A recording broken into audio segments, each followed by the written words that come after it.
for notifications to go out, and then we will begin our download with the Urban Shaman Gauze Gauze. So be patient with me, guys, and we will start our broadcast here in a couple of minutes. Just allow people to roll in here and get this download. So while we're doing that, we're waiting for people. Let me to run down a couple of things here. All right, so we are about a minute or so in. Thank you very much, people, for joining us here on Watchers Talk this morning. Oopsie. All right, guys, thank you for being here. My name is Omar, and I am a host here at Watchers Talk. Coming at you guys from West Coast, British Columbia, Canada. Hope you guys are all well out there. Today we got ourselves a fantastic show. We got ourselves Gauze Gauze. Coming at you guys from Australia, from down under. Lucky guys, they're in their summer and we are in our winter. So, I envy him right about now. So if you guys can please go ahead and give this video a like and give it a share so that we can try to get as many people onto our stream today as possible, because today's message is very important. We're going to be talking about body healing and magnetism. And especially nowadays with, people wanting to detox and things like that. Today's stream is going to be very important. So I've shared it to Facebook myself, and hopefully you guys will share this as well. So let's quickly run down as to what we are going to be doing today and what we're going to be doing in the next few days, because we have a very, very busy schedule, guys, and a good one lined up for you guys. So let me start here right on the beginning. I will share some of these links in the comments below. And here's my brother from another mother, Clarence Mitchell from Closer Encounters. Please send your prayers and your energy and your healing energy to my brother, because he can sure use it right about now. And then we have a conference coming up on January the 8th and January the 9th, featuring about 12 speakers called Walk-ins and soul exchanges, stuff like that. I'm going to be on the panel on day 2. So really looking forward to this conference. And on December 21st, we will be streaming a free event all day long in collaboration with Forgotten Origins and Our Alien Ancestry. And again, I will share the links down below. This is a beautiful event that we've put together. And as you guys remember, we did the same thing last year called Level Up. And during that time, we were doing meditations all day long and sending energy to Uluru, the navel of the planet. We were able to get 15 million people to come together. And this is some of the images that were sent to people all around the world as to the effect that we had. The Shaman resonance, we just blew that right out, and we did it so much that the Shaman actually stopped registering because we were vibrating at such a high level. And these are some of the stones and extraterrestrial skeletal remains and bones and Atlantean rings and such, which will be featured during the event on December the 21st. And after the stream is over, I will upload the video from last night. We had a little bit of tech issues, so we missed the first 10 minutes of the sacred rock transfer, stone transfer from one caretaker to another. So I will upload that video so you guys can see that beautiful ceremony which took place yesterday in Australia. And least but not last, I have another event coming up on January the 1st and January the 2nd called Etherical Retreat. We'll be featuring 10 speakers along with, I guess they're called them teachers, because what we're going to be doing is about 45 minutes of lecture, and then we will spend about an hour or so afterwards going through various different techniques on what the speakers are going to be talking about. We'll be doing different techniques of meditations. I'll be talking about how to hold an intention and New Year resolutions. We'll also be talking about remote viewing, astral traveling, and a whole lot more. Self-hypnotherapy, present time alignment. It's going to be a beautiful workshop, and I will share the links down below. And as well, a fantastic Christmas present from Brad Olson, the Esoteric series. This is a gift that just keeps on giving because the amount of information in these 3 books are just incredible. And don't forget to check out John Shaughnessy, the Göbekli Tepe show that we did yesterday. It was a wonderful show, great theory, and eye-opening as well, and looking at things from a different perspective. And least but not last, check out Scott Cameron Goulet on Front Page on YouTube to get your truth and your news, because we know that mainstream is not doing what they're supposed to be doing. So we have patriots that are stepping up and filling that void. And lately, I've been getting my news from Front Page from Scott. So check him out. And with that being said, guys, thank you very much for being here. My name is Omar. I'm a host here at Watchers Talk. Coming at you guys from West Coast, British Columbia on this beautiful Saturday morning, 6 degrees out. Kind of odd for December, but hey, I'll take it. Hello, Emily. Welcome. Nice to have you here. Nice to see you. And Lindy Lute, nice to have you here. And thank you for all your support and everything that you do. So we got a lot of people that have filed in. So I'll bring my speaker on. As you guys know, we got Gaz Gaz. I call him my urban shaman, brother from another mother from down below. This guy is just incredible. Got, just tons and tons of information. As you guys have seen, we've been doing a lot of streams with him over the course of the last couple of months. And you guys can check that out under our playlist for Gaz Gaz. Now, welcome, Brown Dot Flop. I love these YouTube names. Hello, kids. Happy Saturday to all. I'm new here. It's nice to meet you all. Welcome, Brown. It's very nice to have you here, and appreciate you checking out Watchers Talk. And please, guys, subscribe to Watchers Talk and hit that bell so you'll get a notification for when we go live. We've been going live a lot lately, and we will continue to do so to hold the frequency of this planet so that we can prevail from the demonic force that has overtaken our world. And Emily Rose, welcome. Nice to see you here. And, guys, enjoy the show. Today we're going to be talking about body healing and magnetism, and later on into the stream, and when God's is about complete, I will toss the link to the studio out into the comments, and if you guys are interested to come into the studio, if you're not camera shy, to have a conversation with Gauze and ask him any questions that you may have. And if you are camera shy, you don't have to turn your camera on. You can just leave the audio, and you can ask Gauze any questions that you may have. And as you guys notice, up on top of the comments, Gauze has given me a recipe on how to detox your body. It's a pretty long message, so it's broken down into 3 messages. So maybe copy and paste that into your notepad. And with that being said, welcome, Gauze. Thank you very much for being here, brother. I know it's late and early morning for you, and I really appreciate you staying up all night in order for us to get this download.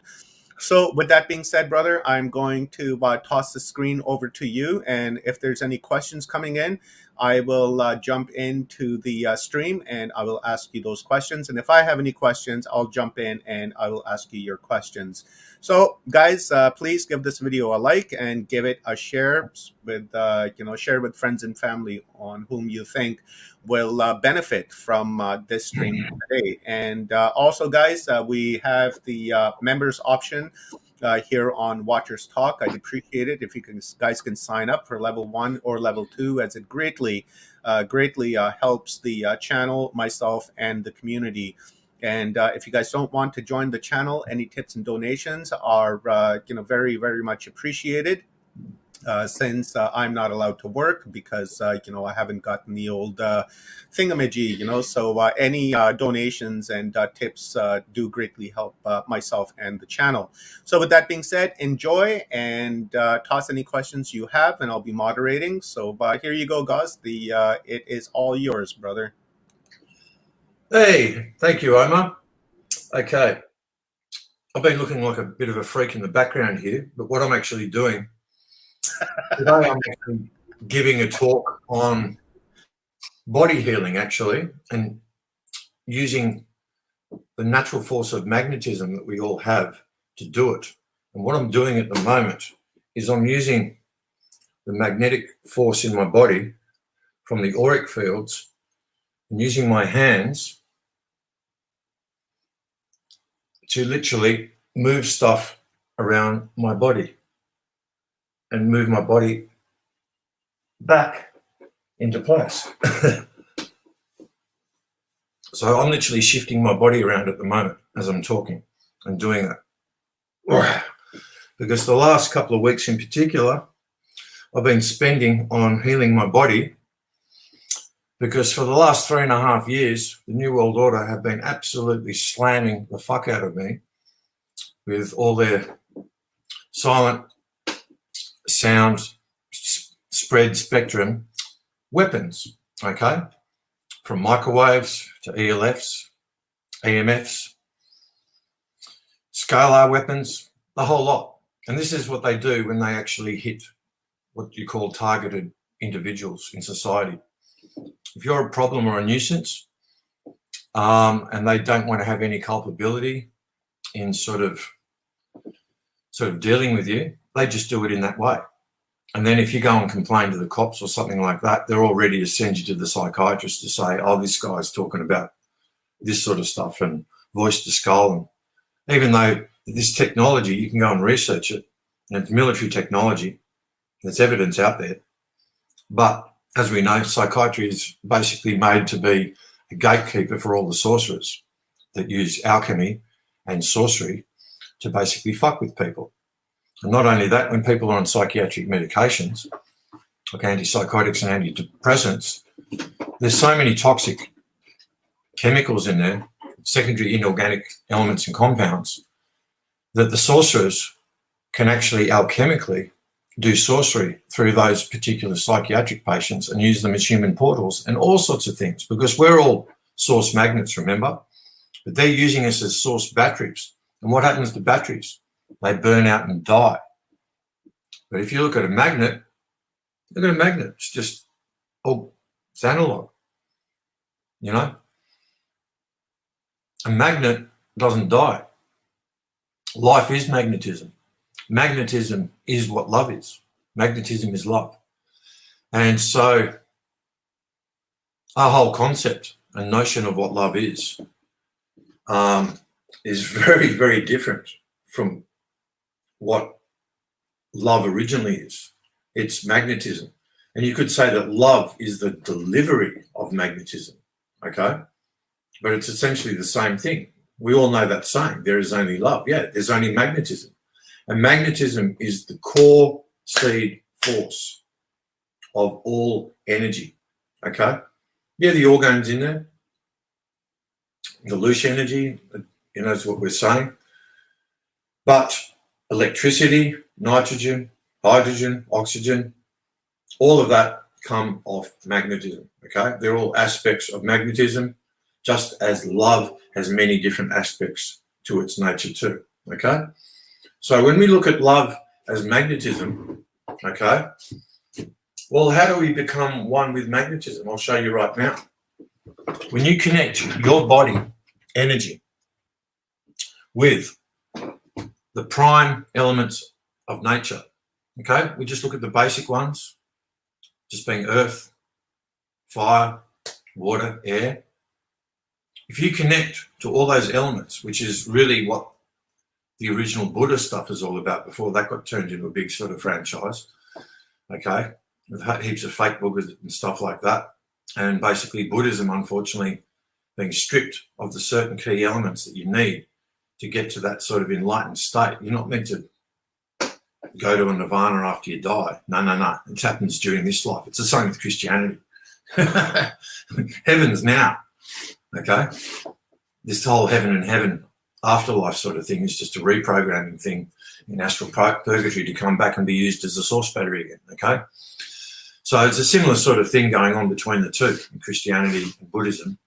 Now they're sort of distorted models of the original thing. It's basically been sort of distorted and tailored into a death cult thing, so we keep on dying all the time. Now, when you become full magnetism, you don't have to die. That's the whole thing. But they've tailored this sort of life that we're poorly grounded, as in poorly magnetized, poorly earth grounded, soul anchored, so that all of our lives, we're basically getting this stimuli thrown at us all the time, at our hearts and our minds. Now, our hearts and our minds are primarily electrical energy, okay? But we need the magnetism from the source, the stomach, which is always connected to source consciousness, as the energy coming in your solar plexus here. Well, that's sun energy. And with that sun energy, there isn't life, okay? So we give gratitude for that sun, but we never worship it.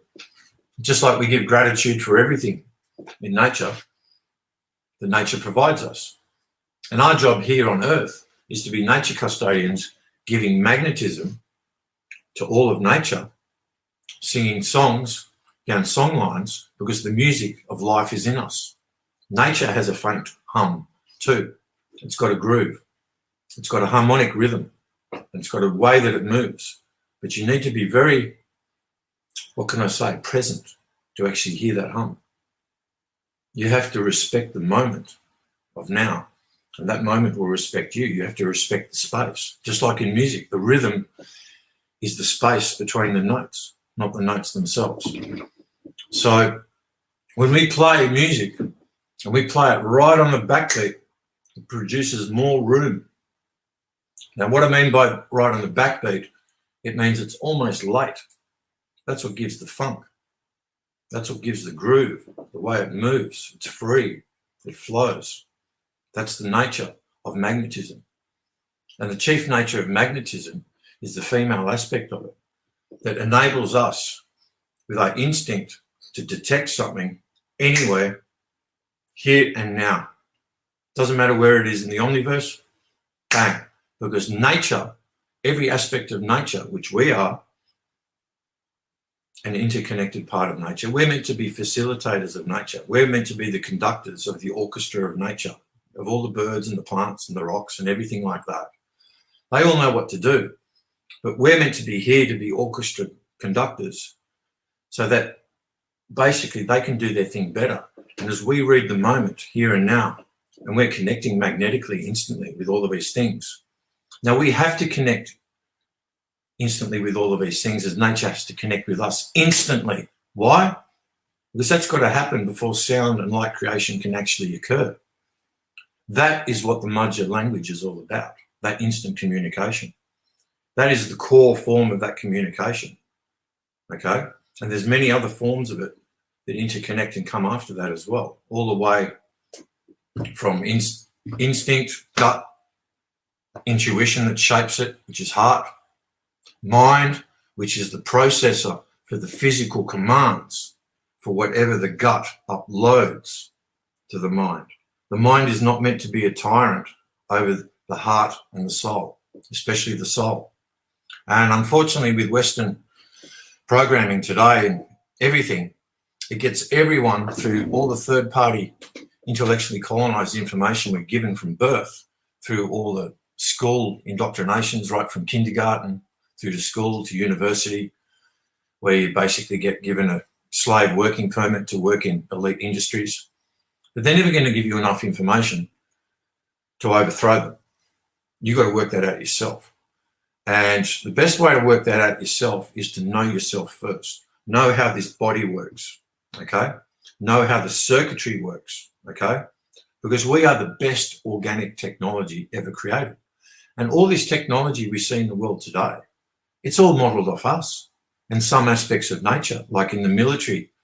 like those stealth fighters. I think they're sort of based on manta rays or something like that, or some sea creature that they study and go, oh, yeah, we're going to model a weapon on an aspect of nature. Yeah, that's a real special kind of stupid, isn't it? A weapon. Yeah. Anyway, I won't get off on that track for the moment. So, just a quick question there, Omar. With that formula that I gave you for sleep, is that the one that's being posted to everyone? Yeah, brother, that's the one that you sent me. Let me just quickly I bring it just up. want to, I just The want to one fucking clarify. human growth hormone activation formula that you take before bed for That's it. real deep rested sleep. It also Yeah. burns off fat if you have any whilst you sleep. Gradually, when you take this every night before bed, ashwagandha, 150 milligrams East Indian, and the recipe Yeah, that's guide it. is up on top of the chat here. So if you guys want to check that out. Yeah, good. I just wanted to clarify. Thank you for that, Omar, because that's the thing. A lot of people are having difficulty with sleep in Me this too. day and age. And Yeah. it's mainly due to all the electrosmog, in the environments we live in, especially in cities, and all the microwaves from all the 4 or 5G towers and all that sort of nonsense, because they're using hot energy, okay? They're using hot carcinogenic sort of energy to power it all, when they could actually be using cold energy that's actually healing energy to power it all, and we could all get healed at the same time. It's that simple. That's something I'm working on at the moment, actually, because we have the power to change the energetic structure of everything. That's right. If we think, well, let's face it, we can't do much at all at the moment through the usual sort of government and political processes that's supposed to be democratic. Well, democratic has never really been an equal sort of process of government anyway, because all the elites pick all the candidates in the first place and then you vote for them. So that's not a true democracy. A true democracy is when the actual candidates are actually chosen by the people too, not by elites. That's how it started in ancient Greece, okay? The elites going, okay, how can we give the illusion that the people are actually voting for their people in? Okay, we'll just choose the candidates and they can vote for the candidates and we'll basically back all horses. It's what happens today with all governments, and all the politicians and everything like that. Unfortunately, we're living in a culture where all the politicians are all sort of compromised through some sort of honeypot or pedophile sort of situation. And basically speaking, they're just order followers, okay? Yes. And Sometimes that's a false flag as well, eh? Gauze, because we know with these honey traps that like for instance here in Canada we've had a general that's been the top general in Canada for like 20-25 years, and suddenly these sexual assault and sexual harassment complaint came against him, and there was a full investigation done, and it turned out that he was innocent and it was false accusations, but the general was removed anyways. So I wonder if that's like part of the plan of the cabal to remove any people-friendly generals that won't turn on their own people. So I'm kind of like to for throw sure. that in there. Yeah, I like to throw that in there as well, because sometimes there's false accusations to remove legitimate people and then install the Kabbalistic Absolutely. demonic folks. They'll use any trick in the book they can to get the dogmatic people into high positions. It's like the whole corporate sector. I remember when exactly, right wing, left wing, same fucking bird. It's like, why call people who are talking the truth now right wingers? 10 years ago, talking the truth, I was a left winger. It was like Rothschilds and Rockefellers were basically getting people like Alex Jones to scream outside, the Bilderberg thing, and then sort of make him look like a radical, okay, where all of these right-wing elites at the time, okay, then that pushed them closer to the centre sort of thing, because this sort of person was all sort of left-wing and too radical and saying blah, blah, blah, blah. Now it's all flipped over. It's like, anyone that's talking the truth now, oh, we're a right-winger. It's so stupid. It is so stupid. Left wing, right wing, same bird. It's all rubbish. Liberal, Labor, Republican, Democrat, it's all rubbish. It's all controlled and jerked by the same hidden third hand. That's how Hegelian dialectic works. Okay? Invent a problem and then advertise the solution or get the reaction for the problem. Then show the public the advertisement for, oh, this is how we fix the solution. And everyone goes, yeah, fix the solution. Okay? I remember hearing off a teenager at school, and he was basically the son of an elite person. I went to a rich private school here in Sydney. Okay? So I actually grew up with these people. I know how they think. Okay? And he was basically saying the same thing in how to basically control a woman or get a woman. Do exactly the same thing. Invent a problem, show the solution for the problem, or blah, blah, blah. Same thing. Now, this was a 15-year-old talking about this when I was back in school. Hegelian dialectic, but using it on women. Okay? So this information is passed down, you know, from word to mouth, you know, from these top elite rich people down to that. And these people are the most miserable people you've ever come across. I'm talking about the filthy, filthy rich. Okay? I was in the same form as James Packer. He was actually a reasonable bloke. He was nothing like his father, but he was in that fold. And there was a lot of other ones like him. Okay? I just use that one name. I don't like using material props and names and crap like that. So this is the thing. I've had a good insight. I know how these people think and operate.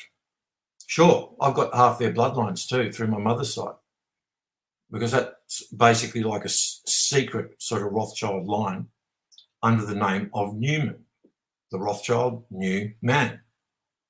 Okay? And that basically is the handling bloodline of my father's line, which is Irish. Okay? Comes from the original tribe of Dan, the Cummins family. Okay?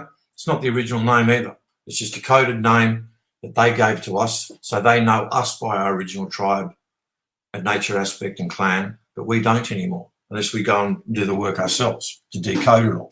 But otherwise, names do not describe what you is.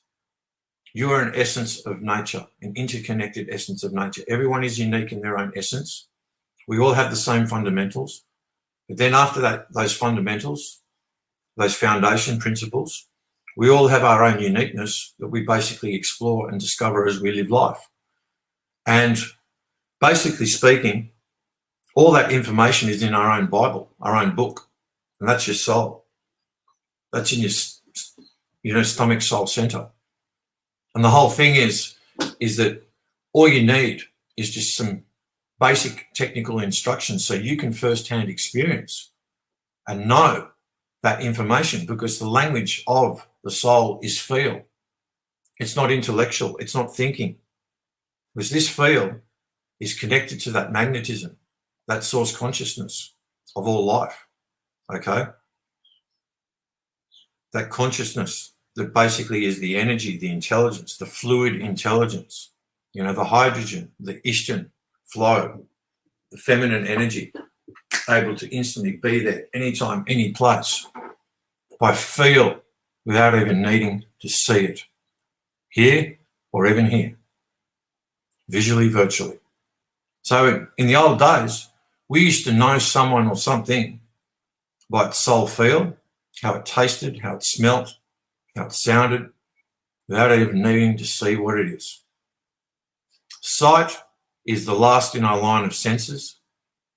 And when we do see, we feel something first. You can't feel it, it's not real. We feel it to see. You don't just see. If you just see without any of this, being soul blind, you're so limited. As Robert Morningstar correctly said years ago, you're only seeing 4% of the whole reality. Okay? The other 96% is all in your senses.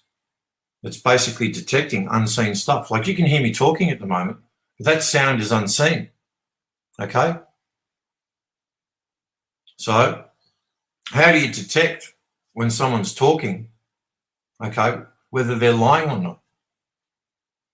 If you actually listen to where they're projecting their voice most of the time in their body, whether it's down here, down here, down here, up here, or through here, because when you resonate your voice, when you sing as well, you're singing through all parts of your body as you meant to do originally, because when you sing through all parts of your body, that's what you're meant to do, to generate information and connection and communication to nature when we're doing songline work, okay?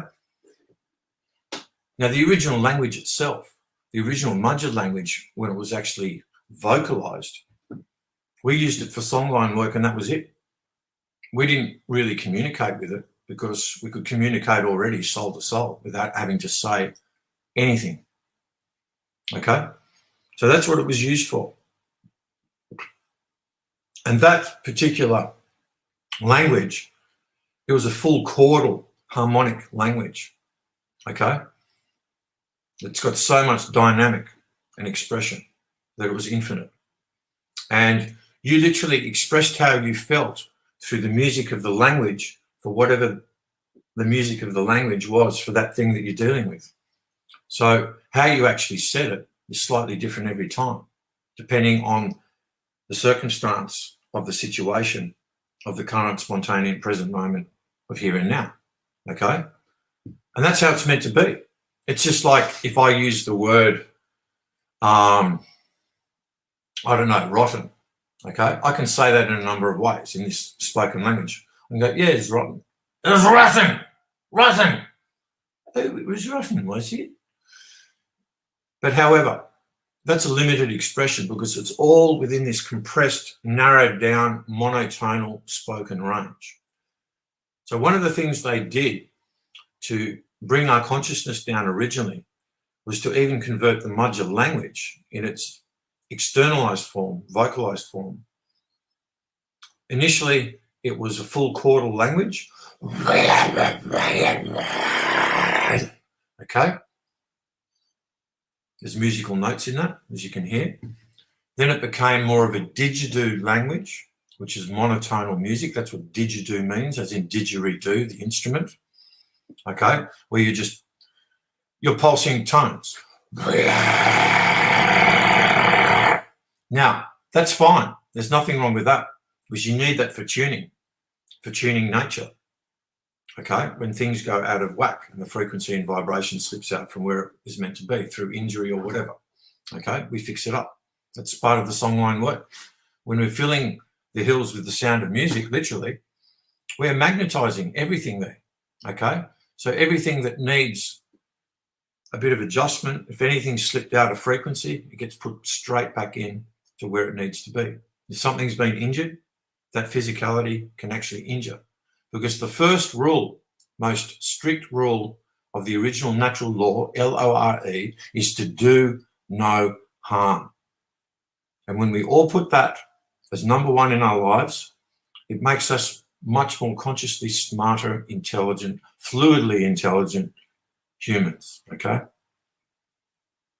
And when we do that, even when we're dealing with a real brutal, torturous, sadistic, coward, weakling, bully, as the joke New World Order Illuminati people, because they're endocrine disrupted, you know, all the top ones in particular.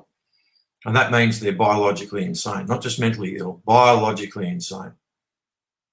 They're the ones that need quarantining, okay? They are the ones that need disinfecting as long as it takes in FEMA camps. It's the best use for them until they can resume their active part in nature, interconnected nature too. Yeah, we could turn them, we could kill them all, turn them into a blade of grass, eliminate them. That means in the big picture of things, we've got to wait till those things come back through the whole evolutionary process of life until they can resume their original parts in nature. And unfortunately, some of those elites our old souls that go back a long time, and to replace those parts of nature. Well, now, from what I've been through, which I haven't talked about much, all the ritual stuff and ugly stuff that I've been through, yeah, I got every reason for wanting to hang these people too and kill them, and all the angry feelings that you get. But the reality is, when you know the big picture of what real reality is, not this matrix sort of carnival circus distraction we're given that tells us this is life, while they insidiously use us as source magnets to basically burn us out as source batteries, you know, that overload us with oversaturated sort of heart and mind electricity from reactive energy, okay? Ecclesiastical motion energy, short E motion. Yeah, love is not a soap opera, okay? It's not a big drama that you get addicted to. Reactive energy, okay, is destructive energy. That's the energy of Kabbalah. Whether it's the positive or negative energy of Kabbalah, it's all the same shit energy. It's destructive wrecking ball energy, spun vortex energy, okay? Where they've gotten the circle, the woman, they've turned it into a folded circle, okay? There's your circle, it's folded. Yep, there's your fake infinity symbol. It's a tortured woman, okay? There's what your Kabbalah duality is, okay? That's really really interesting, Shaman, what you just said, the number 8 with the infinity, because last week, I believe it was last Saturday, I did a presentation on Saturn and the worship of the cube. And Saturn is the planet of death, and also it's connected to Satanism, and also it's the 8th planet in. Right, so the number 8, when you turn it sideways, you got that infinity symbol, and I wonder Yes, that's correct. if they've taken that sign from the occultist Satanist worship and turned the number 8 and then perverted it into something of their own meaning. Yes, and also further, the people running this world, there's actually a game within a game, and even the Illuminati are getting fooled. There are 8 top people, okay? I can identify them by some of their matrix stage theatre scripted names, but as for what their real names, essences of nature is, that's another thing, okay? But these 8 people, they're known as the Octopi 8, okay? They're the ones controlling everything in this whole scripted thing. They're the major puppet string pullers, okay, of everything, including all the ET races, which are Draco-Reptoid hybrid ET races, most of them created in Atlantean times, okay?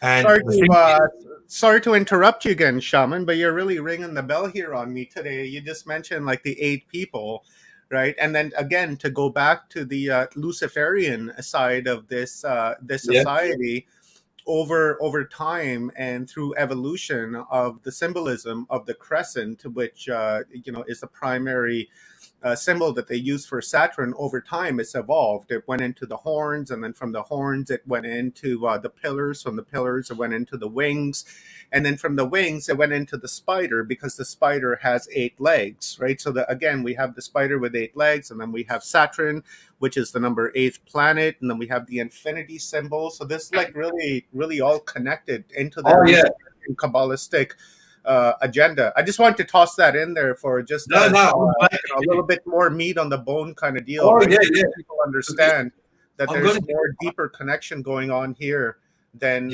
what most realize. And if you guys want to check out the Saturn presentation, it's under the videos. I did it last Saturday, so it's not too far down. Sorry, brother, go ahead. No, I'm glad you mentioned that, Omar, but I think everyone that's listened to me so far know that I start about 5-10 topics at once. I come and tie things together at the end, because that's how life is. Yeah, that's how we all talk, right? When we're explaining something, we start with 5-6 different topics, but like you said, it's connecting dots, right? And it's painting the picture. You paint the sky first, and then you paint the background, and then you move in, and then draw the rest of the painting. You're right on. Yeah, you're right on, brother. Yeah, you can't just give instant gratification, bang, bang, bang, bang, like you're on a TV show. We only got 20 minutes. You got to go blah, blah, blah. I did an interview with someone a couple of weeks ago like that, and I said, dude, I can't work like that. I said, the best thing for you to do is to record a couple of hours of me and then chop bits out as you want it, but don't chop it out of context. Yeah, Okay? yeah, that's you know, I don't like doing that myself. I don't really care how long the stream is, as long as the message gets out there.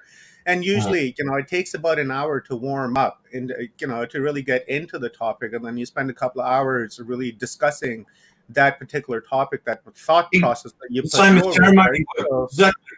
yeah, you got to do it in one shot or no shot at all, With right? It's ceremony work, my thought. I spend 2-3 hours when I'm doing ceremony. I'm literally doing all the music tones internal first. I don't vocalize it out there. I do it internal. Then I start humming, okay, where I'm still humming it in. Because the more that I hum it into my organs out here, into my body microcosm, they're connecting through the prime elements of nature to the next sort of level, okay, which is the next macrocosm level of creation after my body and your body is the Yeah, earth. Okay? yeah. I talked about humming just a couple of days ago on Full Spectrum Universe, and really took a you know a lesson from you from a few months ago when you were talking about humming and whistling and the music that's involved with this. And I researched that even more and come to discover that I've been doing a lot of that for a majority of my life, but really without understanding what I was doing. And then you Yeah, just you know made it crystal clear, and I've been pushing the message ever since, right? Like centering and aligning and yeah, humming and all that's your of soul that. muscle memory, brother, coming through. That's your Yeah, soul. yeah, That comes through from your soul, because what your soul has is muscle memory from your past lives. Okay, and you once you become consciously aware of all of this, you can tell your soul, okay, I want you to give me my muscle memory from my past lives, so I can remember things easier, so I don't have to spend all of this life learning everything again. yeah. You're absolutely correct, man. Because you know your body computer avatar has more memory embedded within it than your intellect brain, right? Your intellect brain is you know Absolutely. its memory is contained in containers, You've only got a and certain that amount of RAM up there. yeah. Yeah. That's right, and your body avatar. So when you go internal, you're reaching back into like the point zero consciousness and going back, you know, your entirety of everything that there was, ever is, never will be, because all of that information is coded in within your body avatar, right? Mm. The intellect, right? There's a difference between the intellect and the intelligence, right? Oh, The big body, time. the avatar has the intelligence, the brain has the intellect, and the intellect is connected to identity containers. And then that identity container and memory has a limit, and you can only go so far with it because of the information that you take in for that particular identity, and you can't expand beyond that. So, and thus your consciousness becomes stagnant, right? Or not your consciousness, but your Correct. human experience, it becomes stagnant because the human being is an unestablished state, unlike an animal, which is an established state. Because a cat doesn't aspire to be more than anything but a cat, but nature's left us alone and given us this wonderful gift to where it's left us unestablished because we aspire to be more. Right. So when we take on these identity containers, that really, you know, makes our human experience stagnant because we're not trying to be more than what we are. And Exactly.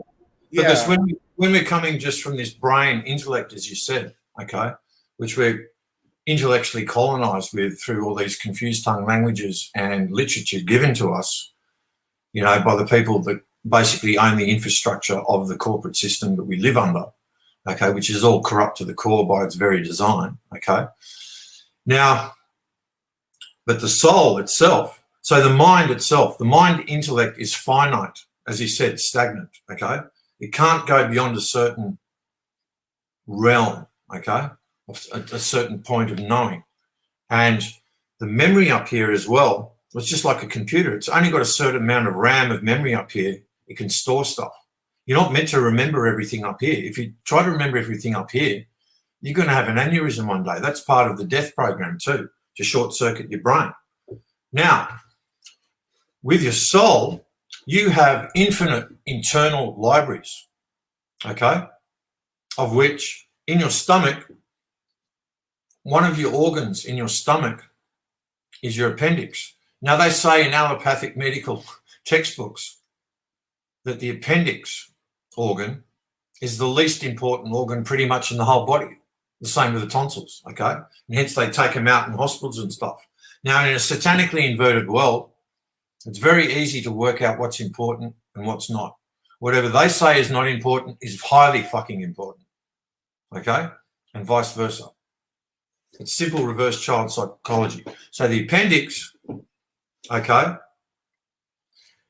the appendix is the most important organ pretty much in the whole body. It's the reset of the whole body. It resets all the fauna in your gut and intestines, okay, at certain periodical times in your life, okay? It's meant to do it regularly, actually. But not only that, they give you a clue in the matrix as to what the functionality of an appendix is. Go and look at an appendix in a book, okay? Now, what came first, a book or an appendix? Because some fucking quackademic fucking troll has basically been hassling me in personal emails, okay, saying, oh, he thinks the appendix, it comes after what they say appendix is in a book in Latin and all that sort of thing. This is what a quackademic thinks and relates to. It's bought in to the whole thing. They've been given all this combobulated intellectual colonized stuff that's all too complicated, full of long Greek and Latin names that are confused tongue language stuff. And you know what? Life is a lot simpler. It's only more complex because these Illuminati types are covering their tracks all the time, and they have to create more sort of veils and patches and labyrinths and things like that to hide all the truth so they can have it all and we have nothing. And all it is just the knowledge of life, what things truly be. And once you have the simple foundations of what things are, as they're meant to be simple foundations. Because if you're not simple foundations, then everything else after the foundations, there's not enough space for growth and to feel the vastness of that space. That's the whole thing. That's why less is always more. And getting back now to the 8, okay? Why are they so obsessed about the 8, the octagon, okay? The 8 in the numerical digit and also the 8 in the fake infinity sign. Like I just told you what that is. It's a folded circle. It's torturing a woman because a circle, egg, the round shape is the primary symbol archetype template of what is feminine in nature. The line is the masculine. However, when they work together in symbiosis, everything in creation comes out in curves. You never see a perfect straight line. Go and look at any native tree, okay, or plant, and go and have a look at the structure of it. You never see a perfect symmetrical round circle. You never see a perfectly straight line. Everything is all in curves. That's how it works. In hybrid nature, unfortunately, we do have a lot of hybrid nature, just as we are in hybrid bodies now. Yeah, these idiots have gone and hybrided everything. So you can tell the difference between what's been hybrided in nature, like Steve Irwin used to do years ago, and that's why they knocked him off, because he was getting onto all the Illuminati hybriding experiments they were doing with animals and stuff like that, and he was coming across these species left, right and centre, let alone the fact he was working out smart ways to buy rainforest back to keep it. So we actually have rainforest. And so for those people that do have money that are... Amazing. Yeah, he was amazing. I loved him. He was a total light worker, and man, what a loss! What a loss for the planet. I remember it like it was yesterday. I cried about it when I found out. Like it hurt, right? To lose a light worker like that. It was truly sad. Loss for humanity. And you know what's ironic? Most Australians thought he was embarrassing. Okay, where Americans and other people loved him because he was just so fucking genuine. Okay, and he was genuine. Yeah, that's why people love you, right? I'm seeing here in the comments, right, and not only in this chat, but all the other chats that we've done as well. That you're genuine, you're straight, and you just tell it how it is, and people appreciate that. So I don't see how the Aussie people, would have been embarrassed of Steve Irwin or even you for that matter, because you guys are like kind of the same, right? So you have to appreciate the core of the person, as they deliver their message, because it resonates, because I would do it the same way. You know, it's Well, everybody else would do it the same way. So it's beautiful to see. It's respected. You know, that's what yeah. I'm trying to say. Well, the funny thing is that where I've grown up in the sort of the middle class, the wealthy sort of area, eastern suburbs of Sydney, and just this general environment, I've been made a laughing stock. But I've been a targeted individual since I was young anyway, because of who I am genetically and soul essence wise and all the rest of it. And I was in MK Ultra, handled from the Shadows family, and I didn't even know it at the time growing up, but I knew something was going on because of all the rituals and stuff I was basically being used in, that my mother was basically handling rolling, okay? And I was memory wiped after all these hardcore 1% rituals, the same as all the Illuminati people as well. Only 2% of the top, in the top 1%, don't get memory wiped from those rituals. They're so hardcore, and they don't want other Illuminati people leaking stuff as well. And also it works better for programming for life when basically children get SRA rituals and all the rest of it in such rituals, and then they're memory wiped, and then they've got all these etheric implants in them from all the sex rituals and stuff like that that are put in by Draco reptoids as well during the actual sex rituals. It's programming for life. And if they can't remember the trauma or the event or anything, that programming's in them for life, unless they basically work out how to deprogram, let alone have a memory first to go, hold it, something happened back then. And they go through the process of regression, which I've done as well. I learned how to do regression through Samuel Sagan in Clear Vision back in the 90s. And then I left the school, and then I took out all the mistakes in all the stuff that I learned from that. But even though there was a lot of true information in there, and I connected it all and magnetized it, earth grounded it.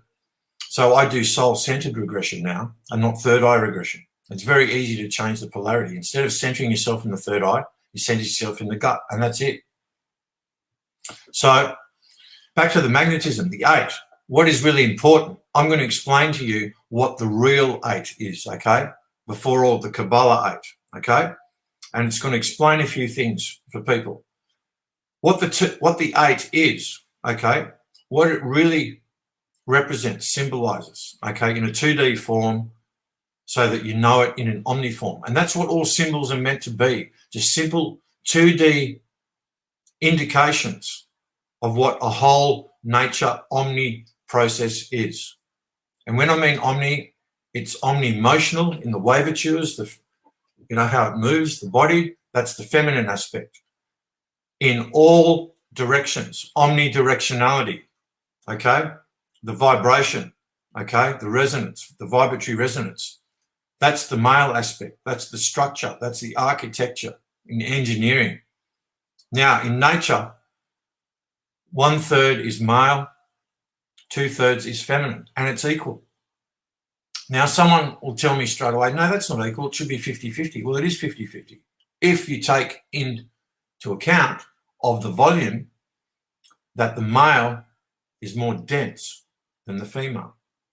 However, it's the light touch, okay, that moves the biggest forces, okay?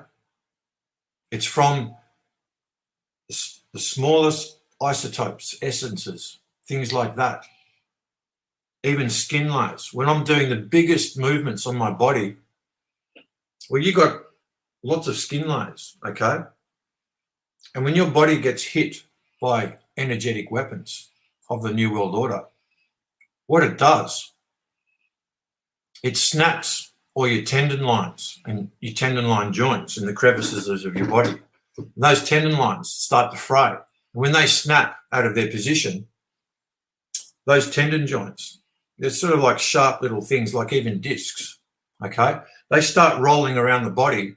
Okay, so I've got one right here, okay? Right where I got whacked by a Hollywood stick in satanic ritual 21 times on the altar, in my genitals and my anus by my mother, my supposed mother anyway, scripted mother, okay? Now, that created a big, like, you know, where all the flesh, soft tissue and skin layers and everything all just mush up. Yeah, you got an injury there. You know, how do you unravel an injury like that? Okay. You use magnetism. Okay. Use magnetism. So when you're doing, say, like Reiki, okay, you could say Reiki is a soft form of using magnetism. Okay. Everyone's got that ability through their palms. In the hands lie the fortune, really, because with these hands, these are medicine wheels. Okay. Now, through these, when you're doing work on yourself or someone and you're doing massage that's touch and stuff like that, if you incorporate that magnetic energy as well, you can actually move the body around.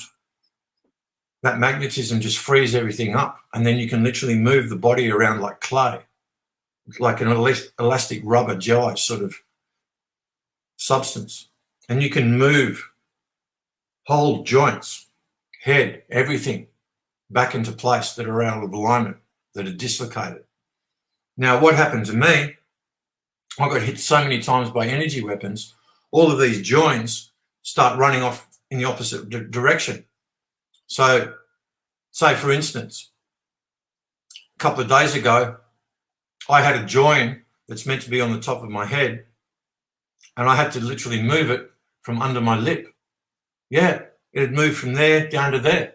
I had another one, my medicine wheel skin sort of layer, big part of the skin layer, and then it's also like a more solid sort of layer of the skin layer before it hits the actual soft tissue. It's like a stretchy sort of rubbery, tendony sort of thing. I don't know the medical terms too well. I just know it all by feel, and then I just look for the terms and everything like that. Because once you know everything by feel, you know everything by feel because you put the time in to do it. And I've spent all my past lives doing this stuff, almost every one. So why do I have to fucking learn everything again intellectually and then bring it back to feel again? I already know it by feel. I just need to find the language for these quackademics to understand it. That's all. My whole life has been like this until I started soul centering proactively. It took me 24 years just to get the pieces and the right components to know what to actually, you know, what's the right energetic system, because there's nothing out there. You know, the real stuff that they want you to know about, you're not going to find anything about. The stuff they do want you to know about, you're even going to find in cartoons and comics and everything, because they want you to know about it. It's part of their system. That's how you need to go about sleuthing and investigating things and realizing, this is what they want us to know about, but this is not. Okay? So the two magnets, the 8, I just said 2 magnets. 8 is a female magnet and a feminine magnet. Naturally come together. Okay? That's how the whole of organic creation works omniversally.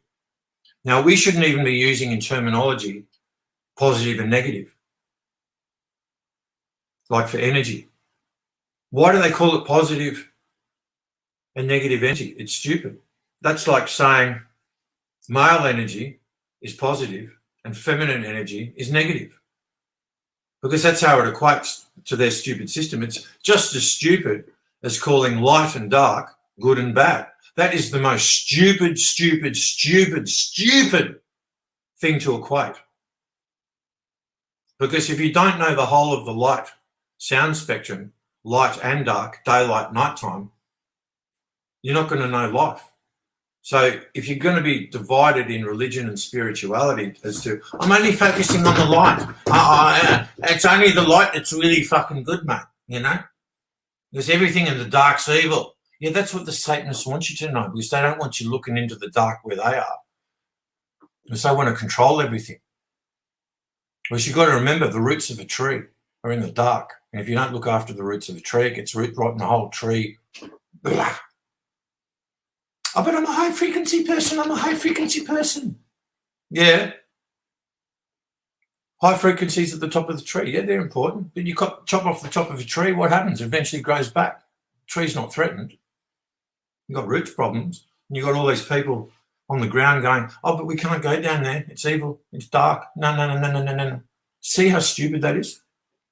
They've got the whole world polarized like that. The same thing with people that are 2 on the masculine side, 2 on the feminine side. You're meant to be centered in the middle. Look, left side of the brain, masculine, right side, feminine. We've all got it. And when you're centered, you know both. So you've got pure compassion and empathy for the other different but compatible magnetic energy. Okay? So the male puts the woman first. The woman puts the male first. We don't have a problem. We all learn life independently, being our own dogs, our own best friends. And then when we're all independent, we know how to grow our own garden. We know how to look after ourselves. Then we can join, when we all have this attitude, then we can join up as brothers and sisters and go, working from the same foundation, fundamental principles, but then uniquely discovering and experiencing through life firsthand, living life, what those foundational fundamental principles are. Okay. Well, you don't know it until you can physically proactively do it. You can know it here, you can know it intellectually here, and unfortunately, that's what it turns everybody into the matrix, mainly through this whole intellectual focus, that they're all just, third-party commentators, experts, okay? They spend so much time vicariously living through and analysing information. Now, some people are good at it, get good at it, but what they're doing, they're commentators, they're spectators. Then when I say, hold it, you've got to learn energy intellectually through the mind. Now, is the thinking of the mind connected with the elements of nature? No. So how are you going to know energy? Through a thinking process. But look at your soul. Is your soul connected to the elements of nature? My word. Okay? And you're only just warming the engine up, okay, in your soul here. You're just warming the car engine up. And once that's warmed up, you extend it to your full body, because your full body is your full soul, and it works symbiotically. And once you're conscious of all of that, once your brain is conscious of all of that, because that's what self-mastery is all about, okay? Self is about ego, mind, okay? The soul is not about ego at all. So this is the thing.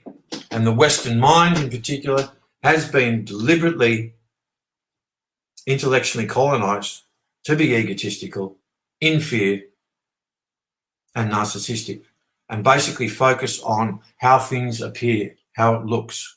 Well, if you're soul blind, you're not looking at everything that's there. So seeing is not believing if you're soul blind. Actually, you shouldn't believe in anything. The only belief you should have is to literally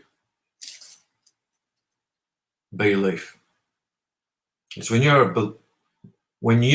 are a leaf, when you feel that leaf from your soul, when you're connecting to the element of air, what do you need to do?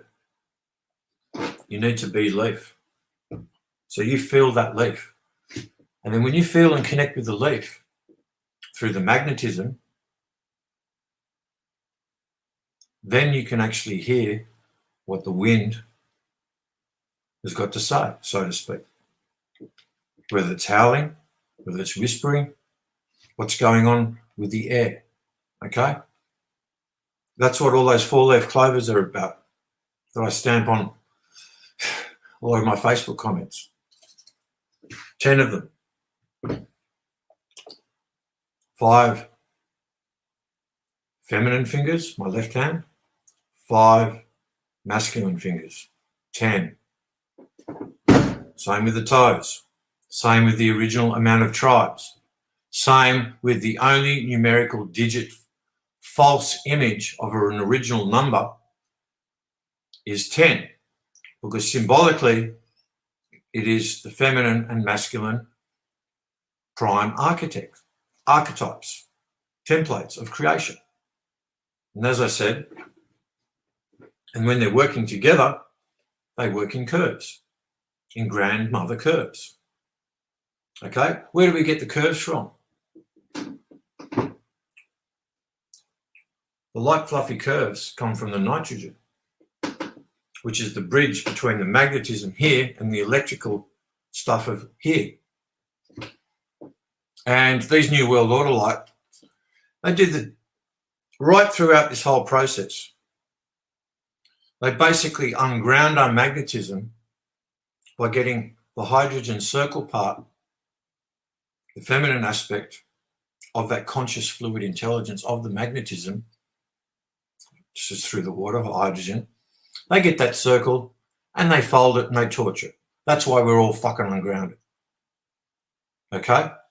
Now, on the nitrogen level, they do it through, with nitrogen, they focus on the nitrates, which is the yang part, okay? That's the masculine part. The nitrite part, which is all the light, fluffy, flowery sort of, real sort of high resonance sort of stuff of the sound light spectrum, they fold into a circle again. So what they're essentially doing, they're making everything feminine. They torture it into that bipolar schizophrenic loop, okay?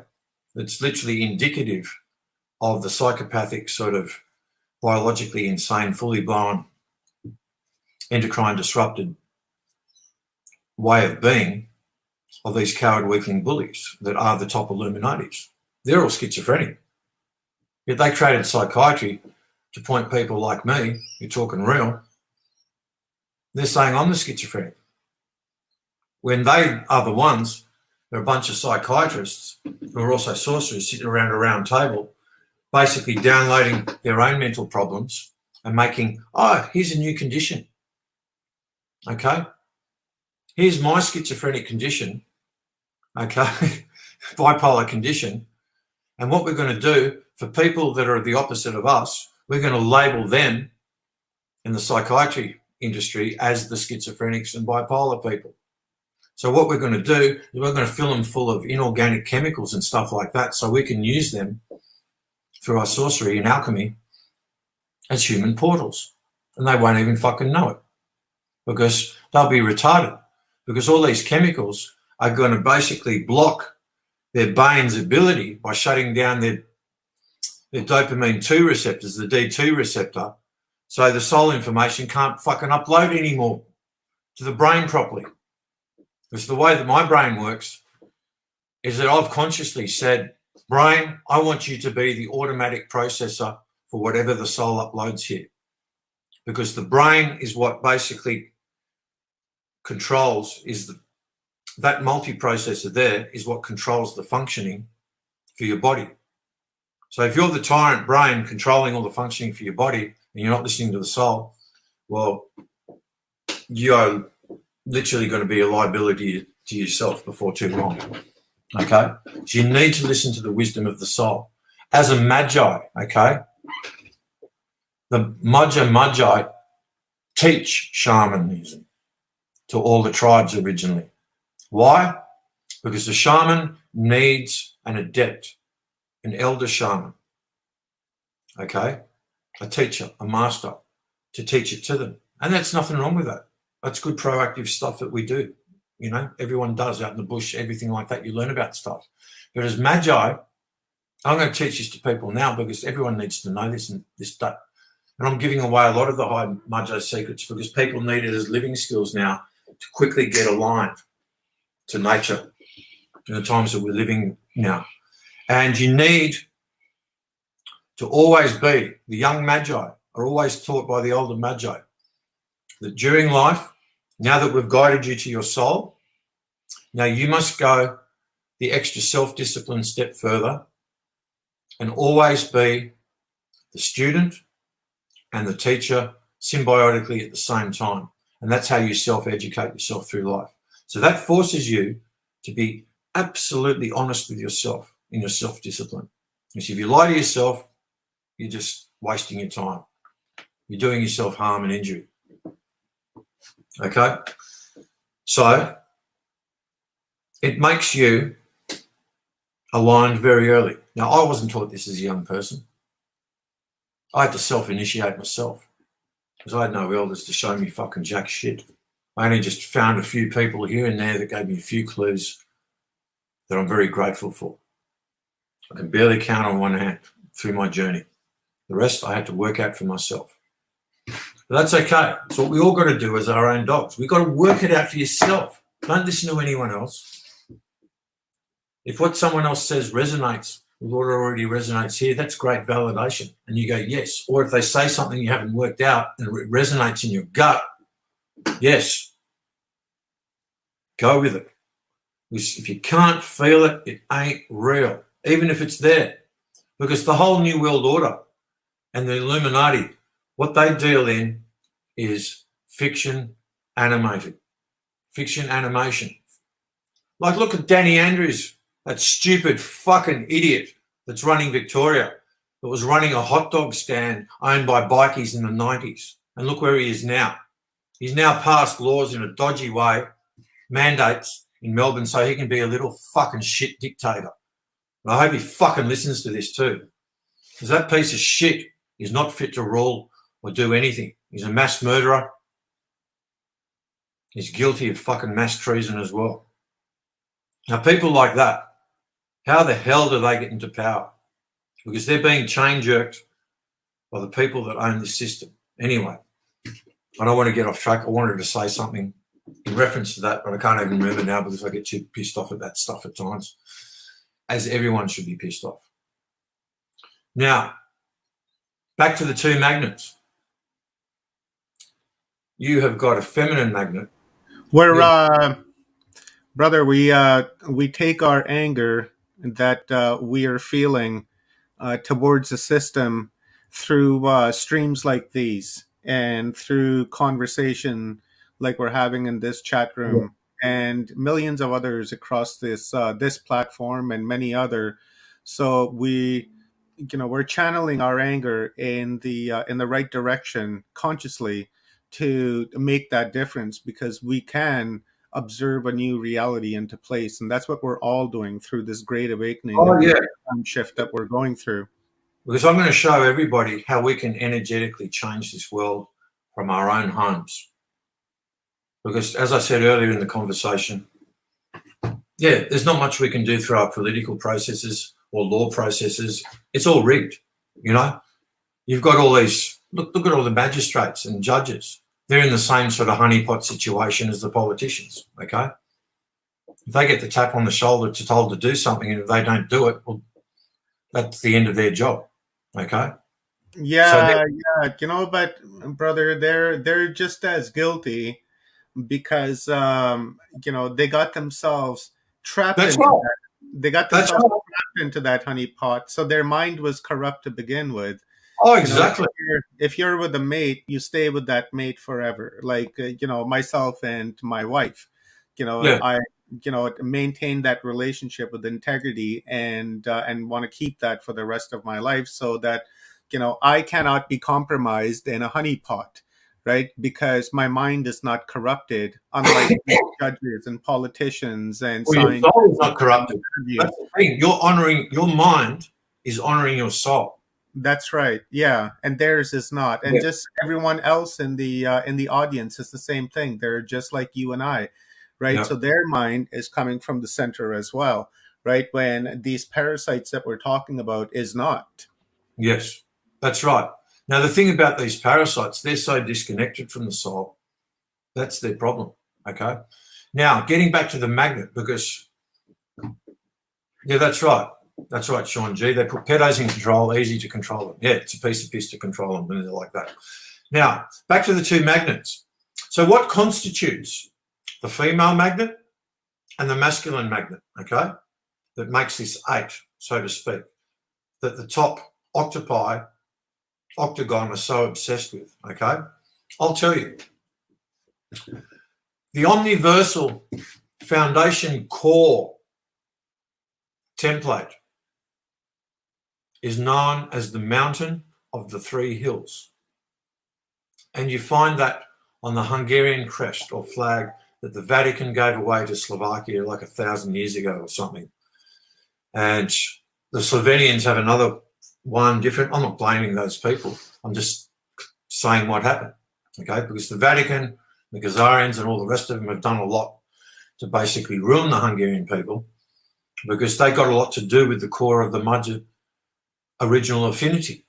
The same with the Irish. Same with the Welsh. Same with the Estonians. Same with the Albanians. They were all seeded here in Ugar, which means uncultivated or fallow land. Because Mudja people, all of us Mudja people. Now, Mudja means core seed family of all peoples. It can't be any more simple, plain package than that. It's not an ego-adulated name or anything. It just is what it is, because it is. Okay?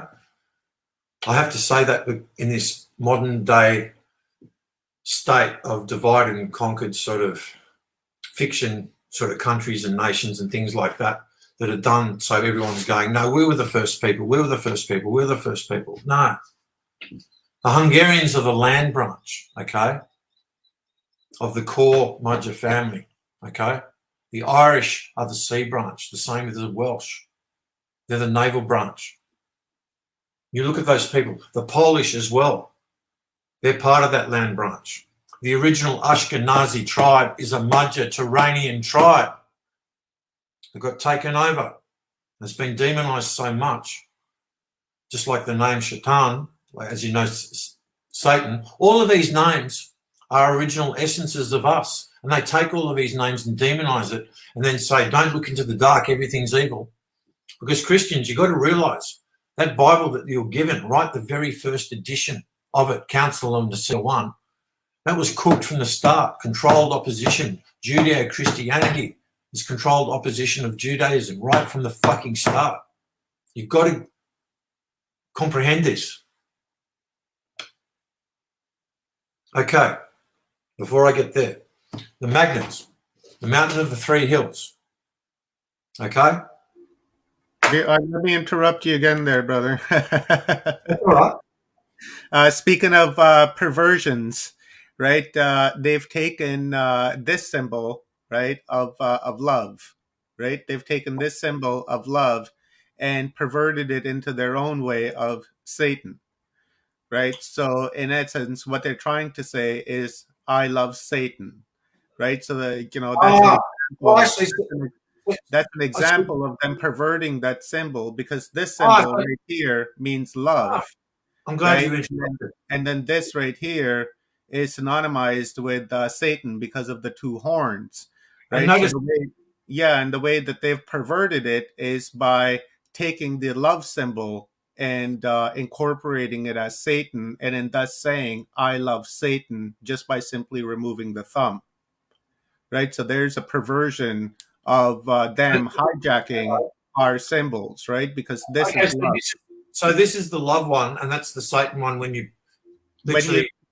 When you bring the thumb in like this, right? When you bring the thumb in, that's Satan, so that you have the two horns, right? But originally, this right here with the thumb extended out is the symbol of love, right? So when you want to tell somebody that you love them, you would flash this symbol at them, and they hijacked it and turned it into Satan. And I'm suggesting that their intention is to say that they love Satan.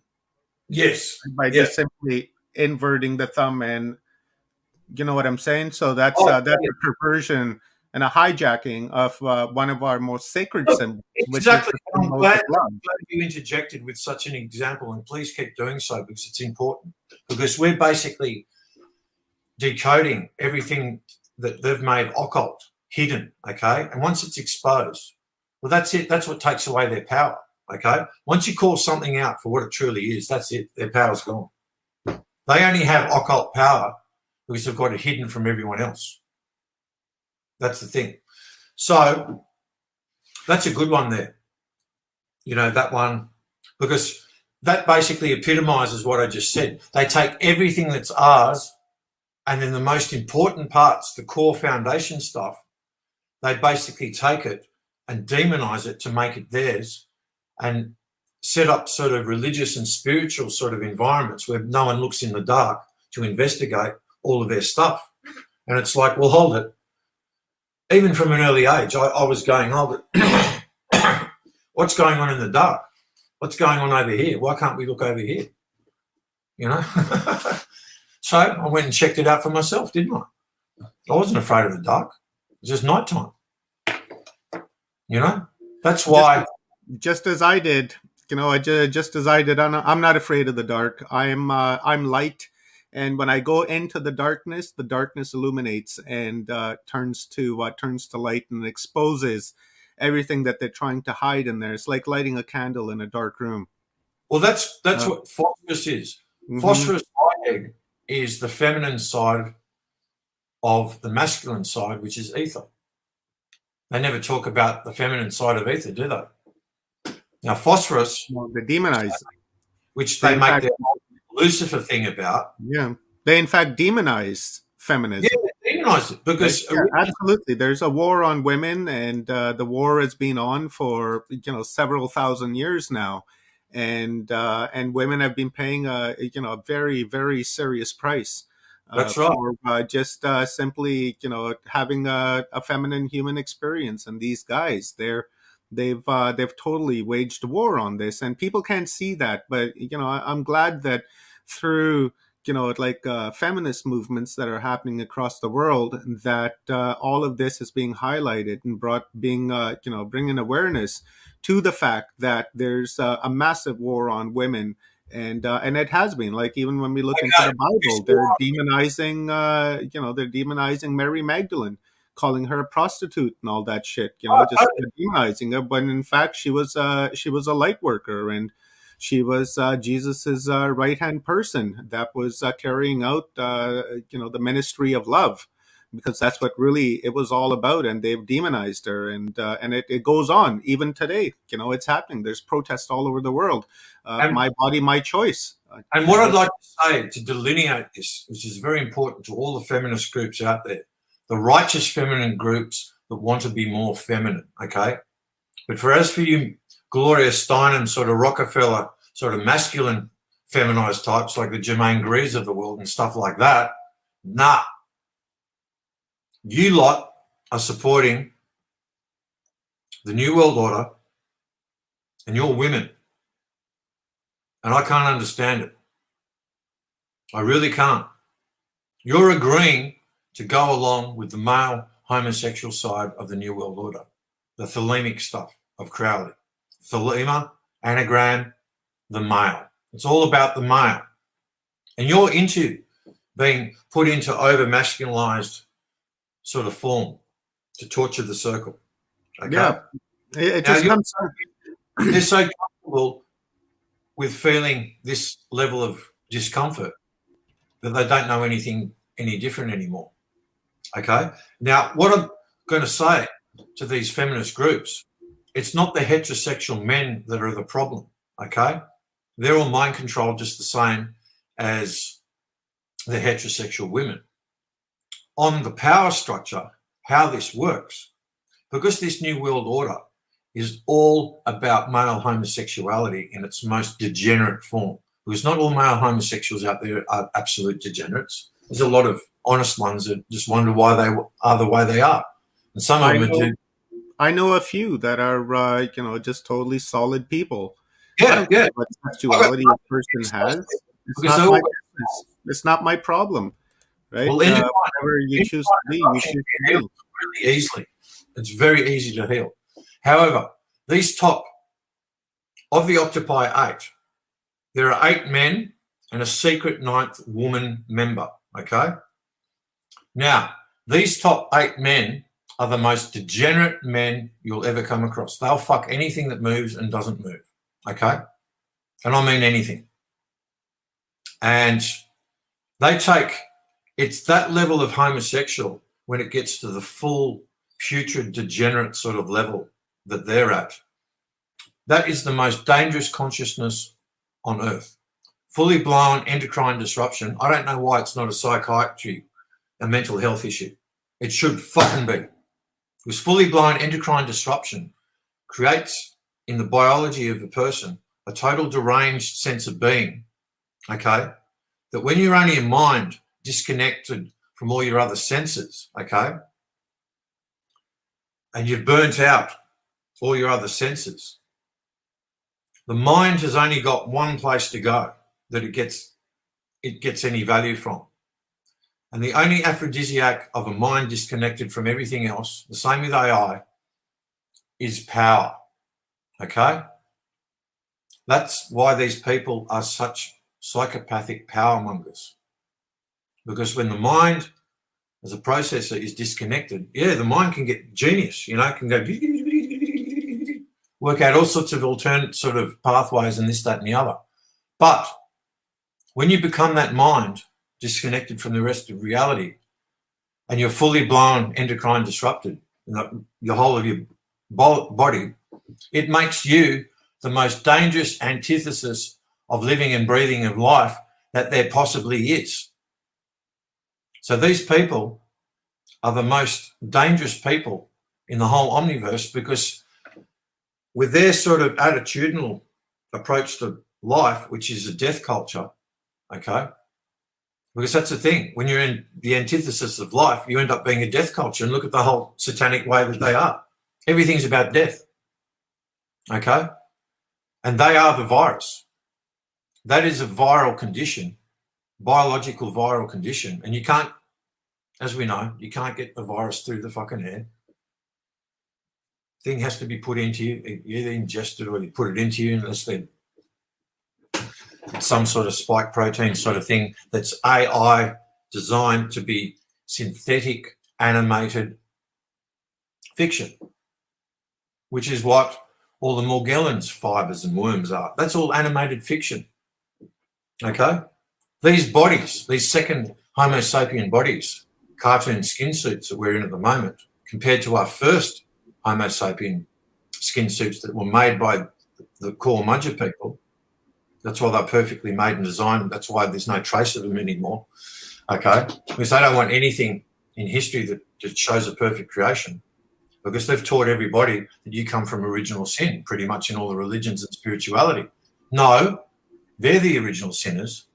They're just doing the classic preemptive striking on an overall psychological value level of going, yeah, we're the hypocritical, preemptive striking, psychopathic original sinners. And you know what we're going to do? We're going to give you a religion and spirituality that's going to make you believe that you're the original sinners. Okay? I want to quickly interject here and go back to what you were just talking about with Morgellons.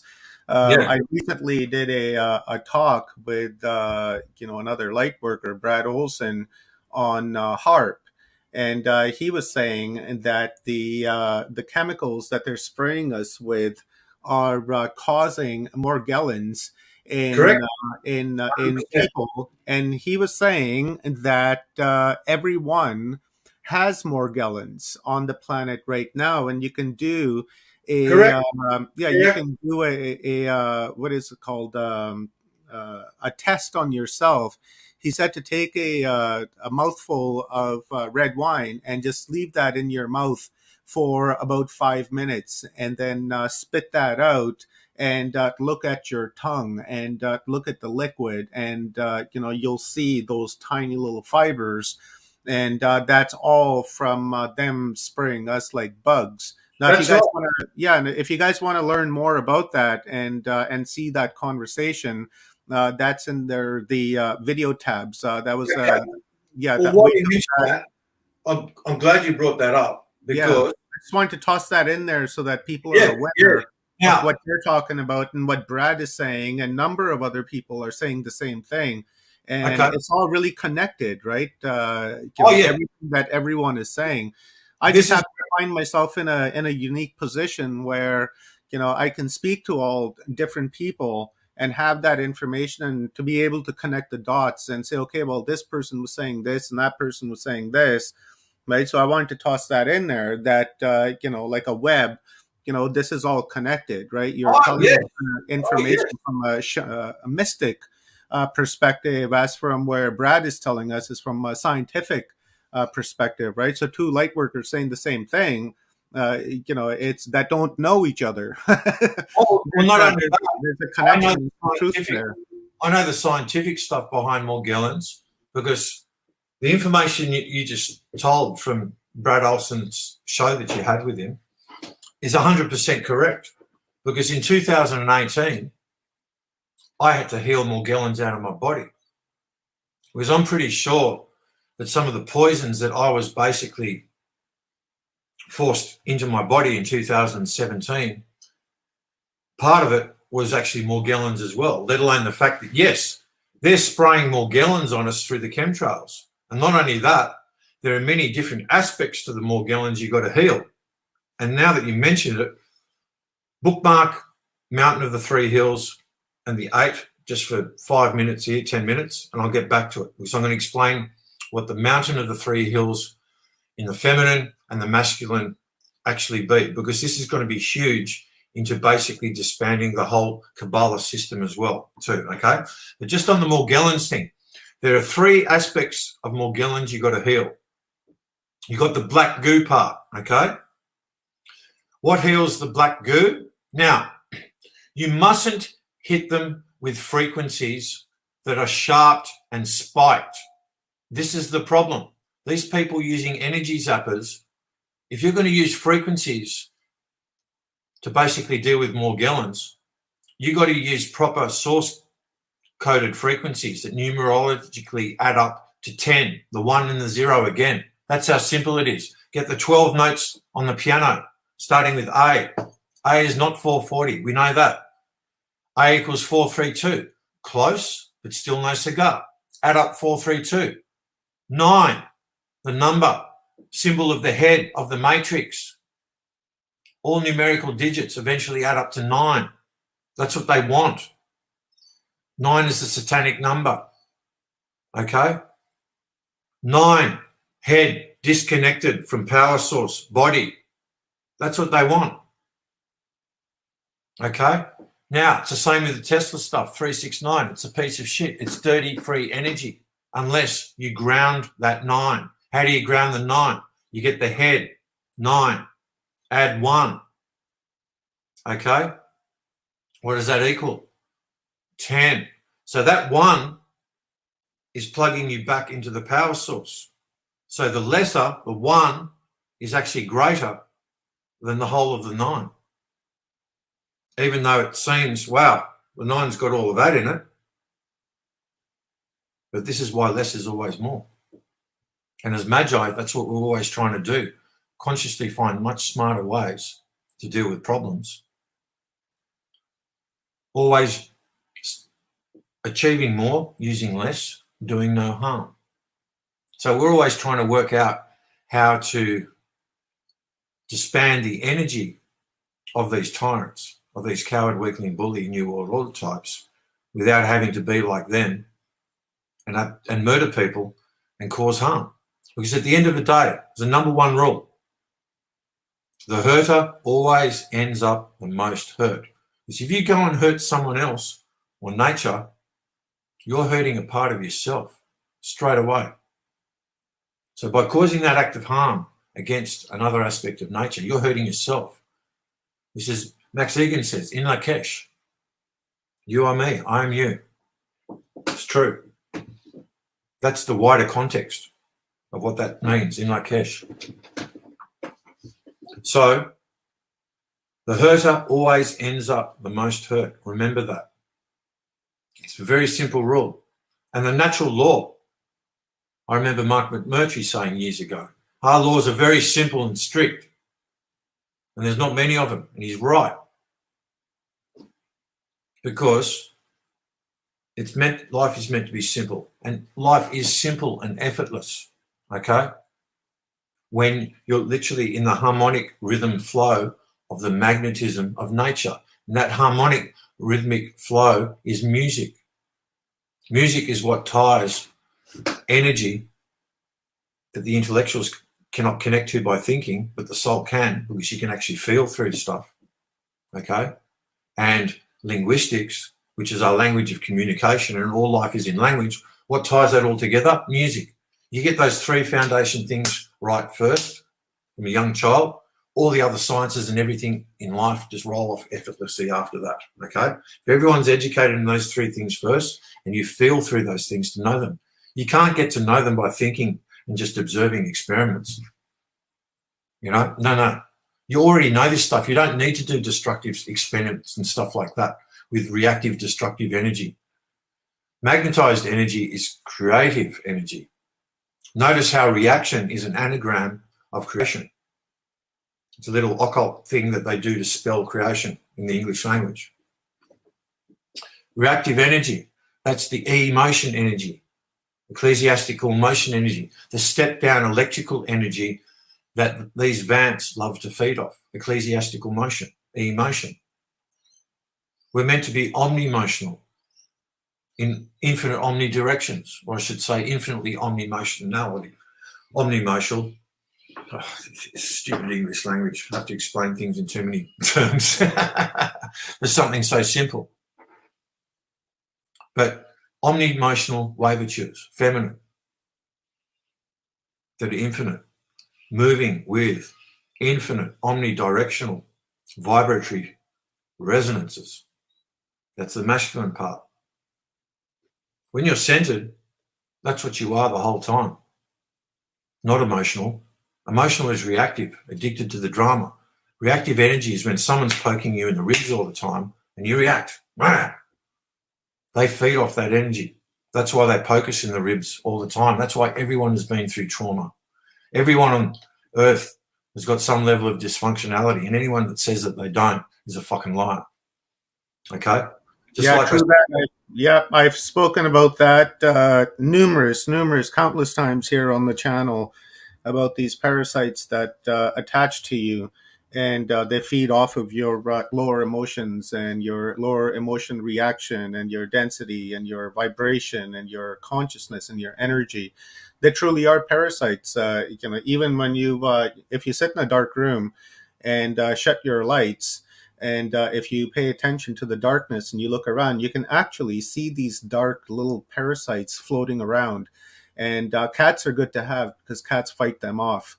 I just wanted to say welcome, Will. Thank you very much. Really appreciate it. Became a new member of Watchers Talk. So thank you very much. Really appreciate it. Sorry, brother. Go ahead. I just wanted to toss that in there about the parasites talking about, because they eat off your energy.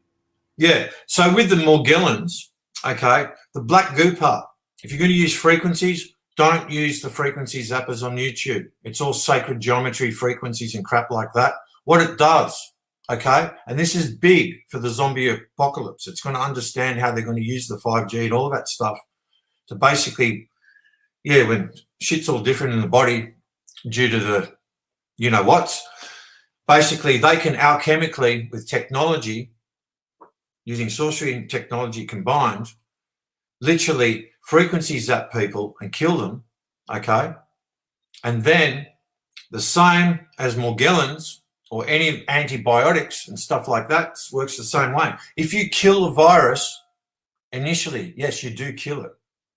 But then, just like a zombie coming back from the grave, it comes back more weaponized and more aggressive, okay? Now, the Russians did experiments. So cool you said that, because I said that once where, if you get rid of one, it was like a Facebook post I made like about a year ago. If you get rid of like one of these parasites, they come back with 8 of their friends. And interestingly enough, back then I used the number 8, not really understanding the meaning behind it, but you clarified what that 8 really is. So I find that interesting that you just said that. Yeah. Yeah. Oh, now we're really getting into the we're on the same wavelength. The only way to heal a viral parasite, to get rid of a viral parasite, you don't kill it, you heal it. You heal the frequency, okay? If you're doing it with sound, I'll tell you exactly how to do it. It's simple sound engineering, psychoacoustics, like you're tuning a PA, public address system. You look for the frequency in the room that's causing a problem, so the rest of life can't breathe, okay, in the sound. You locate that frequency, okay, in the body, in the Morgellons, okay?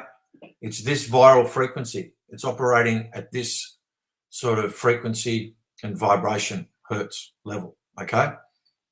Now we've got this vibration, frequency and vibration. All we've got to do to cancel it out is send it its inverse frequency, okay? Out of phase frequency, as it's known in sound engineering, sound production, psychoacoustics. So say if this frequency is existing at 456 hertz, okay? You send it 1 over 456 hertz to cancel it back out to 1, okay? That's it. That's how you get rid of the dud frequency. It's the same on the diseased body level too. If you're using frequency healing, if you send it a sharp frequency, okay, have a look at some sound data and have a look at the difference between spiked waves that are harmful at any frequency. It can be a high frequency or low frequency. So we shouldn't use this term low frequency and high frequency people, because that's stupid. That's getting into sort of good and bad equation of light and dark again. No, because there are good low frequencies and there are good high, mid and low frequencies. There are bad high, mid and low frequencies. Okay. Speaking of light frequencies, I just seen an orb just fly past over your right shoulder. Just very quickly. It came from like around 8 o'clock and it went up to like 12 o'clock. It was very quick, but I noticed that, and then I jumped over to YouTube to see if I can catch that again, but I didn't. So that was pretty cool that you're talking about that, and the little orb just flew right past you. Okay.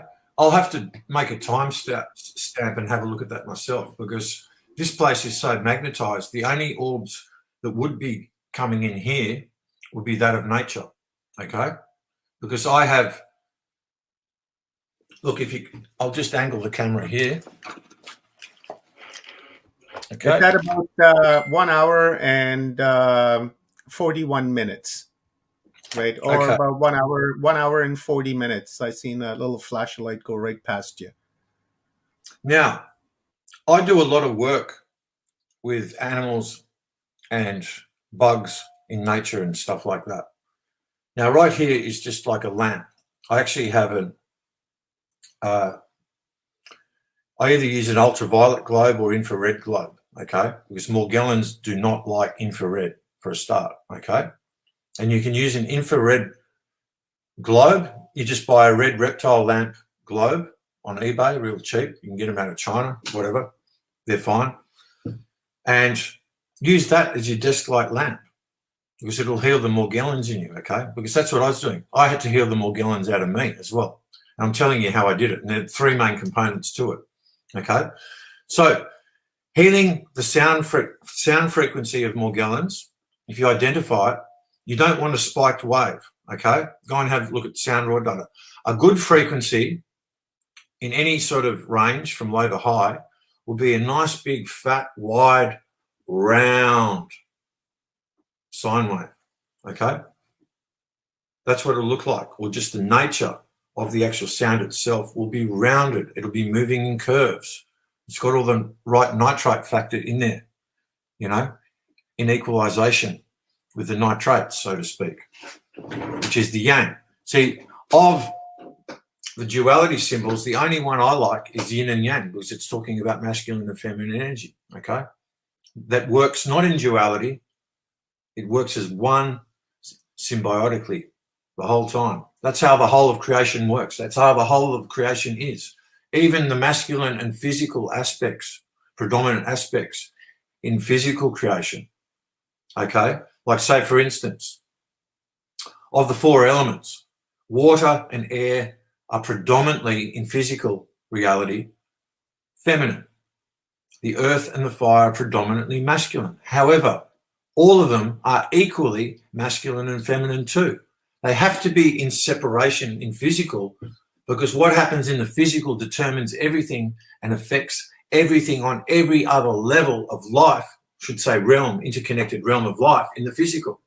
So when the masculine comes together with the feminine as naturally attracting magnets in all of creation here, proactively and procreatively, that's how life happens.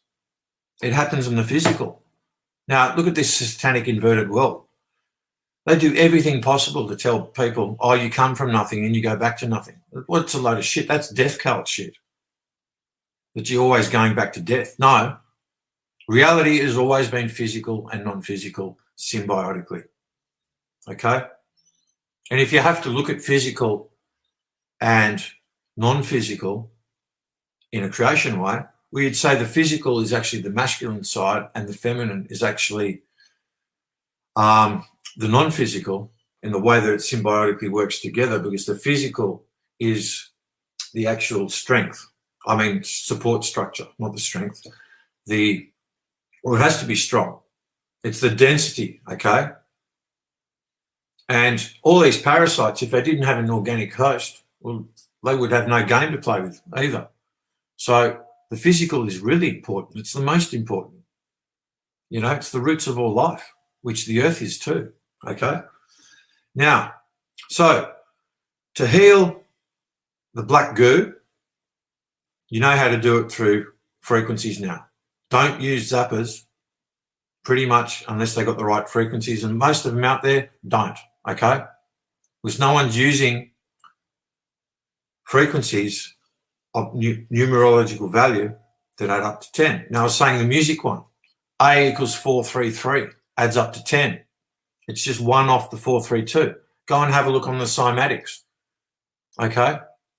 What it's actually going to do is the cymatics of all of those notes of the 12 tones, you'll notice, and it's the same in the water structure as well, okay? Sure, if you give water love, it forms these water crystals, but all those crystals are too angular. If you magnetize, give it proper magnetism, that water, all of those water crystals are going to lose the sharp edges and they're going to be rounded. Just that extra little one more from 432 to 433 is going to make all of those shapes. None of them is going to have any sharp edges or points of harm, okay?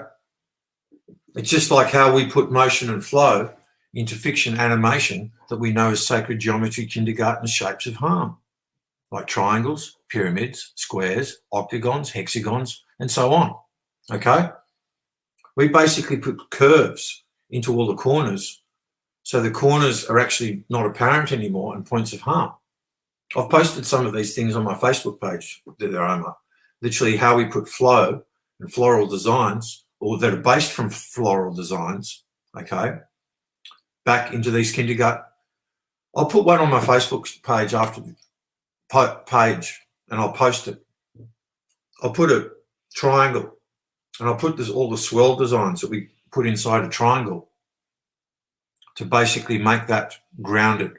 So we know how to basically cushion, okay,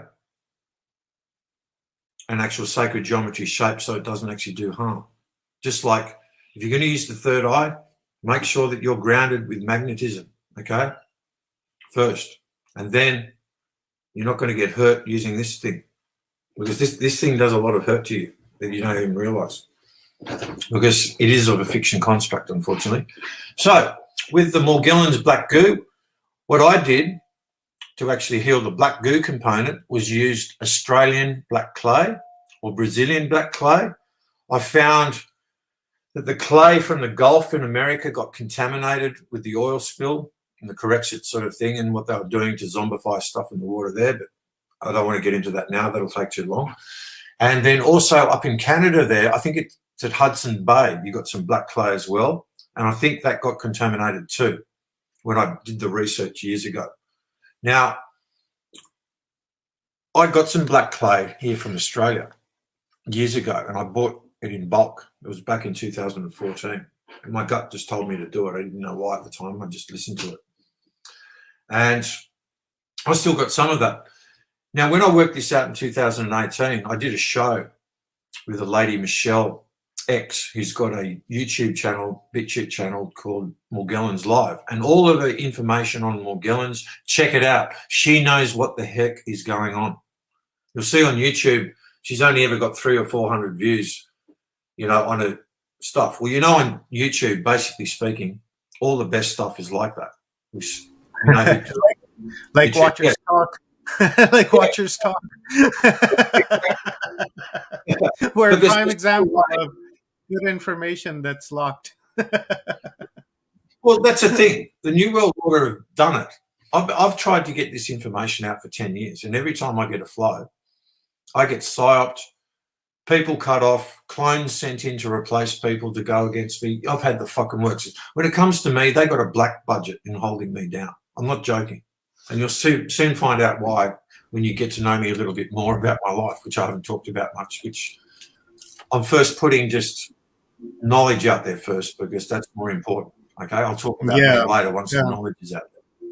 I'm like you, Yeah, brother. They're because they're the not thing, going to stop me. They're not going to stop me, and they're not going to discourage me. And I'm going to just continue to flow forward. You know, regardless of that's my brother.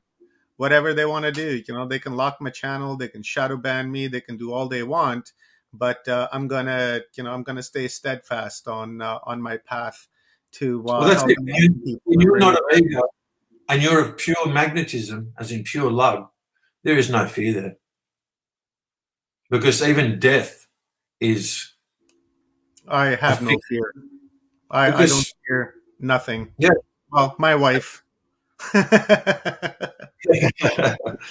and so yes, so we heal the Morgellons black goo aspect. I found that black clay does the job, and black clay has magnetite in it. Okay, that your brain also has magnetite, and what they're doing, they're fucking with your magnetite big time. Okay, so I just thought I'd say that for the scientifically aware there. Okay, now the next component of Morgellons to heal, okay, is the liquid crystal aspect. They put liquid crystals in the Morgellons to insulate the Morgellons, okay, to protect it, the black goo. To actually protect the black goo, they use liquid crystals. Now, where do we find liquid crystals? It's in the screen that you're watching me on right now, watching us, rather, in TV sets, all the plasma screen monitors, computers, stuff like that. It's the same liquid crystals, okay? Now, to heal the liquid crystals, that one's much more simple. Just do a chlorine dioxide sweep of your body. The great thing about chlorine dioxide, it's the safest bleach that literally has magnetized electrons sweeping your body, oxidizing all the heavy metals and rubbish and whatever crap is in your body. And when it oxidizes like that, toxins, it leaves your body far quicker than normal sort of regular chelation processes that give your body you're going through a bit more pain because your body exosomes are that sick and toxic that pain is an indicator that just tells your body that something's wrong. You need to pay attention to it. Now, when I get pain, say like when I'm moving my body around, when I'm shifting and stuff like that, because I've got so many injuries, okay, and I still do, I'm still fixing it, but I'm so magnetized, I can still move, I can still dance, I can do everything. So that's the thing. Just because you're injured doesn't mean you can't do stuff. You get magnetized, you start doing stuff again, and you pull yourself back together. And I'm going to show you how to do that when I get into the body healing stuff. So for the liquid crystals, go the chlorine dioxide or hydrogen peroxide, 35% food grade. Okay. Now I use both. I use the chlorine dioxide that you get in the form of sodium chloride. Okay. It's known as MMS. Okay. Now you can activate it with a weak solution of 4% hydrochloric acid, same as what's in your gut, 2 chlorine dioxide in, say, like about 250 mils to 375 mils of clean water. I use distilled water and nothing but, because the distillation process is the only one that leaves behind all the rubbish, full stop. And people say, oh, what about the minerals? No, fuck all that. If you're having all that good stuff anyway, you're putting it back into the water anyway with what you're making your health drinks and nutrition and stuff with it. Now, the thing is that even when you're sourcing spring water, not all the rocks and ores and everything that spring water comes through, depending on the location, are actually good for you, okay? Because there's been that many 9/11 disaster resets. And the reason why they do this is to literally put together certain elements of nature together and fuse them together that get fused by a big 9/11 sort of event disaster happening. Well, like the usual Freemasonic thing, they're going, oh, we've got a new problem. There's a lot of money to be made out of that, isn't there? So that's exactly what they do. They go, okay, we've done this to create more new sort of inorganic elemental compounds, okay? The inorganic ones are the secondary level ones in the chemistry chart, the periodic table, okay? The primary ones are the magnetic ones, okay? And things that are primary elements are magnetic. Electrical elements are inorganic, okay? Now, there are some inorganic ones that are essentially organic because they're the proper electricity that are in line with what is magnetic naturally, okay? But then they make all these extra toxic inorganic elements and compounds that then they go, okay, after this 9/11 sort of reset, this element has come together with this element, and now we've got this new element, okay? You know what gives it away? And you can look it on Wikipedia. Go and look up the occult periodic table of elements, okay? It's been up there on Wikipedia since 2013, since I first came to notice it.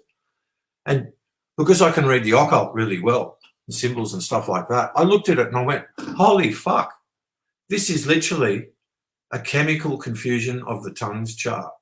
I kid you not. Yeah. It's like, and down, it's 1933, okay? It's got on it, Theosophical Society, Adyar, something like that.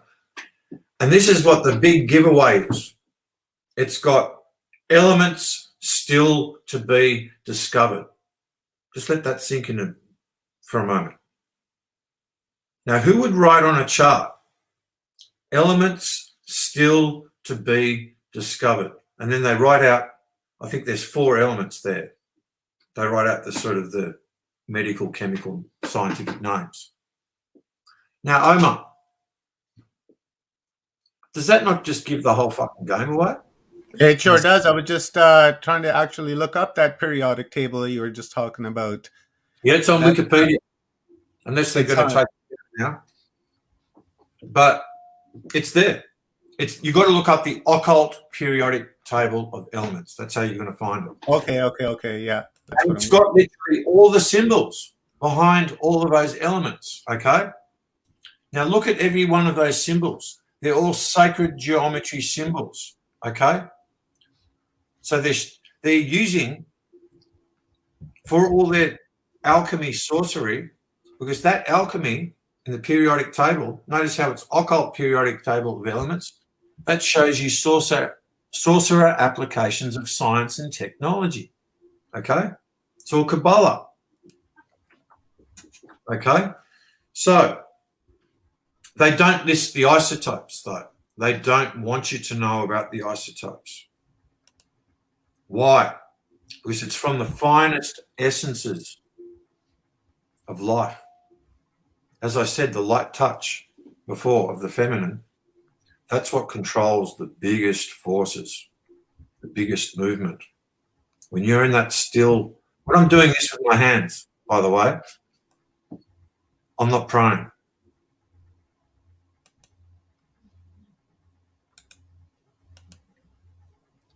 What I'm doing, I'm connecting with the magnetism of all nature through the prime elements. And when I connect with that, I turn into a compass, just like you will too,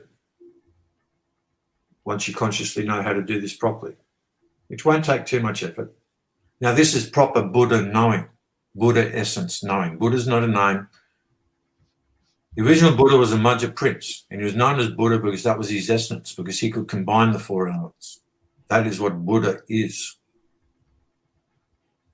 When you combine that, the Majja, the Same whole thing G. with a Mahatma. Right? Mahatma is a title. It's not a name, right? Like most people think Mahatma Gandhi, that Mahatma was his first name, but it's not. Mahatma is a title. And a title is a corporate term that's taken from totem, okay?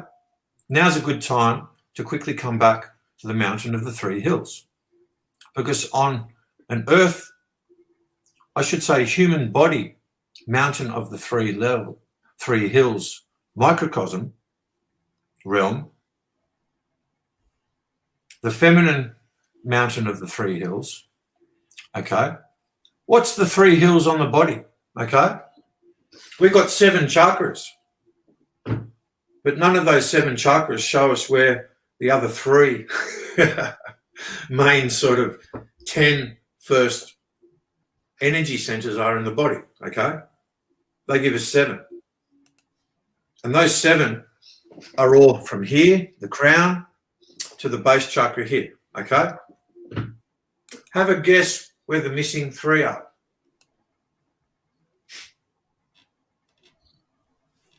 Okay. The problem is when they lock us up, you know, in a cube sort of brain prison here, okay, and they teach us that, oh no, everything's mind and your body is just, you know, useless biology supporting your head function. Well, that's how the Satanists think about it. They just want to be this head. I just want to entertain my face all day. I want to entertain my face all day and be a narcissist. Fuck off. No.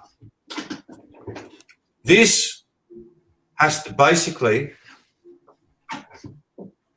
I might have to send it to you. Is this what you're talking about, Gauze? This one? No, it's not. It's on Wikipedia. Yeah, I can find it. I'm a little obsessed over it now. Okay. Isn't it funny? Maybe because I've posted it before. And I love this kind of stuff. This stuff. Right here? Oh, there it is. That's it. That's it. Now, I'm going to decode this for everyone right in front of them. But where was it? What was I talking about just then? Oh, yes, the mountain of the 3 hills.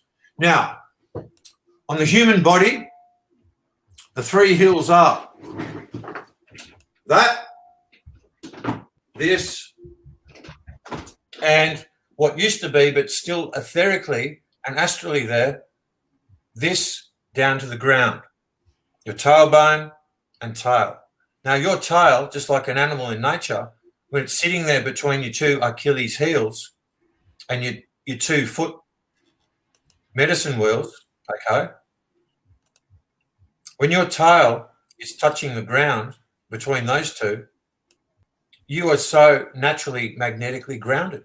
That's what the tail's for, to just naturally ground you wherever you go. It just naturally, you look at an animal's tail and you look at the movement of that tail.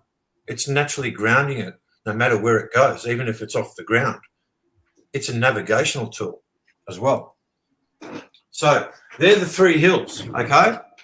Now, the 3 hills, without those 3 hills,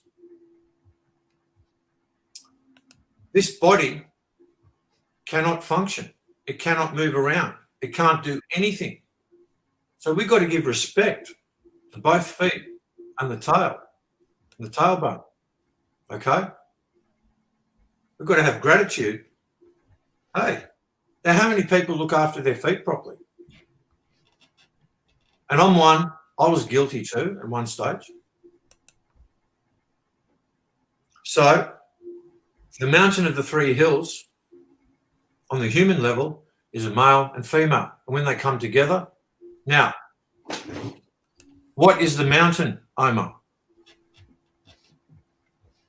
I'm not sure, Shaman. Okay.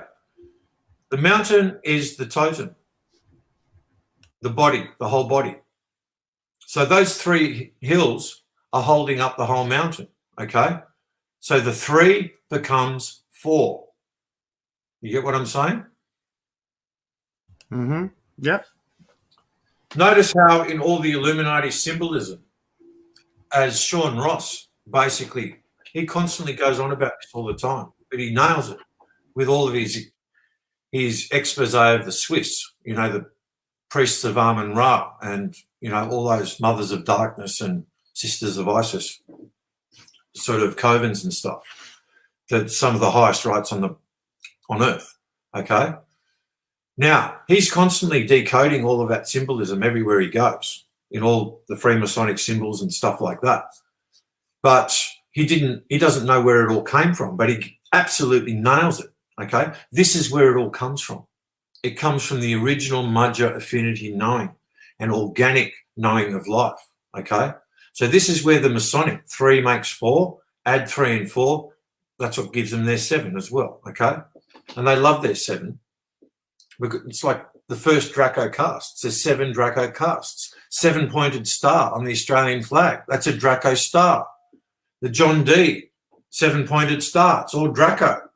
Yeah, he got his knowledge off the macros. Who are the macros? Fucking Dracos, reptoids.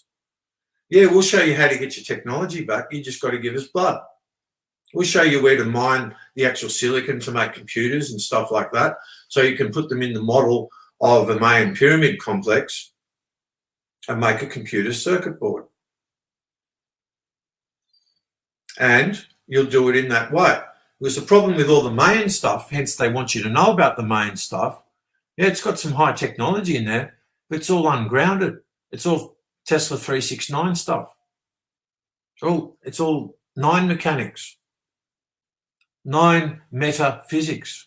Now, what does meta mean in Hebrew and even Greek? Meta in Hebrew means death.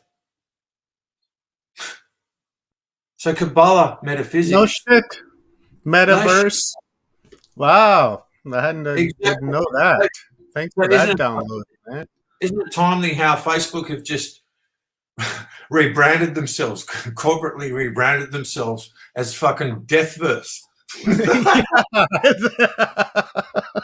That's what I was saying. I didn't know that. Thanks for that download, man. That's amazing.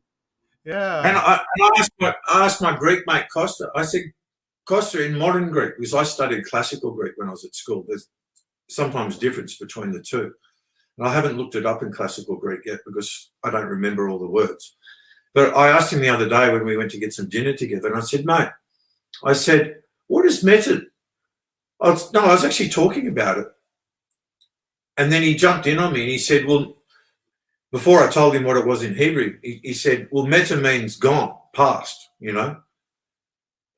And I said, and then I told him the Hebrew, and then we both looked at each other and it's the same meaning.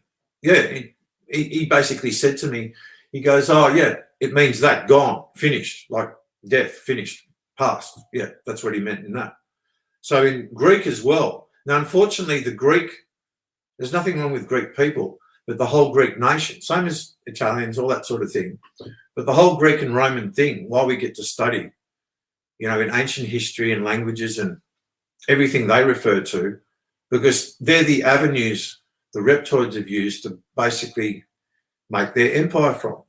That's their sort of empire building sort of history, okay? And empire building, a diluted term, is globalism, okay? Globalism is a term that was basically diluted from empire building. Just a new term. Just yes, that's right. Package wrapped up differently, and that's all it is. New language for the new century, I suppose. That's what Tavistock. They're just a bunch of rich old faggots. They're sitting around a round table all day going, yeah, how can we screw people? Yes, it is conspiracy fact. This is what these rich kids used to do. Shit. There's so much truth to that, Shaman. It's like, holy fuck, there actually is 8 people sitting around saying, how can we screw people? What can we do to make our life a little more difficult tomorrow than it is today? And literally, that's what's happening. And it sounds too far-fetched to believe, but more far-fetched it is, the truer it is, in my opinion. Yeah. And it's like, as Hitler said, the bigger the lie you say, and the more that you keep on promoting it on, you know, like radio advertising, just keep on banging them on their head, Eventually, they're going to be like fucking battery hens, you know, going, okay, you know, you know, whatever you tell them and program them with, whether they like it or not, they're just going to keep on watching the TV or listening to the radio, and they're just going to keep on listening to it all day. That's why they play the news over and over and over on the TV 6 times a day. That's a page out of the Nazi book. Tell them a lie long enough, they'll start to believe it, and it's just a new method of delivering that same objective, I suppose. As it's not even Nazis, I guess. It's And that's what these than that propaganda. And that's what these lying through the nose politicians like Danny Andrews, Hunchback Andrews, why I was carrying on about him, was that cunt is absolutely lying through his fucking nose all the time. Have a listen to how he talks, okay? When I was talking about, have a listen to where someone resonates their body, the sound in their body, and then listen where it resonates. Now, when someone talks in the gut, like I do pretty much all the time, the top end of the voice is shaped by the nose and the upper bits of the head, okay? But when you resonate it down here, you get the fullness, okay? And how you shape the actual bass. It's the same like bass EQ on like a bass guitar, okay? Once you've got the sea of love magnetism, big sort of bass sound, so big and bouncy, everyone can bounce on it and not get hurt, okay? All the other sounds can happen, okay? On top of it, it's the same as having a sound PA on an amp. Okay, if you haven't got your power amp set with a maximum intensity and lowest possible volition, okay, so everything on top of it can have all the room and space to breathe, but it's so fat and wide, the signal and the power amp, it can hold up anything forever. Okay, it's that strong, but yet it's leaving that much room for everything else to express itself infinitely on all the other processes of life on top of that in the orchestra. It's the same with the actual mechanical setup of the sound and the equipment for the PA. Everything. It's the same process with all of it. So once you get the foundations of one process of life, of the fundamental principles and roots, you just take that to another area and you can work out the rest. I get all these scientist types. Yeah, see the outcome, right? Or anticipate the outcome of what this force is doing. And once you can see their outcome, then you can see the steps that they're taking to achieve their ultimate goal. So we first have to really see the outcome of their thinking, because we have to remember they're not very creative, right? Because they're parasites. They envy us for our ability to create and be creative, and they can't be. So when they create an intention or a goal, we can see the outcome of it right away if our eyes are open.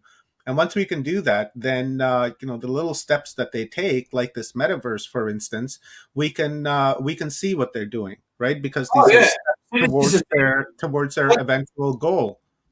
Once you can be woke to it, that's all. Yeah, once you can see, aware, not woke, but aware of. This is why signs and symbols have always controlled everything, because the omniverse and nature itself expresses itself in abstract symbol archetypal forms, okay?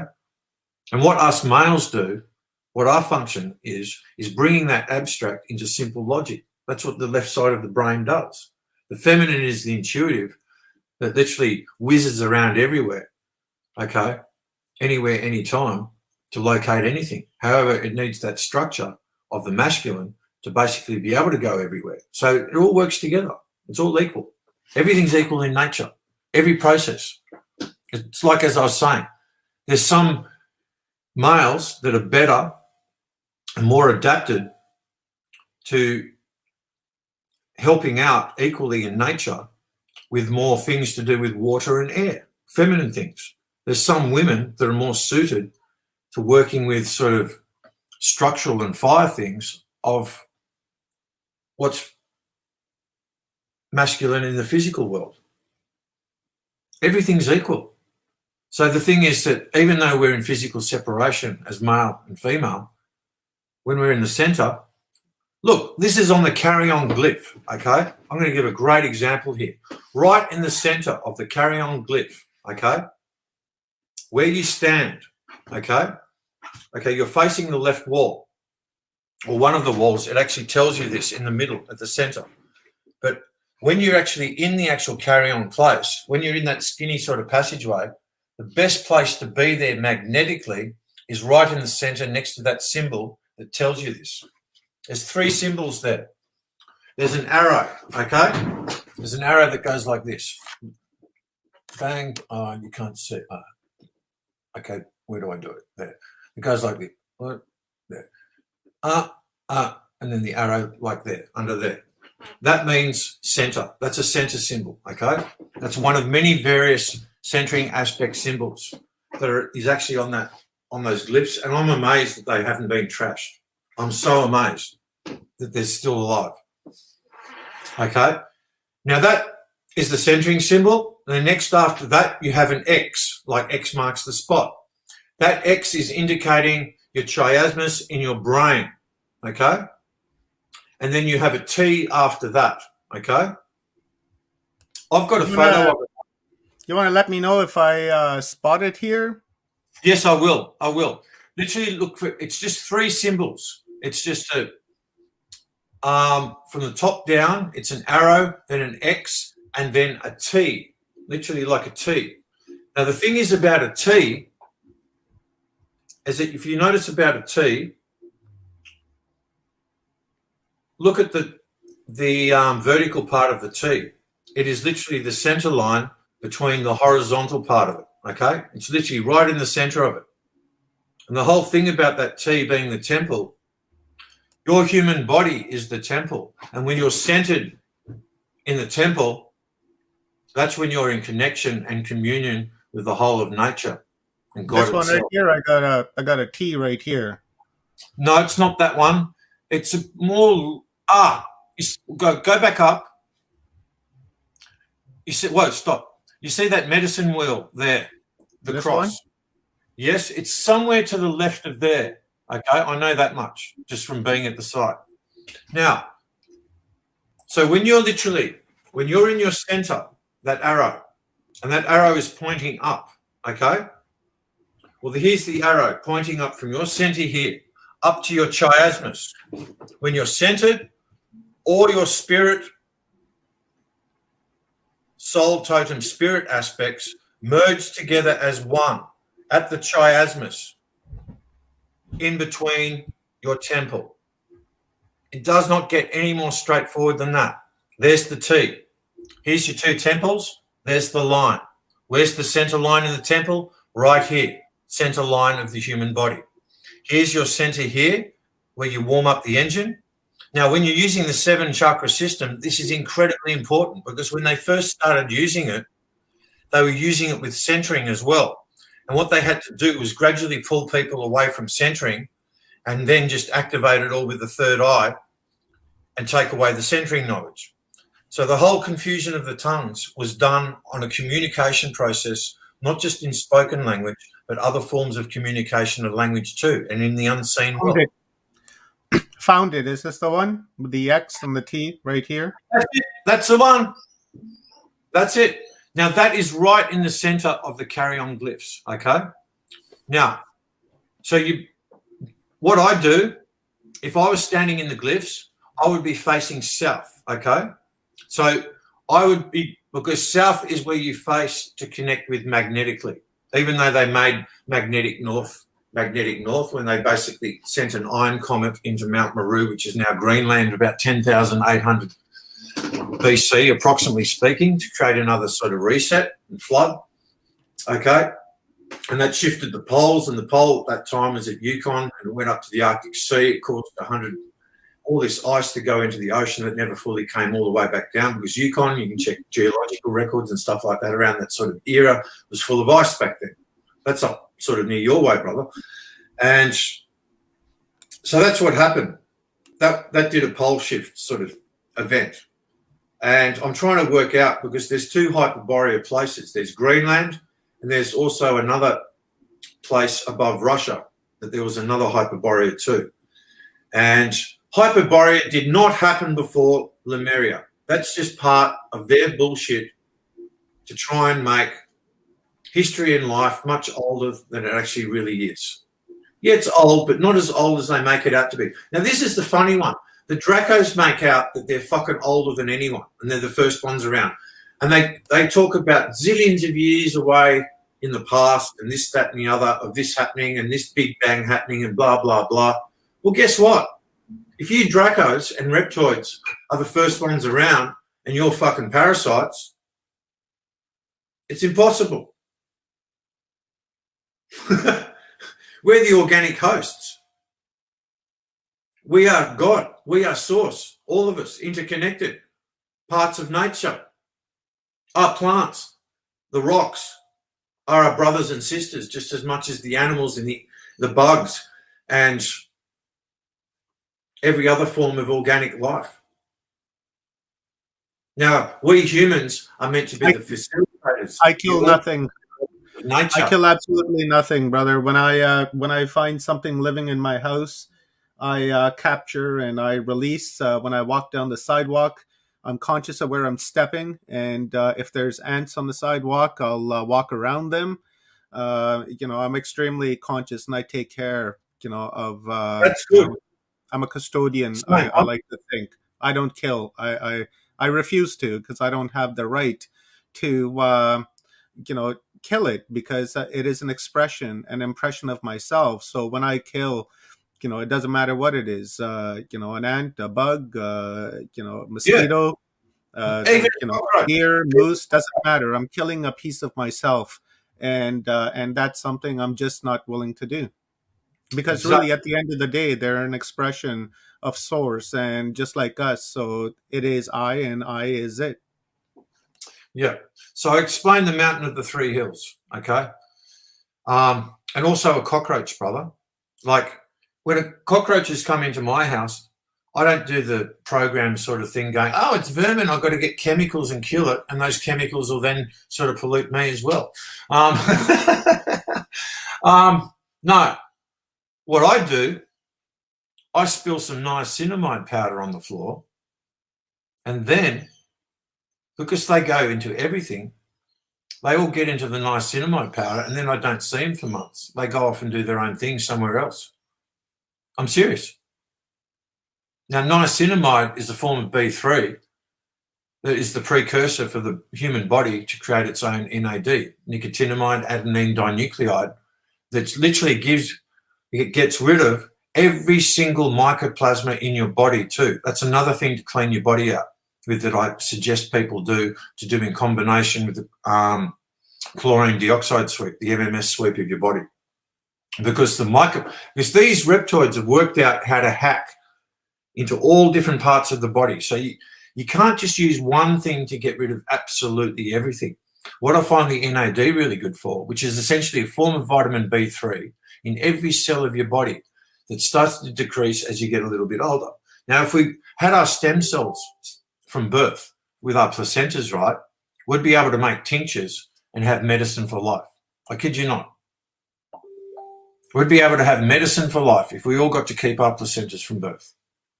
It's that simple. If we need that medicine. Because once you know how to use this magnetism, now you might have just seen me before, my body just kicked off a big movement, because I'm doing body healing at the moment. It's quite extreme, some of it. And I'm not going to go into the extreme stuff at the moment. But when I do this for hours on end. And sometimes I'm shifting big parts of my body and moving them back into place, because from all the energy weapons I've been hit with, and they're planned for me since birth, since I got bashed on the altar by my scripted mother for this sort of split timeline lifetime, in the genitals and also the arse, and then progressively through my life, what they've had this plan to basically cut me in all my joints, okay, to eventually turn me into a cripple, okay? Will wants to know, is it cinnamon? I'm not sure. Well, maybe you want to redefine your question about cinnamon? Well, cinnamon's good for regulating your insulin, but you've got to get cinnamon Vernon. The other cinnamon doesn't do it. You got to get the good. You got to get the good. Okay. I think you probably just answered the question. Right? I don't know what the question was, but I just thought I'd say that. Yeah. Now, where was I? Yes. So for me, that was their plan on me. So literally, with all the energy weapons that have been hitting me, it's to sadistically torture me for life, but to never kill me. Okay. Now, in a funny sort of way, they can't quite kill me, but I'm not going to get into that at the moment because that's too complicated to get into. But their plan has been to collapse my body. So all of my wrists, all my joints, my head, my elbows, my knees. They've even cut my Achilles tendons, okay? Now, this is what the Greys do when they abduct people, or like what they did to me. They couldn't abduct me, so they just did it from a ship anyway, while they basically had all these other psyops happening at the same time, and they just worked on my feet. They literally sliced up all my feet, made them all flat, took all the air out of my cushions. That's why they call it the soles of your feet, because they're full of magnetism so you can bounce and move.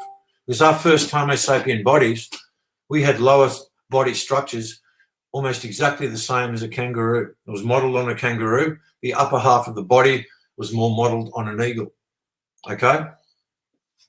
And our pineals were on top of our heads, like you see on the Teletubbies and those stupid children's shows. Because, yeah, as you said, they can't come up with anything original because they are part of the originals that are now an infected virus. And they are an alter ego now that are so far removed from what their true soul is that they even weaponize their pain to make sure that they can remain unconscionable enough, because they know if they ever have to face their soul again and the conscience of their soul, well, that's it. They could never cope. Never cope with all the horrible things that they don't. So what they do the opposite. They weaponize their pain to make them seem even more stronger and scarier. But really, at the end of the day, these demons and stuff like that, I laugh at it all. To me, all these demons are a little spoilt little rich kid, okay? A spoilt brat. You catch them red-handed with their paw in the cookie jar. And they look up at you and they just go, they just scowl at you with the ugliest face possible and start screaming to scare you away. But really, as an adult, you just go, okay, here we go again. So you just got to patiently sit there and wait until it jumps up and down and does its reactive sort of fetus on a wheel thing on meth and monatomic gold until it eventually conks out of steam and collapses on the floor. Yeah. So that's what it's like dealing with the 1%. When you're an original family member, soul like I am, they've made me a fucking nobody now in the Matrix, which I'm quite happy to be. But once upon a time in other past lives, me and other family members were known in more of a capacity as these royals are known today and stuff like that. But that's only because we were organic cleaners. It didn't make us better than anyone else. It just means we were the oldest souls that had the most experience in knowing how to deal with nature and how to live and be with nature. And that's why the Magi were the Magi and used to go and go to every single tribe and educate them and educate the shamans and everybody on everything. And if there was a problem, we'd stay and hang around and help them fix the problem, okay? So we were constantly on the move. We were the original gypsies in that sort of sense because, well, you know what? We lived everywhere. We could live everywhere. Now, just because you came from a certain part of Earth, that is your nature aspect home where you're actually learning the natural law for that nature aspect, you still visited other peoples for other reasons and things like that. Because we're one big happy family. And that's what we're going to be again. Because we've taken control of the magnetism back from these idiots. All we need is more people on board now to use their own magnetism to consciously build it. Because once you've got control of the magnetism, the bottom line of it, well, then you just sweep up through them as an organic virus and clean a lot of them. And that's been my strategy for years. And that's coming off now. And that might be audacious to say, but this is what I've been working hard at behind the scenes to basically get that first bottom line of magnetism so we can control the rest of it. And the more that come on board with it, the people that are awake to it, the people listening now to, to a show like this, that Omar gives, okay, well, this is where the information is going to be found for you to self-empower yourself to be a sovereign, emancipated human again, because there's nothing more powerful. Because I'm just going to say this straight out. There's not one ET out there, not one interdimensional being that is ever going to guide you and your consciousness towards your soul. Because these bodies, I should say, this body/soul that works in symbiosis is only perfectly designed for one user, you. Okay? And it's your consciousness is the only thing that's going to ignite the ignition to basically light the spark of your own creation flame in your soul, okay? So that light shines through your body and up through your fisheye, through your crown, and gives light into the omniverse, okay? We are source magnets, all of us. We all are God. Now, Christians are going to straight away say, knee-jerk, oh, but that's what that's what the Satanists are. Well, sorry, you're working from a manual that the Satanists gave you. It's just clear and simple. You look at the history of the Bible, look on my page. I've debunked it. It's complete fraud. The Holy Hebrew Bible is fraud. Sorry, nothing against Hebrew people. They're just used, okay? You've got to look at the bigger picture and the strategy and how it's all been done, okay? There would be no Judaism if there wasn't no Mudja first. Full stop. All Jews have been used. Hebrews, all that sort of thing. So they get called God's chosen people and they live up to the adulation of that, okay? I'm not saying all of them do. But they had a strategy. They sent in the Shepherd Jew to befriend us. We always got on with them. We showed them the right stuff. Yeah, they're into it. But then they always send in the satanic Jew infiltrators to eventually plot and then overthrow us. And you see this same pattern throughout history. Just look at the Anunnaki thing. What's Anunnaki? Amun Naga. Who were the first Hebrews? Dark-skinned Hebrews. This is a strategy they used. They used the dark-skinned Hebrews as lower middle management to do all the dirty work, the initial conquest work, most of the time. And then later on down the track, the upper management, the Khazarians and stuff, take it off them, like they did with the Moors and stuff like that, through the Rosicrucians. Now, there are two factions of Moors. There was the militant Moors that were the First Vatican Guard, okay? Yeah, First Vatican Guard, the militant Moors, okay? African militant Moors. And then the Khazarians had a big problem. They had to work out how to get rid of them. And once they did get rid of them, which god was it, Gauze? Which what? Yeah. Which Sorry, god say was again? it? Sean's asking which god was it that you're talking In reference about? to which? In reference to which? Maybe Sean, you want to clarify your question down there, brother, and then I'll ask Gauze again. Yeah. Because the thing is that we shouldn't call anything God, but I was just using that term to basically put it in a simple way so people who are listening for the first time can comprehend what I'm talking about, because God is dog backwards. Now, dog is a soul. We're a soul totem, okay, which is our body as well. Spirit aspect, okay. Spirit aspects here, what you know as 4D, are the communication connection to those spirit aspect animals in nature that we basically are orchestra conductors for. So they already know what to do in nature, okay? But in the moment of now, they need conducting, okay? If we're not there to conduct them at times, they can't do the best job possible. And it works both ways, okay? It's about riding the moment, okay? And how do you ride the moment? You've got to be in tune with nature. How do you be in tune with nature? You've got to be in tune with the fine feel, harmonic rhythm of nature. It's music. How do we heal the body going through the most difficult maneuvers, okay? We do it in motion.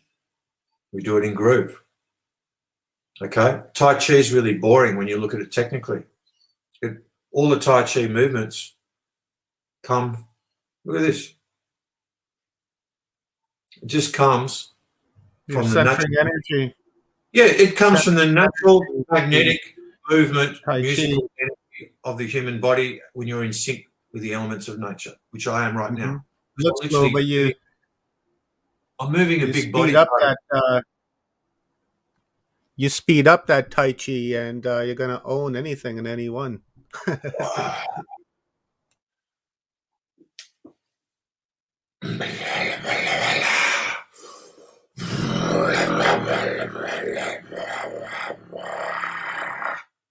Sorry, I just have to do an adjustment. Now,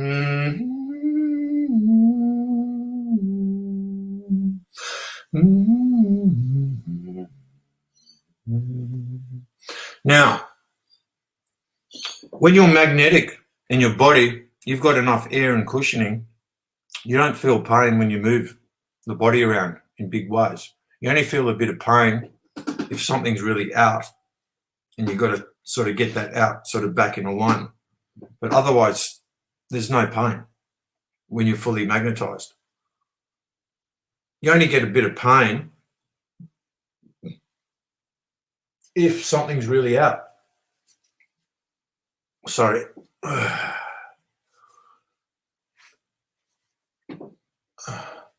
I tried chopping off my head, so I'm literally having to put my neck and head back into alignment as well. Ooh, that was a big movement. Now, after the show, I'll be putting that in place for about 2 hours. Ooh. Now, where was I? Okay.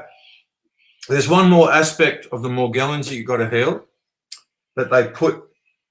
You've got the black goo, you've got the liquid crystals that I told you heal with the grounded electrons of the chlorine dioxide sort of bleach sweep through your body, or the hydrogen peroxide 35% food grade. You take a couple of drops. You can actually have that. I like the hydrogen peroxide 35% food grade because I can mix it with my antioxidant drinks that I make myself. It goes well.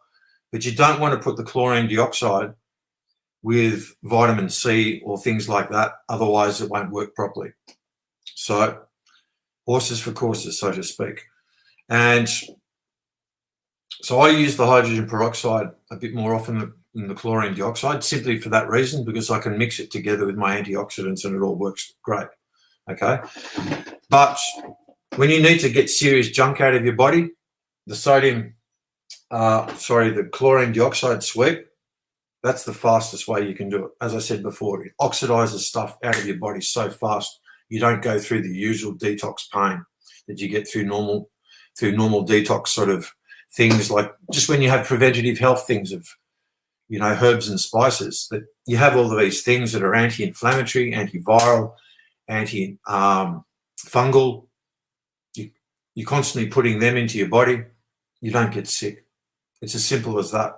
That's why you have herbs and spices, okay? It's not so much the food that you're eating. All that stuff's giving you far more. So it's the flavors, as I said. It's the essences that actually have the most power in life. And when they're controlling stuff from the astral, people think that 4D, 5D, all that sort of thing are higher realms. No. Let me break down the word chemical and alchemy back to Madhya language, okay? Okay, I'll get to that third element of the Morgellons we've got to heal, but this is important. Okay, the word chemistry. Look at the word, the root of the word chem, C-H-E-M. It comes from Madhya. Okay, K-E with a stroke above it, forward stroke N. It means to spy, spying. Okay. Then when we're looking at alchemy, Al in Madhya, Ol, it's pronounced as a soft O in English with a hint of an A, Ol. Just like you meant to say Uluru, Oluru, but the Jesuits, Levites changed it to U to try and steer it away from Madhya language. It's meant to actually be exactly the same as like Honolulu, okay? Because Oluru, the difference between Oluru and Alulu is dialect. The L and the R and Y are dialect interchangeable in the Madhya language from different aspects of nature in the world. You're going to be sounding things, same language, but sounding things a little bit differently if you're living in this region of nature and that region of nature, and the consciousness, whether it's a slave consciousness or a free consciousness. The environment shapes the dialect, is what I'm saying, okay? And there are certain dialect keys in the Madhya language that basically indicate the different regional changes, okay? Also, there's also in the Mudja language a musical element to it. There's meant to be musical notation to go with it, okay? Musical notes and chords, harmonics, etc. That's what the Mudja language is. It's the music of life. Because the original language, as I said before, it's chordal. It's fully chordal music.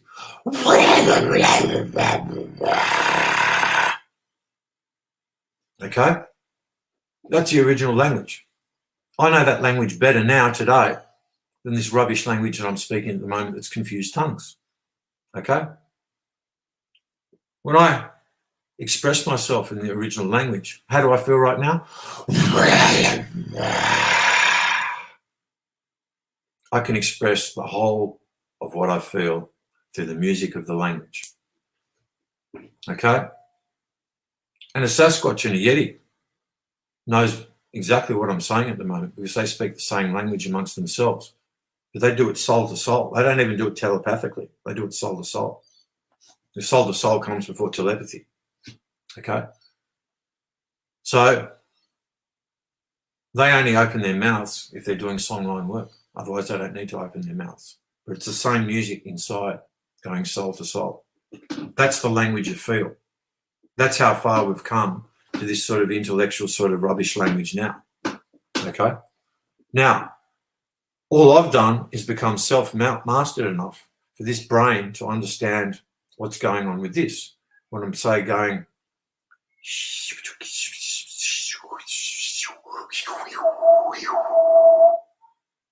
That's music as well. That's just on that frequency realm of life. Okay? Now, my natural frequency is the subharmonic, okay? Because I tune the subharmonic. I'm a roots person. I work with everything from the hardcore root structure to the wee sort of ends of the root fibers, okay? It's all got to be covered. That's my original aspect of nature. So that's where my natural vocal thing goes. And I couldn't even get that low. I had to heal my body enough so I could start resonating all my low notes properly. And they get even lower the more my body heals. And that's what they've done all my life. This is why they've cut me in all of these places. So I can't sing properly. I can't hit my register. Because they know if I ever get my body back and heal myself and all that, it's like, woo, he can start doing things again with his voice down song lines if he ever gets to that sort of point. So some people, if you're an old soul, doesn't matter where you are, what race line or anything, you can be a true old soul, true old Mudja soul, can be in any race line now in these cartoon skin suits, the way they've hybrided everything around so much. But the older souls, they got a black budget on to keep them down in life, to make sure that they never rear their heads or they find out who they are or anything like that, so they can be used as source batteries all their life. Okay? So that's all going to change now. Now, this final element of the Morgellons that you've got to heal is the cat shit, the E. coli. Yeah, they're spraying cat shit. Okay? And I was starting to have some really good conversations with a mate of mine, Peter Hellringer, and I hope he's okay.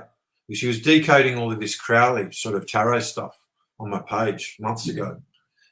And he basically had worked out that all the Crowley tarot stuff was ripped off all this Etruscan artwork. Hence why they keep all the Etruscan stuff so hidden, because it's all Mudja Welsh, you know. It's all connected with that. Like Welsh Qumri language is the same as Etruscan, same as Pelasgian in the Turkish sort of region, Asia Minor, Aegean. There's also Assyrian, spoken in America. It's a dialect of Mudja language. The same as Ebla as well, you know, to do with the Irish and what have you. So it's all the same language, different dialect, just like I'm speaking an Australian dialect of the English language at the moment. I'm speaking a Canadian dialect, okay? But we're still speaking the same language. So it's not like that we can't not comprehend each other. So this is the thing, even back in the day, everyone would be talking in their dialects of Mudja language depending on the climate. Now, originally we had a temperate climate of 28 degrees that had perfect level of humidity. Okay, it was never too hot, never too cold, just a moderate temperature. I should say never too wet, never too dry. Okay, and through the Draco-Reptoids and the Octopi 8 controlling all of them through Atlantean times, that's what created all the seasons, all the destruction. And they deliberately froze over the poles as well and Greenland to hide technology, okay? So what we know as the poles. Now, we're living on a portion of Earth, okay? We're living on a small portion of Earth. We just happen to be living in the main area where the genitals come together, okay? Okay? Because the female Kadisha, okay, on Earth, okay, the ovaries and the reproductive system is here in Uga, Australia, okay? The male genitals is up the UK way, okay? So if this portion of Earth is just mainly the genitals, you can just imagine how big Earth, the two whole bodies entwined, actually be. So the Earth is not flat, the Earth is not round. You just heard what it is. And there's roughly about 40 billion miles, if not even more, to all of it. Because there's a simple rule when you're reading stars. When you're reading stars and star maps, under every astronomical configuration, an astrological constellation indicates lands and seas below. Every single one. Now, there's a video out there, I've got to go through mine, of Dr. Phil Valentine. And I've got 100 videos of his I've got to go through to find out which one it is. And yeah, he's a really good teacher, that guy, okay? I highly recommend his stuff. And that will be odd coming from to some people out there, because he's got some very strong views on certain things. Well, I don't blame him. But he's a brilliant educator. He knows what he's talking about. And he knows everything pretty much up to a certain point, except the original Mudger stuff. But I've pestered him on a couple of occasions over the years, but I haven't been able to have a full conversation with him. And we've had a couple of interesting exchanges, but they've been respectful. But I've never had a chance to get through to him yet, because I basically get blocked from everybody. Because they don't want anyone, especially the teachers out there, to have all of his soul information. That's all I'm doing. I'm giving people foundational soul information. A lot of people out there got all the rest of the stuff right on top of that, you know. But everyone's missing all the soul foundation components. That's all I'm doing, just giving it out. The rest you can work out yourself, you know. Some of them you already know, but unless you've got the foundations right, you're always working with dodgy models. This is why I come across some scientists and medical people, and they get the shits with me big time when they've been working on something for 20, 30 years, and I come along and I learn it in 3 to 6 months. And it's like I move past them. And they can't handle it. And they start throwing shit at me. They start abusing me, this, that, and the other. It's all just part of their whole reactive thing. Well, the reason why is because I've developed an approach, as I've been doing this for a long time myself. I've done enough work and study to have some, triple doctorate at university, but who'd want to go to fucking university? I did one university degree, Bachelor of Arts in Contemporary Music. That was enough to tell me I never needed to do music again. Not music, university. Okay? I did learn what I needed to learn there of the 3 good, brilliant teachers in particular. But the rest of the course was a bucket of prawns in the sun. Okay? It was useless. Okay? It was just all this sort of polyfiller component sort of stuff. And I made a conscious decision at university to go, okay, it's not going to be like school where I was forced to get 100% in every fucking, every grade for every subject, okay? At university, I kind of went, okay, no, I don't have that control over me. I'm just focusing on what I need to learn in music for my future. and everything else that's not relevant to that can stay in that bucket of prawns in the sun for all as I'm concerned. But the problem is with universities is if you're unique and you're a real sort of someone that forges their own way, okay, those top university dean professors, well, they're all Freemasons and stuff like that. They'll either steal your work and use it themselves or stop you from getting there, okay? And you don't need that. And look, at the end of university, what do you wear on your head? A cover, a Saturnian dunce hat, for fuck's sake. That square thing. Yeah, if you look into the corner of that cover, a cube in a certain way, you'll see a hexagram. And that's how they basically flip into Saturn.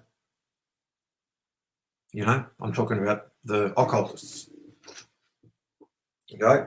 It's not somewhere you want to go, but I'm just saying, this is how easy it is in a blink of an eye to portal switch wherever you need to go in the invisible world, okay, the unseen world. Because to go from one center realm to another interconnected center realm, it's even quicker. If you need to do it visually, you can just use the center symbol. Look at a dandelion pollen ball. That's the master one. Or just the line and a circle like a canoe, bottom of a boat, okay? As I said, they're just 2D symbols that indicate full omni processes. You're the middle of the omni. Why live in reverse polarized stereo of Kabbalah, okay, when you can be the center of omni for all your sound? Yeah, all that sound moving through you in all directions, all motions, and you're the center of it. Oh, I can't tell you how good it feels. Because then, when you're healing your body, that's why I've got this. You can do it. I found another stool on the street. Where is it? Just here. Okay?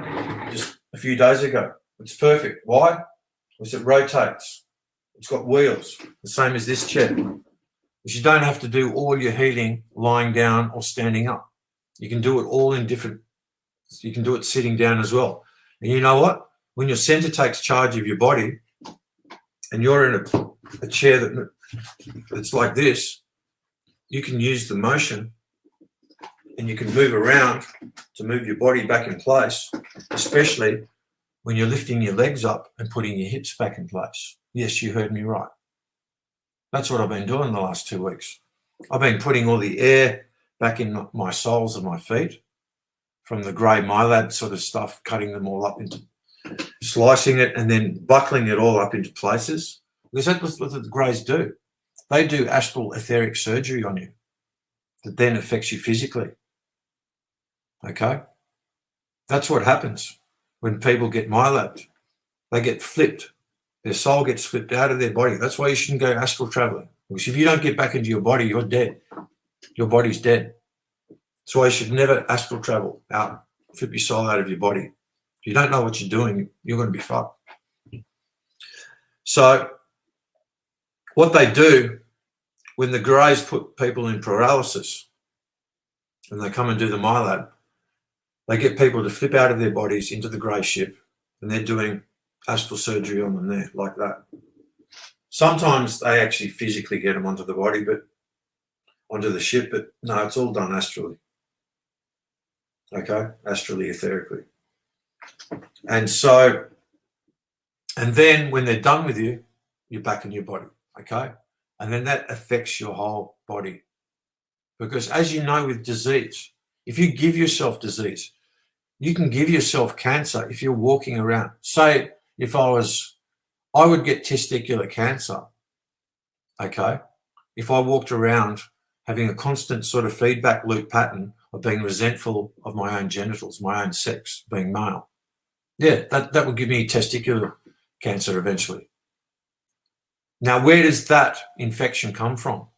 That comes from an unseen place first.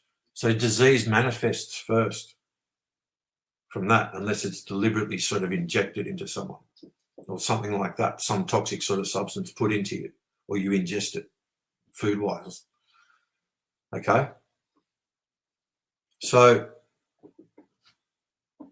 when you create your own illness from having a mind pattern, a programmed mind pattern that's disaffected from being toxic in the first place, okay? Or, you know, like as I said, you know, you can have a woman as well that resents her own sort of biology and reproductive,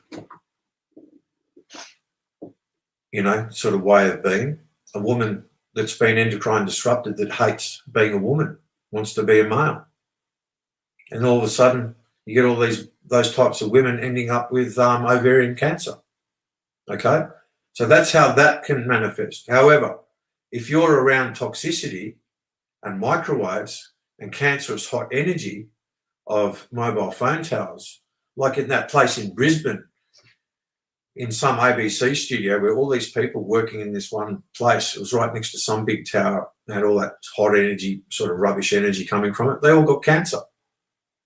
They all worked in the same building.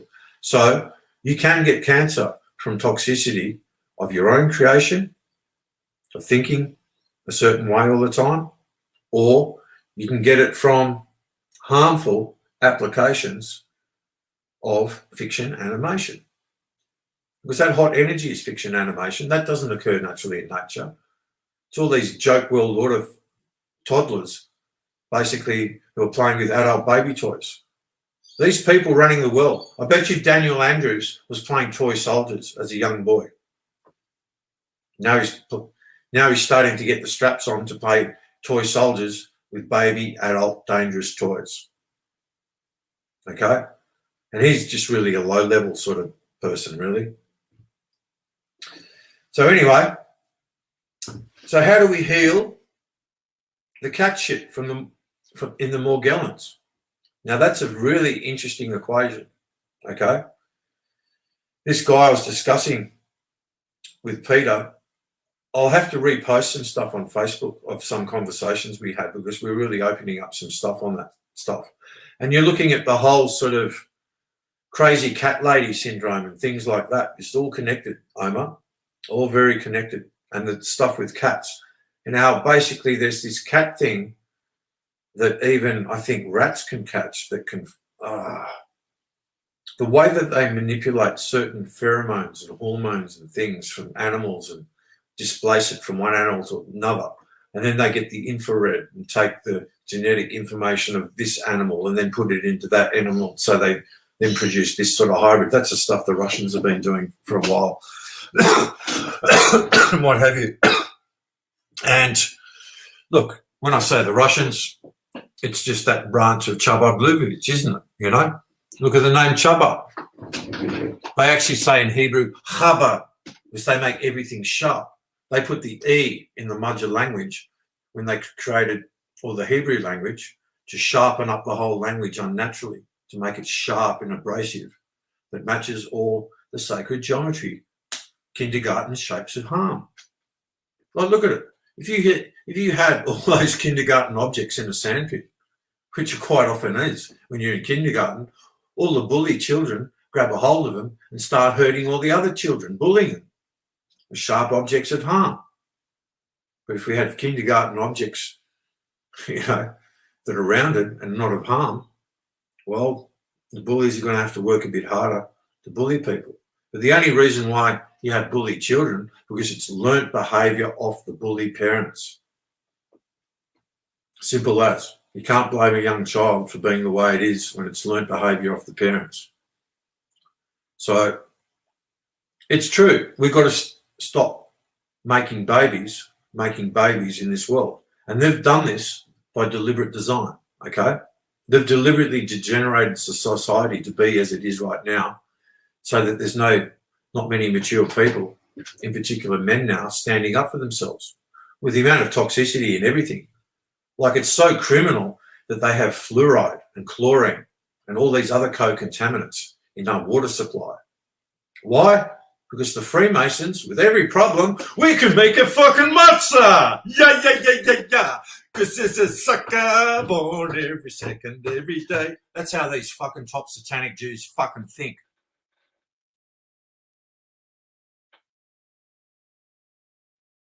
Hava, Nagila Hava, there is a sucker born every second, every day. Now, what sort of fucking mindset goes, where can we make a new problem so we can make more fucking fictitious fucking money wealth and destroy fucking the whole reality? It's a special kind of stupid, isn't it? Yeah, and I'm meant to be of Jewish bloodlines. What a fucking joke that is. Sorry, Mudger comes before Jew. That's on my mother's side. Well, I've got Hungarian genetics on her side. I've got Polish genetics on her side. But the real sort of side that got hijacked in this particular one, that's because she's got Rothschild bloodlines, and Rothschild is a bloodline collector. So if you've got Rothschild genetics, you've got just about everyone's genetics. And that's going to give you an instant level of intelligence just from that, because you've got the ability to scope through all those genetics. But that's not the right way of doing things. That's cheating. And you're not meant to mix all those genetics. You've got everything in you already, and then you learn it all through every aspect of nature that you then go and live through. You don't vicariously cheat through everyone else, you know, because that's all they are. They're sideline commentators. Oh, they're expert vicarious perverts. Yeah.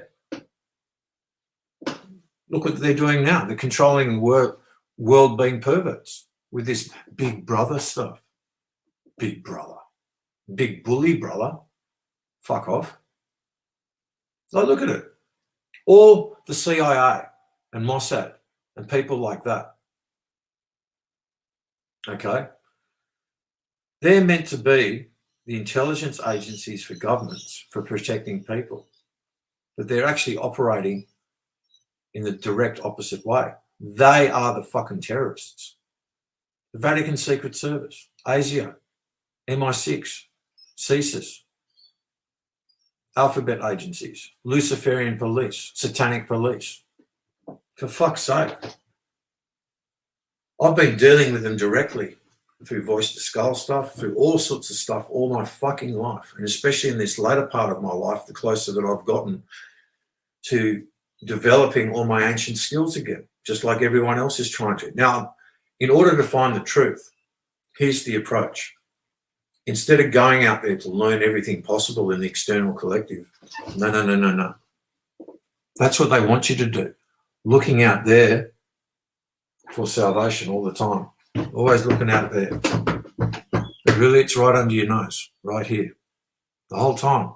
And it's the same with the whole Jesus theatrics theatre show. And it is, unfortunately, because they retroactively created it by time travel. They scripted it based on the life of the real Mudger man, who was known by his main essence in that lifetime, which was burning. The burning that's the inner fire of the creation flame itself. Okay? That's it. Because we didn't have names. We're known by our essence. Smell, taste, feel. You know it instantly. It's real. But something visual, well, you have to do a lot of work to make your eyes actually intuitive. And you can. Because you can use your eyes as a medicine wheel too. But you need to develop your body kinesiology feel to be able to do that. That's why I give out the body pendulum, the center body pendulum, as I call it, technical exercises. That's to develop all your kinesiology body awareness and also get all the right results. Because once you know your body and you feel know your body, and you're not lying to yourself so you can access your whole body, because accessing your whole body is accessing your whole soul energetically / magnetically. And then once you connect your body circuitry with the elements of nature magnetically, that's when you can really turn this engine on. No, I've done that now. I'm 53. Now, most Buddhists and pure-minded people who just want to find the truth and perfect themselves so they can basically live a life of freedom and autonomous being, and emancipation from all this nonsense, or just emancipation in just a purely emancipated state as we freely be, as we were perfectly designed to be in the first place. So when we magnetically connect with all of nature, and I'm going to show people how to do this. I'm going to make this as simple as I possibly can so anyone can understand it, because that's what's needed at the moment. And I'm not going to charge any money because this is our birthright information. And I've spent all my life, instead of focusing on third eye stuff and all the stuff they give us to use. Look, with the third eye, this is the big red flag. Any arsehole can use it to be a psychic trickster playing tricks. That should be a red flag straight up. But to use this, you have to have a clean, pure body fish tank terrain, okay? Otherwise, it won't work properly as it was perfectly designed to be. Then on a consciousness level, you've got to be of pure magnetism to use it. You can't be an arsehole to be of pure magnetism.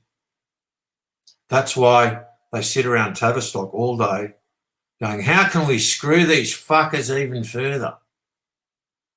Oh, let's put some endocrine disrupting sort of substance in the ink on all the receipts they handle every day.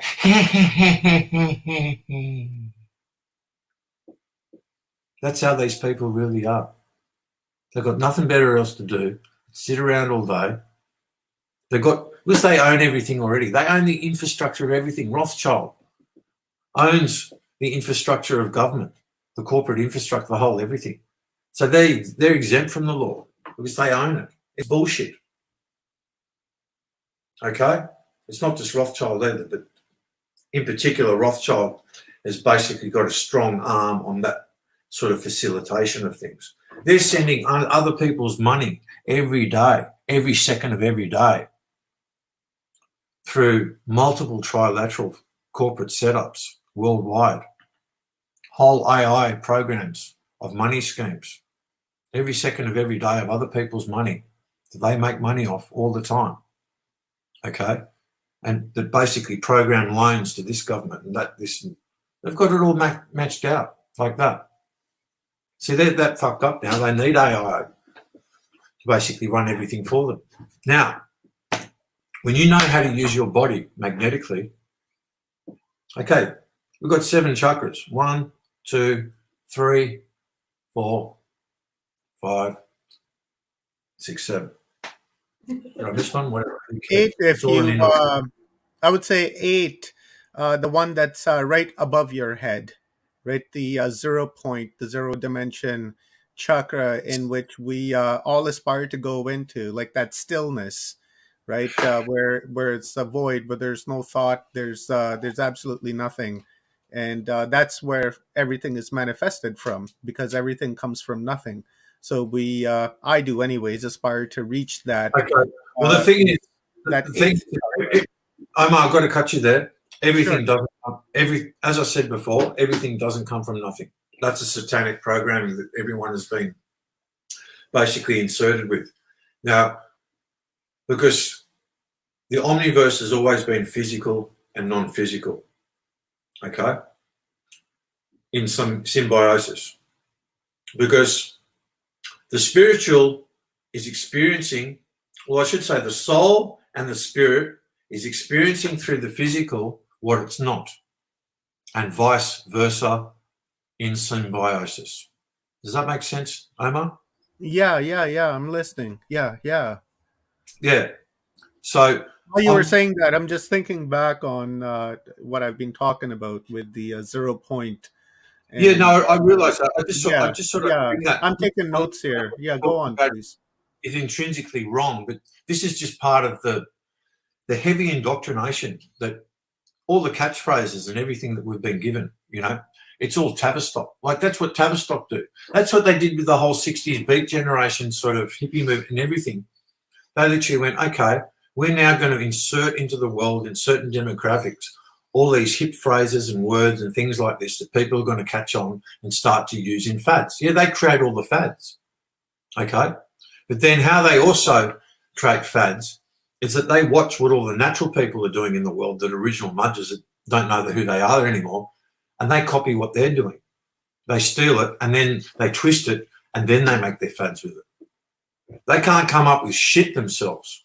They just observe stuff and they go, they just have an inbuilt military trauma-based mind control sense of, oh, look, if we do this, this, and this, we can have this, this, and this. They've just got a military mindset the whole fucking time of just acquisite, just... Yeah, like I was saying earlier about the outcome, and then you can see the steps taking place, and you can see the outcome happening. Yeah, very good point there. Yeah.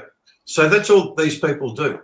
So it's no fucking conspiracy theory. These people do sit around all day wondering, how can we screw the people even further so we can remain living off the fat of their lamb the whole time?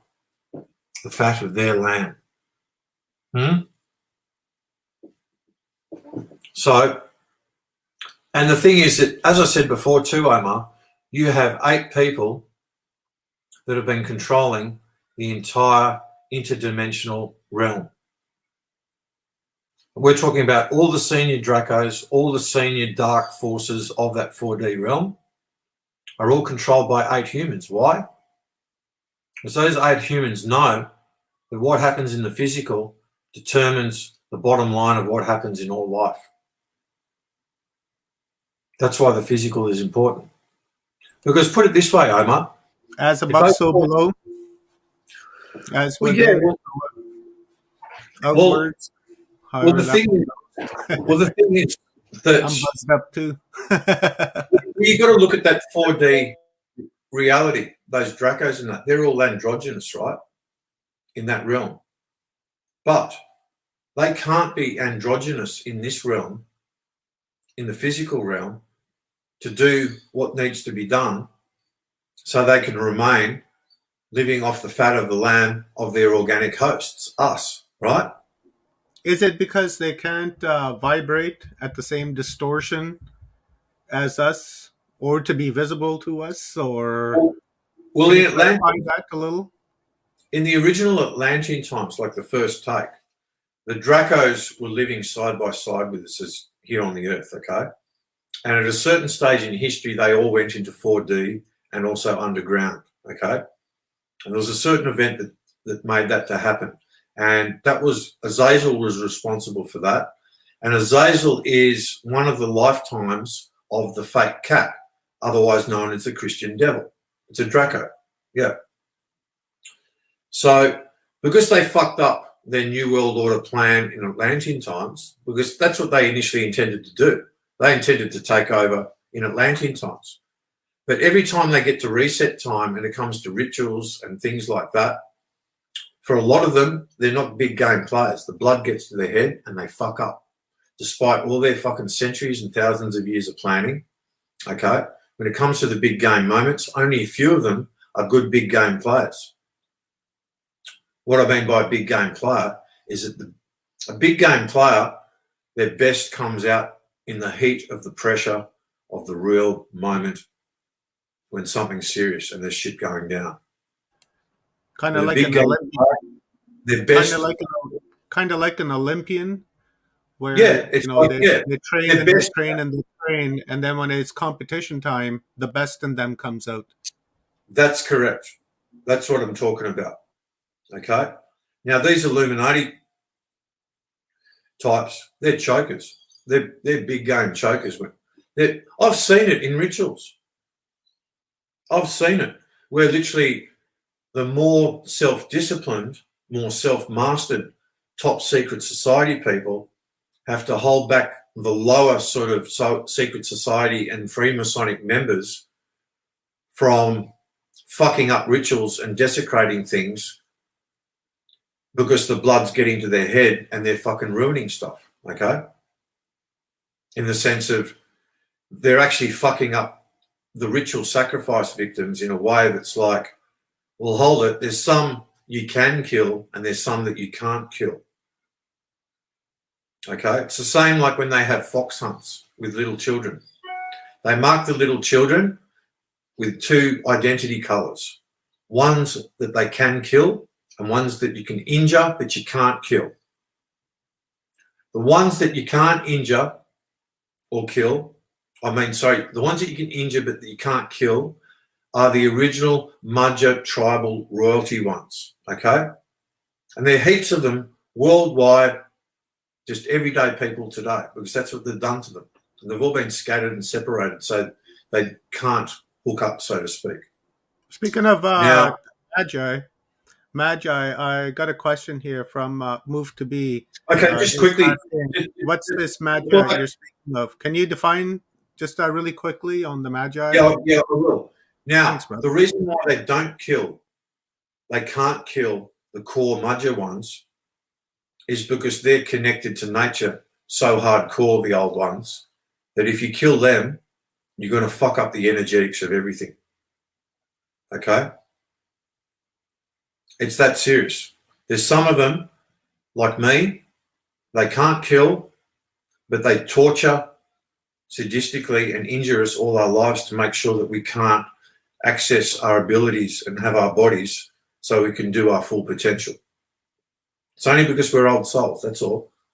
Now, if it's younger souls that are not part of that core, even if they're an important sort of powerful person in their own battery and evolution, if they become a problem to the Illuminati, they can be dispensable and killed, okay? That's how it works for them. It all comes down to knowing how the natural science works of our biology, which is the best organic technology ever. Now, this Mudger, what it means is great core family of all people. The Mudge is the force of magnetism. That is the core of love, core of magnetism, the Mudge, okay? That's just in monotonal language. If I was to say it in chordal music, in how I feel in this moment, it'd be like this.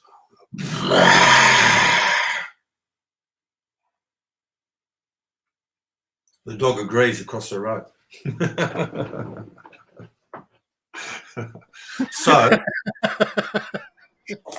That's a good one, man. Who got a laugh out of that one? Let's see it in the comments. Well, this is what happens. In the morning, I'm constantly communicating with the birds here and stuff. I've brought back all the wildlife in my shitty fucking area here, okay? Because I'm talking with the galahs, okay? They're the next closest thing to eagles here, okay? And there's other birds and stuff. And before, all the currawongs and crows had scared away all the life, let alone the fact that all life is slowly disappearing and getting killed because of toxicity anyway. And what the Illuminati do to make more money. Okay? So I'm talking with the birds all the time, internally, and when I'm doing conversation song with them. Okay? And it sometimes goes on for hours. It all depends on each day, each situation, what it requires. And so I don't do any of this for entertainment. The music and what we do, none of it is entertainment, but we love doing it and it feels so good. It's so amazing. Yeah, that's why people are entertained by good music and good art and all the rest of it, because they're what are called the humanities subjects of life, because it's through this expression. This is how we facilitate all life. Through the nature custodianship, it's through music, it's through being artistic, movement, dance. It's all part of it. It's all part of music. Now, we're not even really meant to be calling it moo-sick either. Get what I'm saying? They take the piss out of everything the whole way. Yeah. And yeah, you got to laugh and you got to take the piss out of them as we're decoding this stuff. Otherwise, it's too fucking hardcore and it's too sad. And yeah, there's times you laugh, there's times you cry until you got no tears left. To basically cry over shit. And then when you realize... That's when you have the balance, right? You've aligned yourself. Well, yeah. It's when you've become magnetic, you've become omni-emotional with directionality. You don't react anymore to the soap opera of fucking Matrix life. You know what I mean? To the reactive energy, the poke in the ribs energy, all that rubbish. By all means, you got to stand your ground with trolls and stuff, like as you've witnessed me do through that fucking email bullshit, and even on Facebook, when I get some little man bitch come along and tell me that I don't know shit and this, that, and the other. And it's like, dude, you could have approached me by inbox or something if you had a problem. But no, you obviously want to be attention more and do it all in public. Well, guess what? I'm about to give you some tough love in public too. You want to make me lose face in public? Well, this is what happens. You end up losing face. Because I'm not going to stand here and take your pathetic, childish fucking nonsense. And when you are a man of nature, a woman of nature, okay, and you got some little fucking shit trying to poke you in the ribs, you're trying to conduct the orchestra of nature, because that's what the Illuminati are essentially doing to us original Mudger types, okay? You have the right to stand your ground and go, listen here, you little shit, piss off. You have the right to stand your ground. You have the right to get fucking angry and even have to basically get physical to defend women and children and our peaceful way of living. If any of that is threatened, you have the right to be a man of absolute fucking fuming fucking anger, worse than all the pathetic, impotent rage of fucking Satan's hell. And they know that. Because once you're a magnetized person, the whole game changes. Those fox hunters, they turn into the hunted. Oh, yeah. Because they've been controlling us from below. Alchemy. The astral is actually below. It's not above. Everything's satanic inverted. They're controlling us from the fine essences. Where are the fine essences? In our intestines, okay? Down in our genitals. All those gases and things and flavors. The same with the earth level. The same with the omniversal level, okay? But they can't go to the source level, okay? That's too magnetic for them. They need that step down, reactive, destructive energy that's electrical. Now, this is why we're all on an Illuminati death program, because they've designed life so that we're not properly grounded and constantly having all this stimulation into our hearts all the time. Everyone's saying, have an open heart, wear your heart on your sleeve. No. Your heart is very precious. That's the main motor of this whole body, okay? And it's the intuition that finely shapes the raw instinct. That's not to say that you can't do it all from the raw instinct level. That's up to you. If you want to get that level of proficient, you can. That's the whole thing about learning natural law. Once you know it all by feel from a magnetic level, there's nothing you can't do and achieve in your potential. It's infinite. And when you have an inner child inside that's not traumatized, then you as an adult, you got infinite creativity. That's the thing about these elites. They don't. For them to live the way that they live, and they think, oh, we got all the bitches, we got all the diamonds, we got all the gold wearing off our necks, and blah, blah, blah, blah, blah. Oh, forget that. That's just so stupid, you know? But this is the Illuminati culture that they want around them, okay? In the sense of like this fake wealth and stuff like that that means nothing essentially, you know, that's just all egotistical. Well, the thing is, these top Octopi 8, they're like sort of good amateur musicians who are too lazy to put in the fundamental work to become a good, confident, professional musician. They're constantly changing bodies all the time through the Mallet project, burning them out. And their experts are coming back from death because they know the truth, okay? They know that the soul doesn't die, okay? And nor are we meant to physically die. So every time that they die, no matter how hard you put one of these fuckers in some place that they can't come back from, they look at it as a challenge to come back because they know that the soul doesn't die. So eventually they find a way back. They empower themselves. They go jump into another fucking Mallet skin suit, cartoon skin suit, and away they go again. And these people know how to be multiple characters in society and dimensionally activate their consciousness through all of these different clones. That's how far light years ahead they are with their technology. I need to say this to people. They've had time travel and human doubles and clone technology since before 1913 when they took back over again. There was a 1,500-year period before 1913 that we barely have any trace of history of, because we've had this whole split timeline of history that's been retroactively created since 1913. And what can't you change in 108 years of time travel? So they've literally put in all this false narrative script retroactively back in history. Now, how have they done that? Oh, they go and copy all the original Mudger tribes. Now, when I say original Mudger tribes, I'm talking about, okay, you've got American Indians, okay? You've got the original New Zealand people, you've got all of them, okay? They all originally come back to indigenous tribes, okay, of the world, what we know of today. They're all the Mudger tribes. They're all Mudger-speaking tribes, all different dialects of Mudger language. Slowly, the confusion of tongues didn't happen in one big incident at Babel. That was the commencement, okay? Because even the Holy Hebrew fraudulent Bible was written in a Babylonian dialect of Mudger language.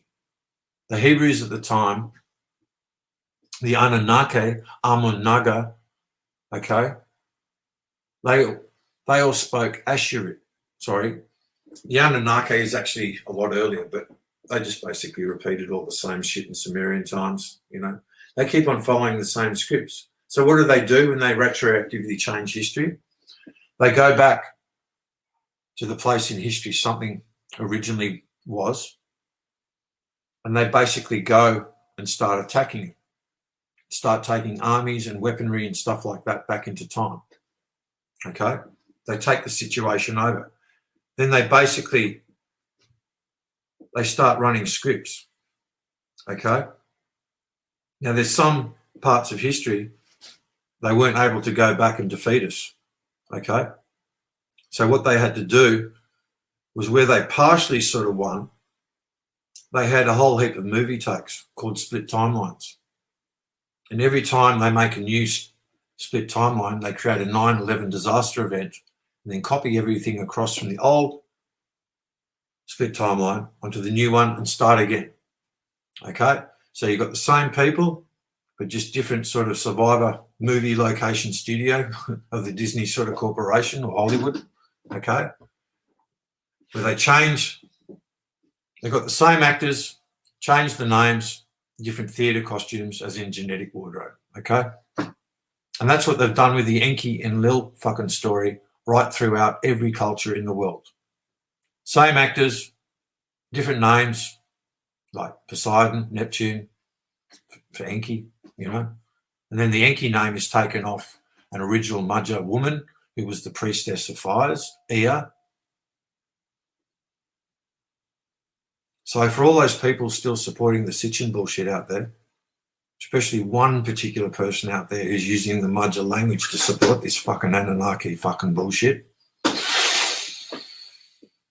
yeah, turns the summer of my smile into the winter of my smile. There's the hint. Not me, brother. Not me. I've got several videos here on Watchers Talk discussing the very same thing, and I don't buy into any of that. Right? It's misinformation. It's disinformation.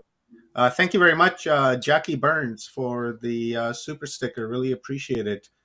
Much love. Thank you. Go ahead, brother. Yeah, I thought I'd just throw my 2 cents in right there. No problem. Because this is what they've done. They've done the same crime blueprint pattern you see all around the world, where basically the real history is of the Mudger tribes. That's of everyone that's human, okay? Because as I said before, Mudger is just a plain packaging word, as all Mudger names are in nature. It tells the truth. It just tells you simply what something is, okay? It's not some adulated name of, you know? It's like, it just, yeah. So basically speaking, what they do is that they copy our history, copy all of our culture, everything, okay? Then how do they do that? They send one form of Hebrews or Jews in. Now, they deliberately had two different types of Jew tribes. Now, originally we had 10 tribes. And in America there, they basically, they had 13 tribes at a certain point. Now, the extra 3 tribes were the Levites, dark Hebrews, and then the Khazarians as well, who end up being, sometimes they're the white Jews, sometimes they're the fake Jews. They basically came here from Tiamat about 9,000 years ago and crashed into Arizona Canyon through Lilith's Egg, which was a converted spaceship of one of the moons of Tiamat or Mud, Maldek, and that moon was known as Lilith or Malona. If you want to read about more of that, get George Hunt Livingston's Other Tongues, Other Flesh, or it's called Other Flesh, Other Tongues. If you want to read about that and the astrotheological significance and how they basically, they first inserted Lucifer into the Holy Bible in the Latin translation when they translated the Greek word phosphorus into Lucifer, which means light bearer. Yes, phosphorus does bear light, but it's not some fucking, Lucifer sort of personification. That's what they do through the Draco God and Goddess thing. That's why we shouldn't use the word God and Goddess too, because that's their terminology. Because gods are narcissistic fucking tyrants that demand fucking respect and this and that and, a whole heap of shit. Like, look at the, Jehovah sort of, look at the Enlil factor of the Bible, okay? Okay? This is how they had to insert Enki as Lucifer. They had to set it up through the Latin translation of phosphorus into Lucifer just means light bearer, okay? And then the original Lucifer energy, the Venus energy that was feminine, okay, they then switched it over in that Bible inclusion to be the morning star that was aligned with Maldek, Tiamat, okay, to make it masculine, okay? So they're constantly getting a major feminine aspect of nature and transvestiting it into a male. It's like the original aspect of the sky and water that actually is what's out there around the earth, okay? It's not space, so to speak, in its natural organic sense. It's mainly liquid water. Go and watch Fantastic Voyage from the 60s. Go and watch that movie. If you want to know what space is like, watch that movie. They literally shrink these team of scientists into small people to go into a small UFO to go and do exploratory surgery in somebody's body. As they go around in someone's body, it's exactly what it's like out in space. It's liquid. Just like the constituency of your microcosmic body. That is what the macrocosm is out there. Okay? Now, as you said before, Omar, as above, so below, guess what? These astral entities are not above. They're actually below. So, we're the real above, they're below. Make more sense now, brother? What happens in the physical affects Yeah, that does make sense because the everything's no emotional, no vibration. Yeah. Because we're vibrating at a that's much what higher aspect of consciousness than they are. So we would be, that totally makes sense. Yeah, so you got Jehovah and what's the other one in the Bible? The other boss, the Hebrew god? Baal? Not Baal. Well, Baal's actually the aspect of the Elohim? sky that I was talking about. They turned into a tranny. Elohim, Yahweh? Yahweh. Yahweh is what I was looking for. Yahweh / Jehovah is the Enlil aspect of the Bible, that they wanted to tie the Bible back to Sumerian times with the Sitchin bullshit. Okay, just so people know. Okay. God, Now, I got a question here for you. Sure. Came in a little while ago, and I was just kind of waiting for you to say something, and then I was going to bring this question up. Is from Sean. He asked at 10:39. Gauze, I seen a cube float. I don't know. Drive past me in the sky around 5 years ago. what would you make of this? Oh, I wasn't tripping or Yeah, yeah, anything. Take yeah, me yeah. out. The black cube, and as we know, the black cube is connected to Luciferians and Saturnism and all that kind of stuff, right? So Yeah, that's just like the triangular UFOs. They're reptoid draconian UFOs. And it's all in sync with the fucking military. All of these aliens are all in fucking sync with the military. The whole fucking lot of them, okay? Now, the best person to check out on an old Project Camelot interview is this interview, might have been on a radio show, is with this guy known as a UFO hunter. He's called Daryl Sims. And he let out some really good information. And he got the piss. I'm like a Duracell bunny. I'm actually not. I'm not a battery, buddy. I'm a magnet. I can go longer than a Duracell bunny. I tell you. I know we've done some pretty long sessions here. Batteries burn out, and I've got a lot of things to finish that I've started as well that I keep on going forward. That's just the way it goes. Sorry. Where was I? Sorry. Oh yeah, the cubes. Yeah, you were answering Sean's cube question. Yes, with Daryl Sims, float past him. Here, I'll toss it back up here on the screen. Now, this Daryl Sims used to work for the CIA, and so he learned a lot of techniques that not usual people learn in investigation and stuff. And then he started applying it. He started investigating all these UFO abductees, right? And he did that many case studies of UFO abductees and what they went through. And he started recording all the patterns and everything through them. And what he started doing was programming the actual UFO abductees so that the next time that when they'd be abducted, they'd have some program to basically go to the grey or whoever else in the military was with the greys and blah, blah, blah, that were basically doing shit to them, to basically fight back, to go, no, you can't do this. And when abductees start doing that in the middle of my lab things and stuff like that, they start shitting themselves. They're going, hold it, this one knows how to fucking talk back to us when it's in this state.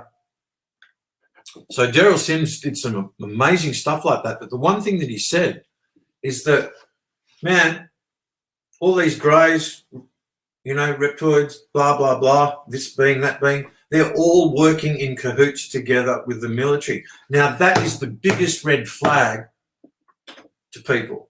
I remember hearing that years ago, back in the late 2000s or early 10 years ago, whenever I heard that interview. And that just confirmed to me even further. I already knew that all of these ETs are all reptoid hybrids. And That's 25. Phil Schneider talked about that, right? Yes. But the thing is that they've been calling them reptilians. They killed them. Yeah. But they've been calling them reptilians for too long in the freedom truth movement and UFO movement, okay? And that's wrong, okay? Because the thing is that the original reptilian dragon races are the Aboriginal peoples of Australia, and there's nothing wrong with them. The original reptilian dragon races had their identity hijacked on often the same as the Mudgers with these reptoids through the whole satanic chain Jew situation. And so these reptoids love being called reptilians, but they're not, they're reptoids. And why they're reptoids is, yes, they do have reptilian in them, but they're mixed with so many other animals and industrial waste products. They are fucking rubbish dumpsters. They don't even deserve to be called fucking reptoids. They are the rubbish dumpsters of the controlling Octopi 8 rubbish decorators. You get what I'm saying? So in Atlantean times alone, through many Babels, yes, there wasn't one just Tower of Babel. The first Tower of Babel was in Central Australia at the Mountain of the Three Hills creation site there, which is part of the solar plexus of the female body aspect of Earth, okay? As I said before, Earth, this portion we're living on mainly is the genital region of the two bodies entwined bodies that make up the whole of Earth. Outside the Earth ice wall, or whatever is the flat Earth people are saying, which is all correct, there are so many lands out there, not just the ice wall in Antarctica, around the whole portion. That would be another timeline, right? Well, this is the thing. They split up all the timelines. And the fact that we have all these different time zones is in connection with all these different split timelines as well. So, yes, Omar. And that gets a bit more complicated. Makes sense, yeah. Yeah. And it's interesting because what happens in the south, because the way that the sun actually moves across the earth, okay, it always starts in the south and then it comes across to the north. So what happens in the south when the sun hits here first affects what happens in the north. You get what I'm saying? In your region. It's like in the old days when basically the American Indians and other sort of indigenous tribes up the Americas way, or before basically all the Australian Aborigines here, well, most of them got colonised with all the third eye information here and all the rest of it and the false history given back to them. The same would happen to the Hungarians as well and many other peoples. Is that the reason why moss grows only on south facing? Moss? Yeah, like when I go for a walk in the forest and stuff, the sun's shining on the south, right? So we always look for like moss and growth, and you always see it on the south facing of all the trees, right? And stones and mountains and that makes total sense. Yes. More of the sun than they are getting from the north. That it makes total sense what you're saying. Yes. So the New World Order operations are actually carried out from here in Sydney. And the main think tank is at the Melbourne Club and people associated with the Melbourne Club in Melbourne. And I'm coming out saying some straight up hot topics here that you can get killed there for. But these fuckers can't kill me. They can constantly injure me, as they do, the fucking coward, weakling, faggot bullies. And a faggot is a dead piece of wood. Fiction, animation, original meaning. So, don't accuse me of knocking gay people. I respect gay people, but I don't respect these degenerates. And I call these degenerates faggots, because they are dead pieces of wood. End of story. They're not a faragot, which is a nice, finely carved piece of wood in Mudger. Okay? Far from it. As usual, the root word comes out of Mudger language. They take everything from us and they demonise it and they twist it. So once you know that, this is a really easy equation to work out. It's going to wake up the whole world. And we're going to take back this energy, all of us. The meek will inherit the earth. My word. Because the meek aren't the meek. We're just equal aspects of nature, all of us. And the only real currency is consciousness. And hence that is what holds rank, okay? The most experienced and also the most proficient. Because sometimes we have younger people who become just as good as the old people and get even better. And that's the whole point of evolution, of having children. You're not meant to hold children down by this stupid meritocracy. And that's another reason why they abuse children, because it cuts their natural ascension through life, okay?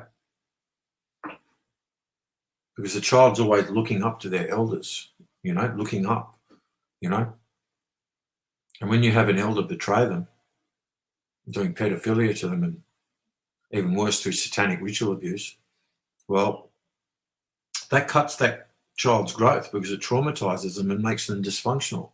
That's why people turn into drug addicts, because they're searching for spirit, they're searching for soul, they're searching for meaning outside the pain that they're suffering in this body, being a trauma child within. Now, through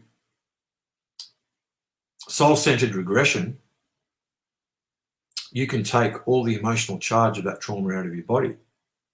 Through enlightenment as well, through being able to see a big picture for what it is, that also takes that emotional charge too. There's two processes. For the heavier sort of stuff, you need the soul-centering stuff, especially the memory wipe stuff. There's a lot of people out there who've got a lot of sadness in them, and they don't even know the source of that sadness. They don't even know the root seed destroyed experience, okay? And that's most likely because it's been memory wiped, as happened with me. I had a stage where I remembered everything for so long until they started memory wiping me so many times because they were using me in so many different things. I was used in the Malda genetic project. They took my sperm, they took everything off me. They even took my blood and made bombs with my blood, explosives, on terrorist attacks, like on the Hilton Hotel in 1978, 79.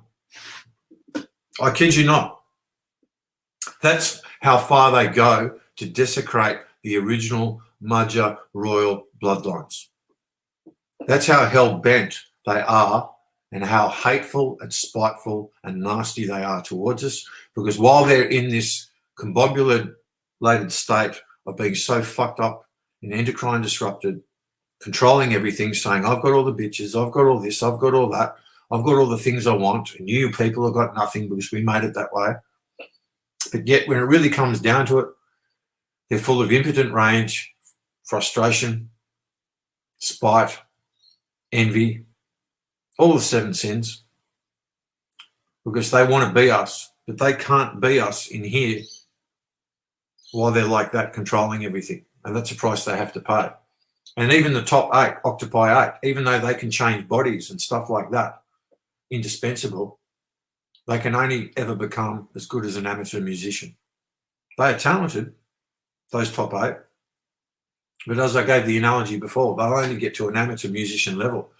There's nothing worse than playing with a really talented musician that can't keep time consistently and will never work on it so that their bottom line, even on a bad day, is still holding that groove. They're holding that magnetism. They're holding that harmonic rhythm. They're holding the musicality. So we've got a nice big magnetic sea of love. It's so much air. If someone falls, they just bounce. No one gets hurt. And that's the whole thing about filling your body full of magnetism. You've got the grace, you've got the curves, you've got the fine, delicate nature. And that little fragility of nature, that's not a weakness. It's on the other end of things, and I'm talking duality. Your biggest fragility at the same time is your biggest strength. Because within that little trickle, okay, those little drops, you know, of condensation coming off the top of a mountain dew, okay, that can be just as powerful as the whole force of the whole ocean, okay, because it's the same thing. It's the same magnetism, okay. You want to know how Bruce Lee does his 1-inch punch? When he's doing this, you know what he's doing with his fist? It's like what I'm doing like this. When I do this, or when I'm standing up and I'm facing south, if I want my strongest magnetic connection, I face south right here. Now this is what we used to basically hold ourselves in the magnetism with the 4 elements, the 4 main elements. Yeah, sure, we've got ether as well. And it's also the phosphorus lighting side of that. And the phosphorus is to illuminate the ether in the dark. It doesn't need to be illuminated in daylight. Now, can you see how they turned this when we were holding ourselves one with the magnetism? Well, they turned it into praying, didn't they? In religion. They thought, oh, they're doing this all the time. Why are they doing this? Because they're holding and connecting to the south, the magnetic south. So they're in line with the magnetism. And once you're in line with the magnetism, you can feel the flow of magnetism. And then you respect the flow of the magnetism. And you don't want to get out of the flow and the alignment of magnetism. And then you can feel in the magnetism what's out in the environment around you. And you know on that day, okay, we need to look at over here. I can feel a disturbance in the force over here. See, that's the thing. Even the Jedi in Star Wars, that's all modelled off the Magi. They are Aryan Jedis, second Homo sapiens in Atlantean times having Orion Wars, Draco Wars, for fuck's sake. Stupidity. Now, as I was saying before, there were 2,500 ET races in Atlantis alone made here on Earth. There was a Babel in Central Australia, and there was another one up at Mount Warning. There was another one in the Shetland Islands. There was another one in Lebanon. There's more. There's 10 Mountain of the Hills sites, predominant sites, creation point sites in the Earth. I explained what the Mountain of the Three Hills is before on the human body microcosm level. Okay? That's your 2 feet, your tail, and you are the mountain, which is the totem, hence where title comes from, which is a corporate adaptation, okay, appropriation.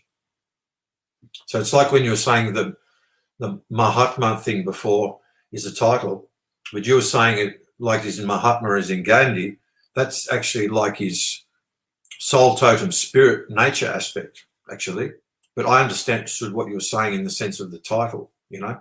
But that sense of title comes more from an original aspect, essence aspect thing, when you take it further back past the use of title. So, yeah. Is there another question? I just Googled the meaning of Mahatma, and here, let me share the screen with you, guys, Sure, so bro. that you can see it as well on what I'm seeing. Someone else can see this as well. So Well, you know that in yeah. India there used to be a language called Pali. It's a very similar. It's an old dead language like Latin. And it was also known as Magadhan language, the people's language. It's Madhya language. Yeah, Pali is, and that's basically the language that the Nakal tablets are written in. That basically Churchward got some Indian priest who was the last in his line of being able to decipher, to know this. He was last of a priest line that knew how to the actual Pali Magadhan language and how to decode it. And when he died, Churchward was lost at sea on how to translate the rest of it. Look, at the end of the day, Churchward was just another colonial fucking Mason, you know. And, you know, and Attila Flink was able to translate all the stuff that Churchward couldn't translate. And some Hungarian Mason stole it all off him and another person's work. One time when this sort of Mason that pretended to be Attila's friend basically came over one day and just took all this stuff and never gave it back. And a mate of mine who basically knew Attila Flink before I did was the only one who basically hung out with him and learnt stuff like I did off Attila.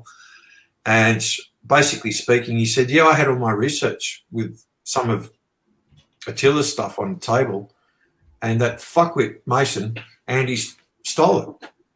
And I said, yeah, I've been trying to tell Attila, and I've finally gotten through to him, but all these Masons that have placed themselves around him, sort of Jews from the Harkoa Club in the eastern suburbs and all the rest of it, well, while Attila was basically getting his bud bread, getting work as a builder, because he was a master builder, so he'd get contracts for these people so he'd get work, they'd basically use him as a muse because he was so full of information, okay? And they'd invite him out and stuff like that and basically glean him of information so they could find out more information, and they'd pretend to be his best friends.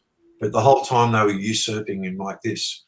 Now, what Attila had, he had translations of Churchward's work that the Masons and secret societies no longer knew themselves or how to translate.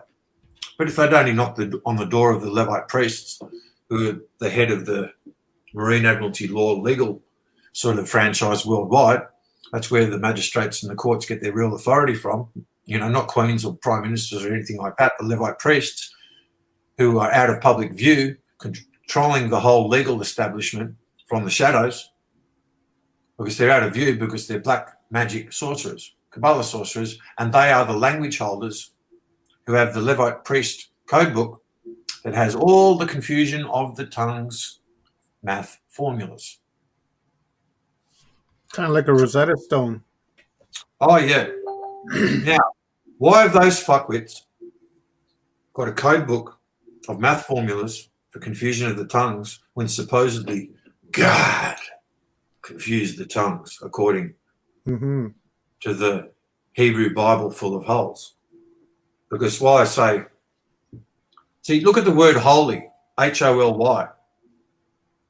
Now, back in Old English, Whole eyes.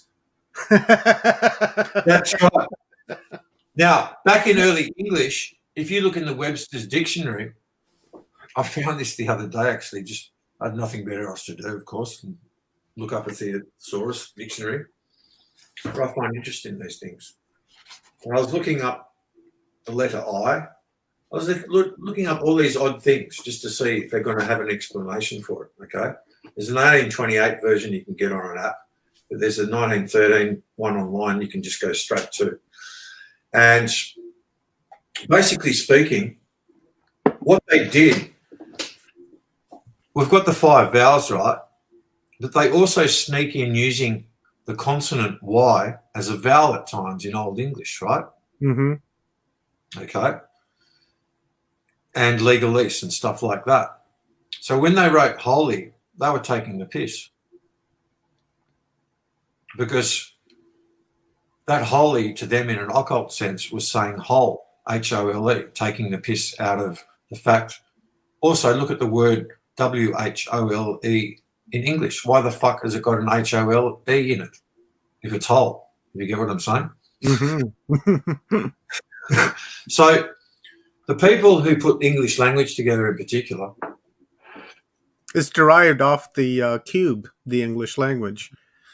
The alphabetical letters, I believe I read somewhere, is comes from the hexagon, the flattened out cube, and there you I go. found that kind of interesting. As There you to, go. It's yeah. straight up a hardcore Kabbalah spelled language, and the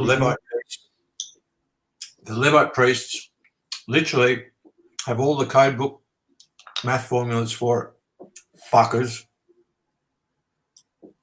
And these Levite priests literally are a fake magi class amongst the hierarchy of the secret societies and stuff.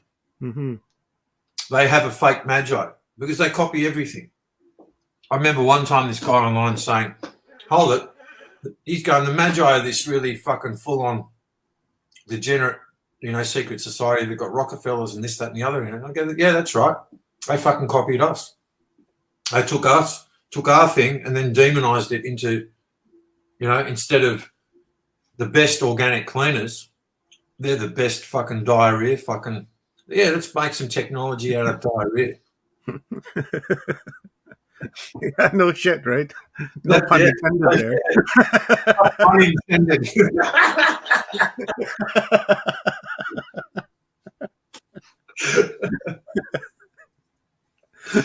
Oh boy, oh boy, oh boy.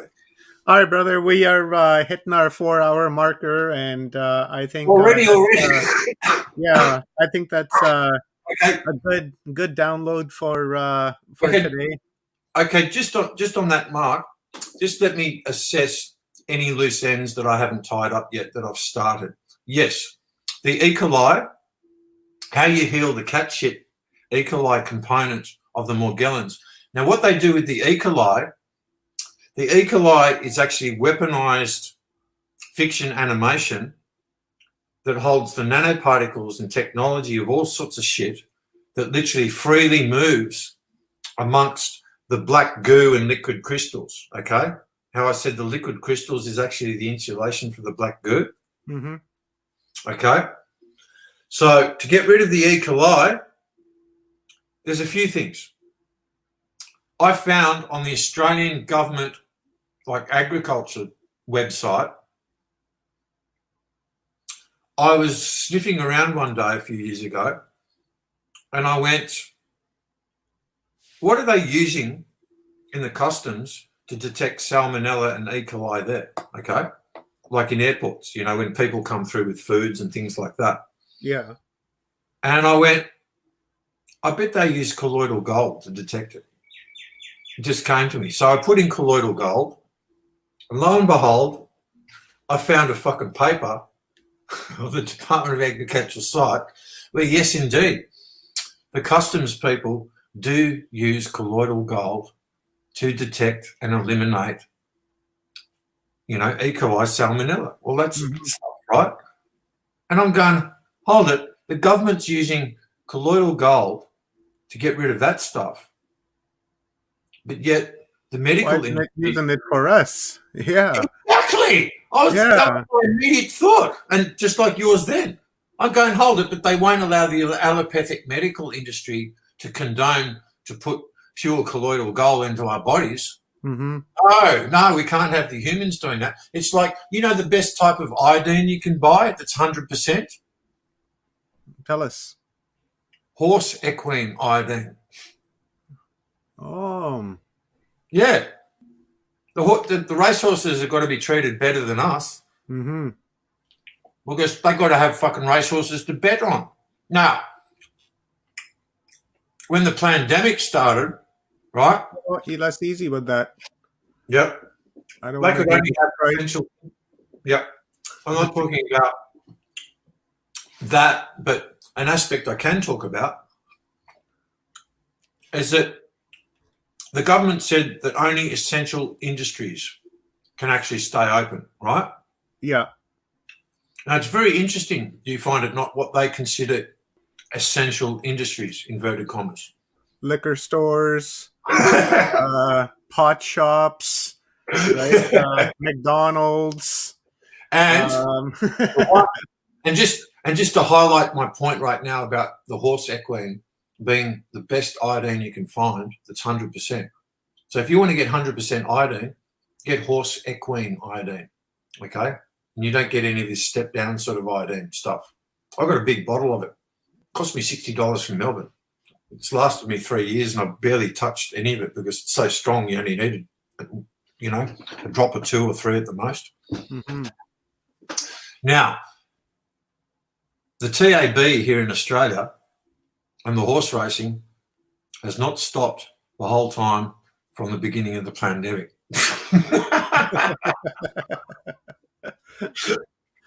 Oh, that's essential sources because they've got to gamble. They've got to gamble. We wanted to make Australia a fucking convict fucking gambling fucking nation where everyone wants fucking nothing. That's how sad it is, yeah. Yeah. That's what they've turned Uga into. The Canada's the same. female genitalia lands, the fertile lands where all the seeding's meant to happen, okay, turn it into a fucking circus carnival of gamblers. Mm-hmm. Pornography is a great example of that. How they've destroyed the sanctity of divine feminism. Oh, yeah, because, well, look at it. The fact that they've literally made their fake infinity symbol Yeah. representing the coming together of the natural magnetism in all omniversal life, of the feminine and the masculine naturally magnetically coming together. That's what the 8 is all about. The 2 mountain of the 3 hills, feminine and masculine microcosms, human bodies coming together. The mountain of the 3 hills, the 3 makes 4. The 3 makes 4, come together is the 8. And then, basically, when they both have the ether and the phosphorus light egg, the extra 2 makes 10. Because those 2 already have the magnetism. Mm-hmm. And as you were saying, the straight line is male and the circle is female. So when you put them together, you got 10. Yeah. So that's why, even with the computers, we got computers that are programmed in binary code, which is with 1s and 0s, right? Mm-hmm.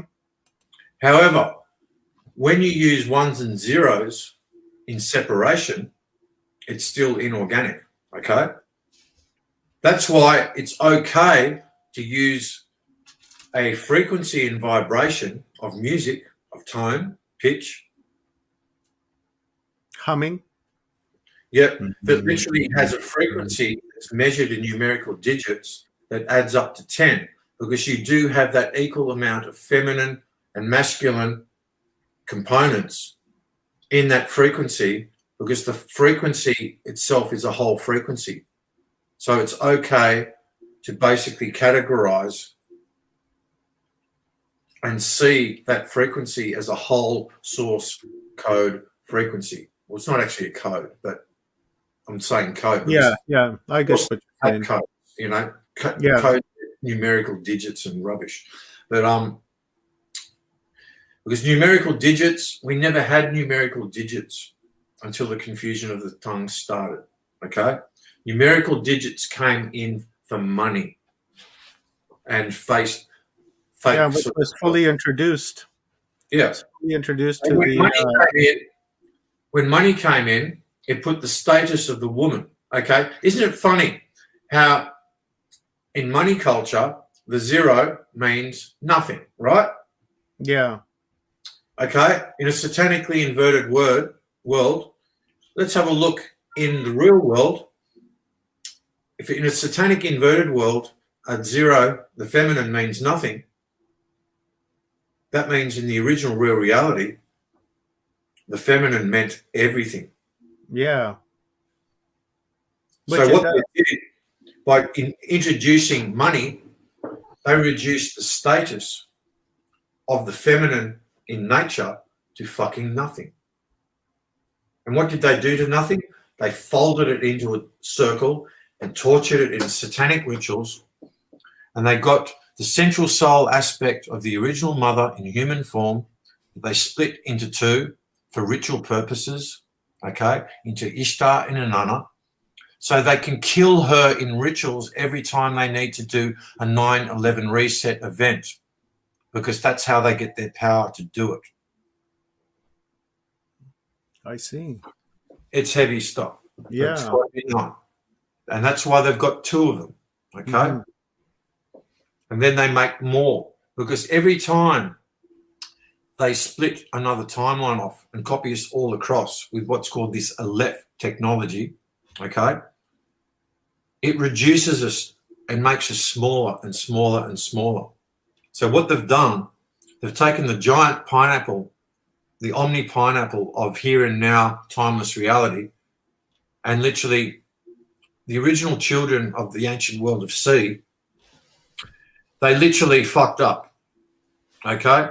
They became endocrine disrupted, and that first trauma caused a rip in that pineapple, in the physicality and non-physicality of it. And then eventually they went, okay, we're going to get that rip, okay? There was a time we did actually take back control from them, except for this group of small cat mutants that refused to heal, that plotted for 1,500 years and took back over in 1913. And during that 1,500 years, they planned all of this right now, so they could take everything back in one reset.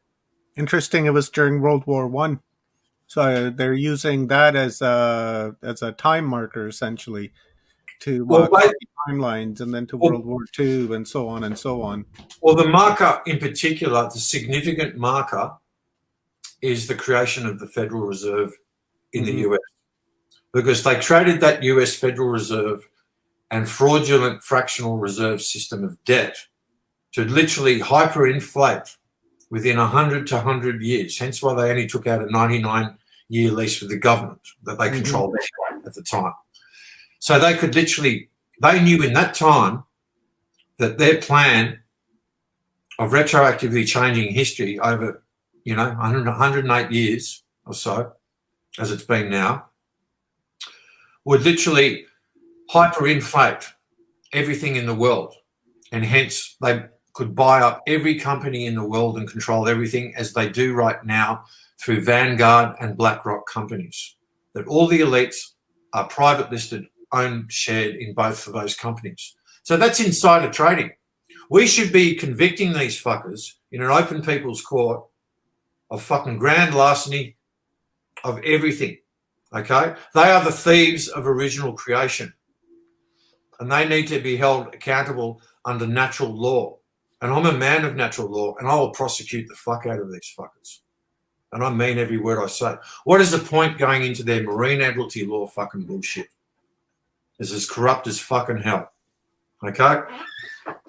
We said, is satanic hell. That marine admiralty law is controlled by the Levite priests from the shadows. People need to know this. Yeah, it reminds me of when you go to a courthouse. Behind the judge, the flag is usually frayed, or it has, like gold frayed tassels going around it, which means that that court is under the marine law. That's right. Yeah, and that and original you challenge that at that time in court. Say, well, which court am I being prosecuted or whatever in? And that throws a real fuck into the system, because then they realize that you understand their system and you know what you're talking about, and then they have to send you to a different jurisdiction of a court. Yeah, and so I had a court case recently in the UK High Court where I had a document already to basically slam and invalidate the whole court, and literally in the actual court itself take out the whole marine admiralty system. And unfortunately, the person that I was helping, he sort of got railroaded by the barristers that he had that he didn't actually need to have. And all these barristers do in QCs is they fence technicalities like faggots. Like, can you imagine those pompous faggots in the old days, fencing it? Oh, let's have a fencing match. Oh, that's something fun to do. Yes. Oh, we're a bit sick of watching the fox hunt, and getting all these Mudger children, watching them get fox hunted. Can you imagine all the Illuminati wives, a jolly good show, go and catch the child and kill it, That's how these people are. And I can't believe that they have wives that are like that support that fucking shit. Okay? We're hitting 4 hours and 12 minutes, and I hope to take this to 4:20. Okay. Now, just quickly. Yeah. To heal the E. coli, colloidal gold, and also essential oils, organic essential oils, catnip, okay? That one. Now, the best way I have essential oils, and you need to have essential oils. I've got tons of them, okay? I've got them everywhere, because the essential oils cover a frequency range of our body and our consciousness that you don't get from food, okay? So the oils cover a much wider frequency range, and the best way to have the oils is just have some coconut oil, okay? Extra virgin coconut oil, just pure coconut oil. That's the best carrier oil. Castor oil is also a good carrier oil, and that's better for women's health. But otherwise, coconut oil does the job. And I literally just get, okay, here we go. Here I have some organic moringa essential oil. You know moringa? Okay. I'm putting it straight into my belly button. Why my belly button? It's got the most blood vessels in my whole body right here. This used to be attached to the placenta one day in your mother. Okay. Well, even today, it's attached to the omniversal womb. Ishtan, the grandmother up there, if you want to connect, okay? When you breathe in and breathe out, okay? So I haven't even got on to the magnetic pulley system, and I've just talked for 4 hours, okay? So organic catnip, I've just put on a few drops of moringa essential oil in my belly button, get a little bit of coconut oil, rub that in as a carrier oil, done. That's going to go to my whole body. Or if I wanted to, because it's organic essential oil, I just get one drop or a few drops. I usually get a tablespoon of coconut oil and then straight in the mouth. Because anything that you put on your skin, your biggest gland, you should be able to eat as well, vice versa. So if you've got toxic ingredients in your skin products, you shouldn't be putting them on your skin at all. So, lastly, the magnetic pulley system. Your body, you got 7 chakras, the inorganic overlay. Forget that. You have 10 main and 19 medicine wheel energy centers in your whole body. So what do you want to keep using, 7 or 19? And then you have 19 medicine wheel energy centers times 19 meridian areas of your body. 19 times 19 make up the full 361 meridians of the human body as known in the Chinese acupuncture system. Chinese acupuncture system that they basically stole off the Huns who were in China before the Chinese. So everything's been ripped off, Mudger. Okay? We just did a show with Dr. Tim Schlenk a couple of nights ago about acupuncture and ancient Chinese herbal medicine and such. So if you guys want to catch that, that is in the video tabs of this channel. Okay. Cool. Because it's worth knowing the Chinese acupuncture system, Chinese medicine regardless, because it all came from the Huns, okay? Now, I'm not saying all Chinese people are bad, but I'm just saying this is what's happened, okay? Because it's the ruling people that are the problem, not your common folk. So, with these medicine wheels, here's 2, 3, 4, 5, 6, 7, 8, 9, 10, 11, 12, 13. Where your pineal's meant to be on the top. 15. That is the best one as a magnetic attractor and projector when you're using all of these. I'll keep going in a moment. There's also your genitals, and then the back of your solar plexus, okay, and so on. There's not many more to go. I just want to fit this in now because we don't have the time, and I should have said this earlier. But I will come back and explain much more of this because this is revolutionary. Because once you can do this, we don't need allopathic medicine whatsoever for any fucking surgical fucking shit whatsoever, unless it's some sort of hardcore car accident and extraction process, okay?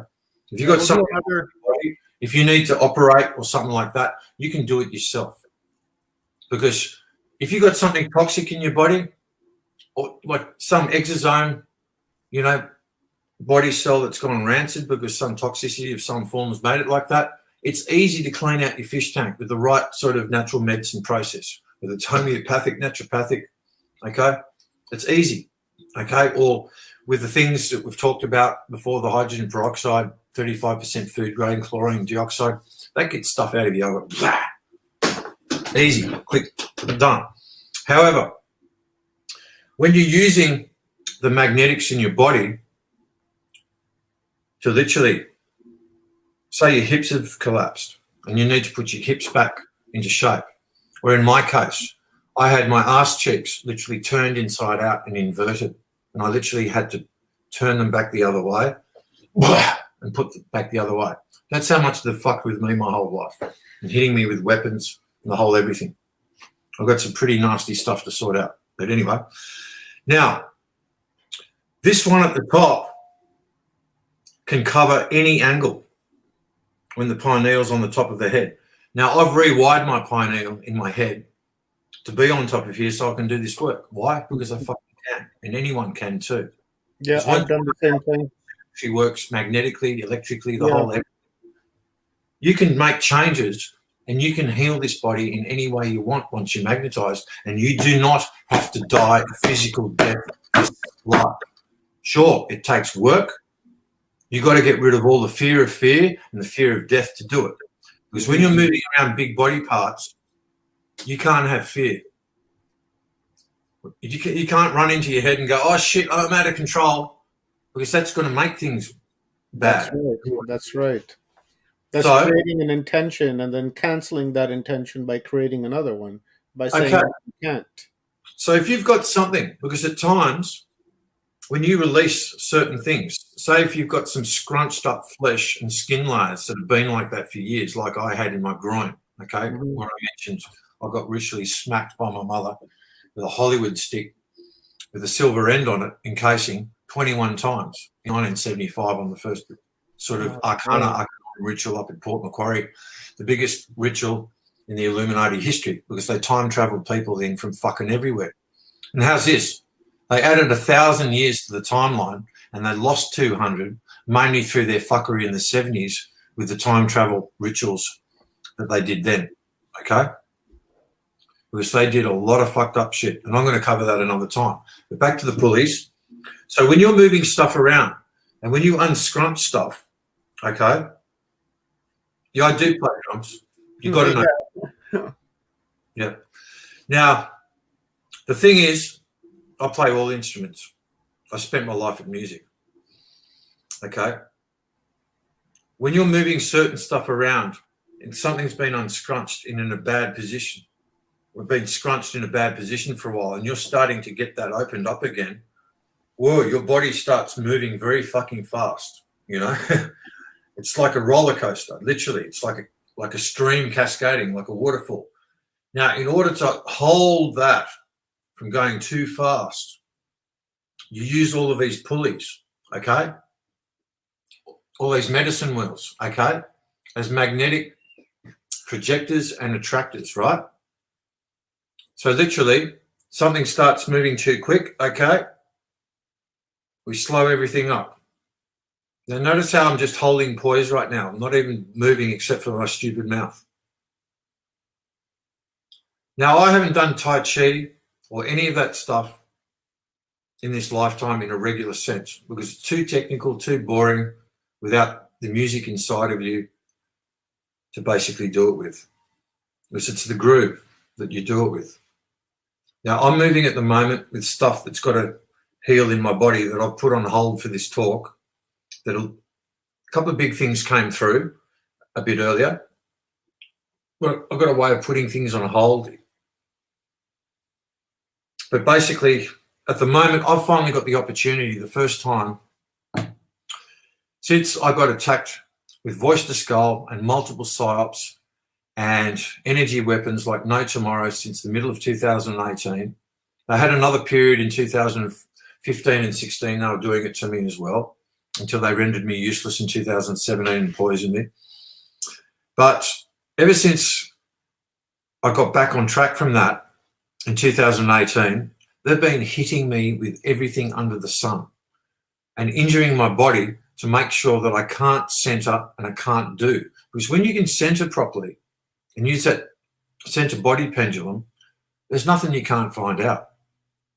But if you ask questions of ego to the center pendulum, it's not going to work too well because it wasn't designed for egotistical things that constantly fluctuate all the time and change, okay? And if you're asking egotistical questions about fucking money all the time, which most people do, because I have had some people, you know, they start centering and then they start asking money. Everyone's always asking questions about money. Get fucking over money. Start asking some real questions about centering, okay? About real things that need to be achieved and done. And your soul, your all-knowing soul will help you do that. It will guide you. Like when I'm doing this centering stuff, when I 100% trust my soul and I'm doing this body healing, this is on automatic pilot. This shuts the fuck up. This just acts as a processor for whatever physical commands the soul uploads to the brain to do, because the brain controls the physical commands of the body. Like say, for instance, in your hippocampus, that actually controls, stimulates by radar, magnetic radar through the body to your gonads as a male to say produce testosterone. Now, if that radar between the hippocampus in the brain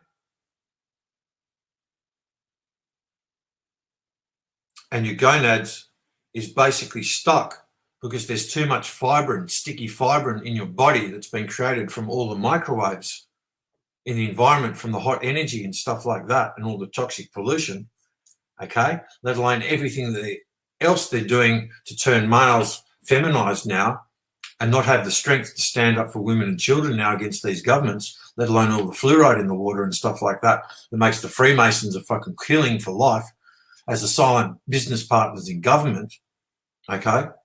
That's why they won't get rid of it out of the water in Australia, yet they did for most of the world in Europe.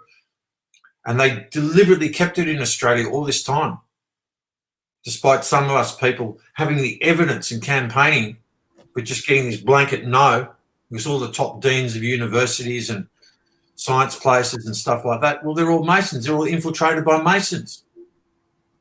You know, they infiltrate every aspect of society. It's an organised crime network.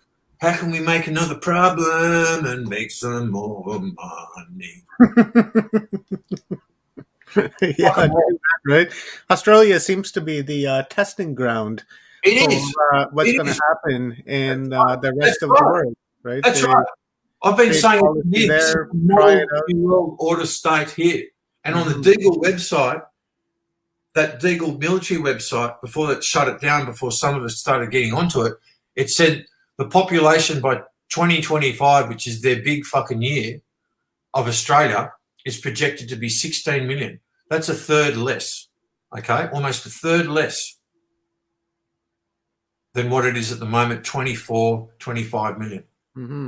Or might be, yeah, it is a third less. Now in America, on the Deagle website, they had something like 107 million, okay? So that's like 2/3 less almost. Because America has what, about close to 400 million, a little over 400 million people? Well, the last time I checked, the US itself, not South America and Canada, that had like, I think 320 million or something. Yeah, I'm just going to Google it right now and, well, yeah. DuckDuckGo it. I'm going to DuckDuckGo it. Yeah. That one's controlled by Israel, by the way. Well, everything's controlled by Israel. Israel now can hack into everyone's computers by the Intel chips, by the hardware itself. They no longer need the Promise program to do it. They used to sell the Promise program to everybody and have a secret backdoor key. So when they'd sell it to all the other governments, they'd have a backdoor key to get into everywhere else, okay?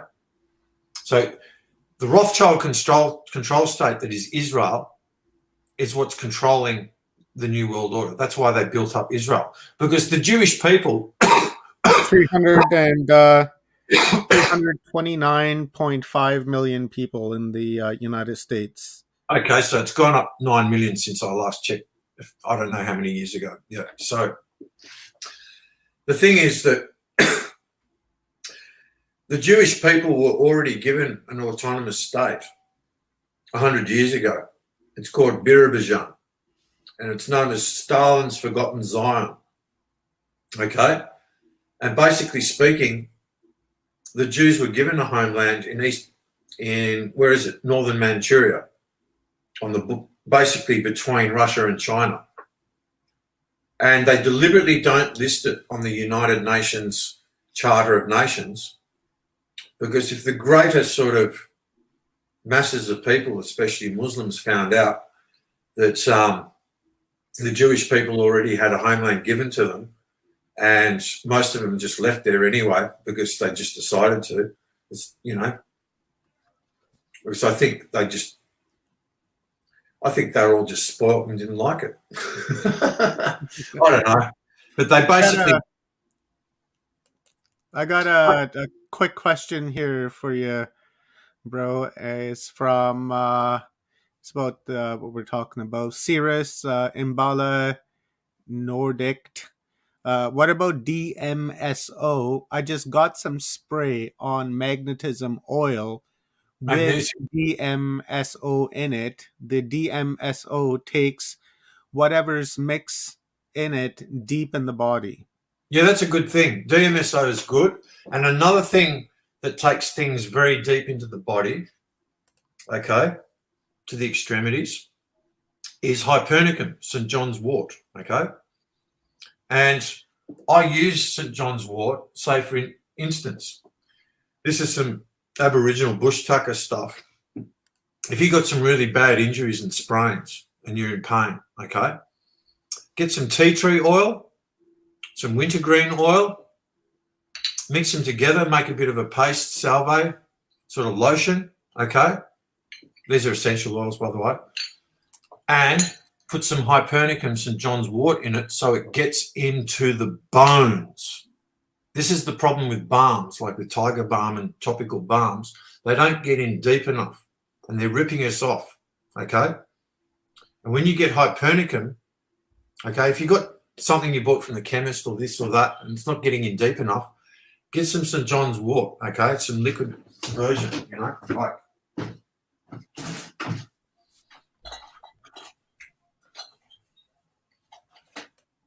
Here we go. You can get it like this. It'll cost you $100, but it'll last you for ages, okay? That's my main bottle. And I've got it on my table there with my orgone generator. These are all my tools for healing. Everything on this table is used for frequencies for healing and for ceremonies, okay? It's in constant use. So everything I buy practically is either ingredients for that, for healing, and the same ingredients I use for healing is what I put into my body, and that's it. That's what I spend all my money on, what little money I have. And that's all I need. And I'm all about creating as much abundance for the world as I can. And if we all do it together as one magnetism, one love, one soul, then we all become part of that abundance and we do not need fucking money. Because we got so much abundance here and all they're doing is trashing it and creating an illusion of a scarcity. And here they are now, they're wanting to transhumanize us from within. And part of what they do through the trauma-based mind control, what they do there is they capture all your spirit aspects, your soul totem spirit aspects that are connected to all your animals that you're from the tribe that you're from, okay? You all know that you have soul totem spirit animal aspects from the tribe you're from the nature, part of nature you're from. And what they do, through trauma-based mind control, they basically pound you sadistically so hard as a child or whatever that they then get you completely like that. And if you give up here, they get to capture all of these. So the most important thing, even when you're going through trauma, and this is what saved me going through some of the worst satanic ritual abuse stuff you can imagine, that I'm not going to go into here because I'm not a victim, okay? I'm over that stuff. Okay, I will discuss that when the time's right. More important in solutions and getting the world back on track. So the thing is, when they do that, when you give up in here, all of these get captured, okay? Your spirit aspects. That's why we have spirituality, but we have no soluality on the earth, okay? Got very little soul information around, okay? That's why there's religion and spirituality. Spirituality is about the soul, totem, spirit aspects, the animals, that we're meant to be orchestra conductors for nature so they can work properly, do their job properly, do their job better, rather. They already know how to do their job properly. They're going, when these humans are going to start talking a language again? Yeah, that's the Mudger language.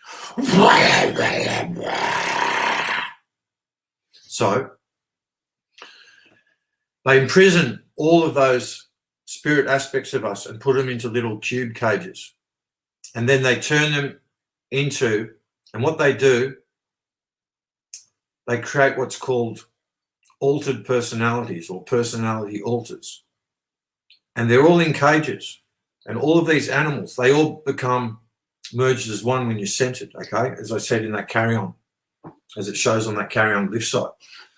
However, we don't know about soul centering. We're not taught it from birth. We're not given it in any religious instruction. We're not given it in spiritual instruction. No ET or interdimensional being will ever guide you towards it too.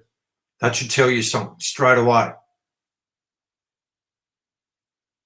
You're only going to hear it from another one of us if you haven't already worked it out for yourself.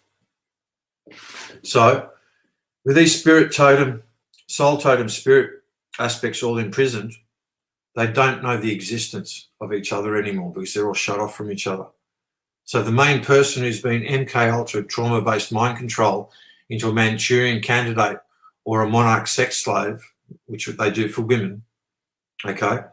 They turn them into espionage sort of sex wars. Unfortunately, that's the way it is. That's what they've been doing.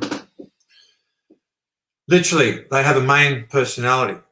And when they want an altered personality to come through and be a killer or a this or a that or whatever, it's a specialist thing that they've trained the person to be in these alternate personalities. All they do is need to do a musical code or some sort of picture, okay? Or some sort of color. There's many different Kabbalah coded sort of textures, sounds, colors that they can use to trigger an altered personality to come into this person and take over. And then when the person does the killing as the Manchurian Candidate or the sex slave thing or whatever task the Illuminati need to have done, the person goes back to the normal personality that they be in everyday life. And that normal person in everyday life has no clue that they've just been a killer, okay? This is how trauma-based mind control works. The clones work exactly the same way. They dimensionally activate people through clones as well from DUMS bases, from the MALDA project, which stands for Montauk, Alsace, Lorraine Dimensional Activation. They have these DUMS bases all over the world. They've been replacing humans already, okay, for a number of years. I've been observing, not something that I can talk about with many people, but I have to talk about it now. So they've already been replacing people. I bet that Daniel Andrews down there at the moment, they've probably got about 8 clones for him, 8 different clones, just like they did for Hitler. That's right. There were 8 Hitlers. They had this technology back then. And guess where the real one went? Well, the Illuminati kept the mystery alive on the earth. While there's 7 Hitlers that are clones all running around on the surface of the earth, and everyone's going, oh, that's that Hitler, that's that Hitler, that's that Hitler. The same as the sort of the Ark of Covenant stuff and Holy Grail. They got the Illuminati bloodlines, you know, Rothschilds and Rockefellers backing each Illuminati bloodline horse as more entertainment for the day. Let's watch to see who gets the Holy Grail this time because we've backed all horses. And then whoever finds the Holy Grail or Ark of Covenant or this or that or whatever, guess what? It's external technology modelled off us that didn't need to be built. So they've just left all you Illuminati bloodlines. You've just been on a gullible wild goose chase yourself for this fucking long. They don't treat you any better, really, than us. When it really comes down to it, they're taking the piss out of the fucking lot of you. Because all of that technology, that's the problem. The pyramids, that's modelled off the Mountain of Three Hills thing as well. Okay, essentially. But in sacred geometry, stupid rubbish. And it's a microchipping of the earth to suck its magnetic energy, that when you do sexual ritual in those pyramids and stuff like that, you convert that energy into all sorts of diabolical, huge energy. And that's what they did. They zapped Mars once with a laser beam for sexual energy from ritual. How stupid they were back in Atlantean times with high technology. No, technology made out of rubbish, because that's what they do today. They've weaponized rubbish. Not only are they rubbish decorators, they weaponize rubbish. Just like they weaponize their pain so they don't have to face their soul. Well, there's only thing one to do there. Because these Illuminatis are programmed through trauma-based mind control as well, okay?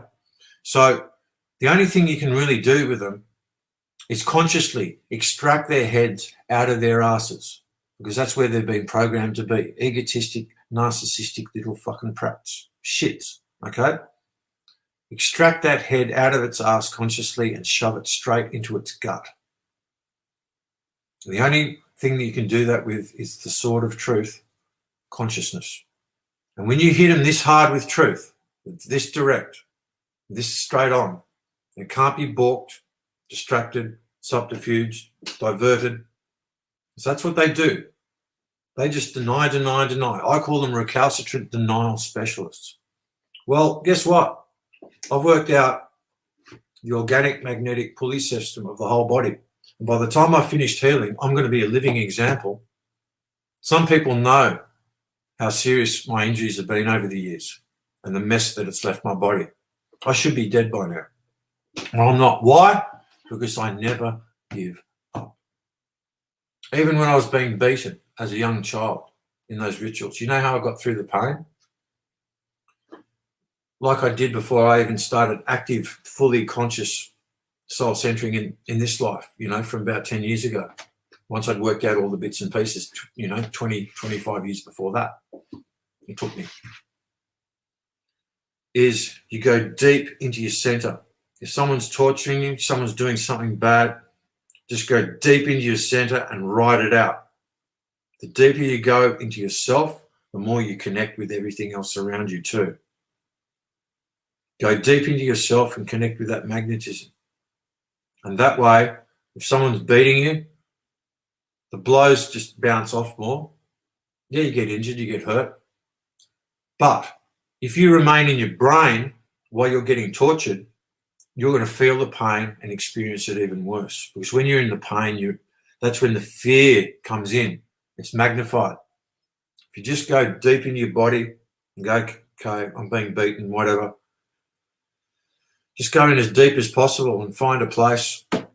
Find that place when you experience life for the first time, experiencing the senses. You know, the nice cool breeze after a hot day, you know, on your face as it came from the ocean as a child when you first experienced it. The warm sun on your skin.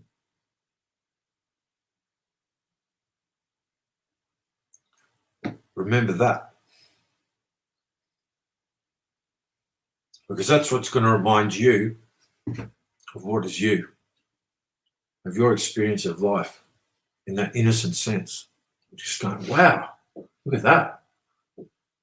That's warmth of sunlight. All right. That's the sun energy coming through to here, and the oxygen in the atmosphere carrying the heat so we can feel the sun rays. Yeah, right. Oh, that's the taste of an ice cream for the first time. Wow. That's the cool breeze. Oh, that's the water. Remember that part of yourself.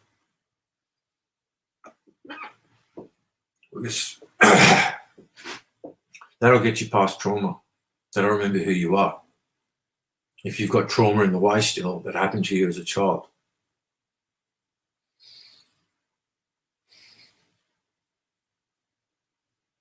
That's how you remember you.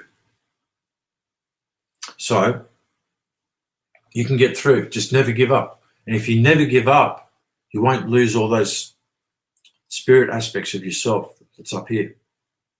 Okay? Because they all get captured if this gets up when you're going through trauma and they're doing all their stuff. I'm just saying all of this. It's probably, I don't know if that can be good advice. Yeah. But if you never give up, they never get your soul. Because your soul is what we call in Magyar. In the northern dialect, as Hungarians know it, it's called van, okay? But in the southern dialect, we say one, exactly like we pronounce the word one in English. Or like Obi-Wan Kenobi? Like Obi-Wan Kenobi? Yeah, Obi-Wan Kenobi. As I said, Star Wars is a total takeoff. All of that's ripped from the Magi, the Jedi, but they're Aryan Jedis. And what I mean by Aryan, you're talking about German Nordics that are just basically another chip off the old soul block, where they basically created more human hybrid sort of races to go against the original Magi races, okay? And they were created in Atlantean times in the Temple of Set. Go and watch Bobby Hemmett's Artificial Human 1 and 2. It's on YouTube. Okay? Germans and Nordics only came about in Atlantean times. That's what all the Marvel comics are about the Ubermen and how they created all these hybrids and, you know, that they make cartoon superheroes out of today. Yeah, it's all based on truth.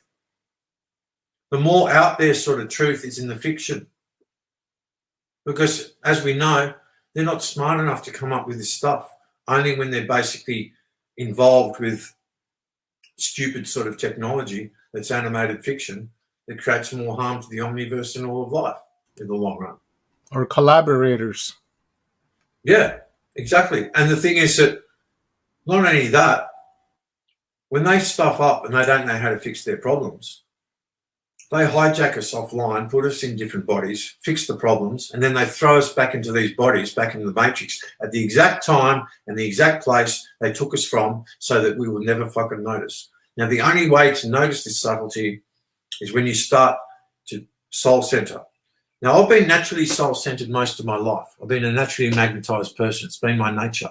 But I haven't consciously understood it, self-mastered it, until I basically worked it out for myself. I had to give myself the time and space to do it.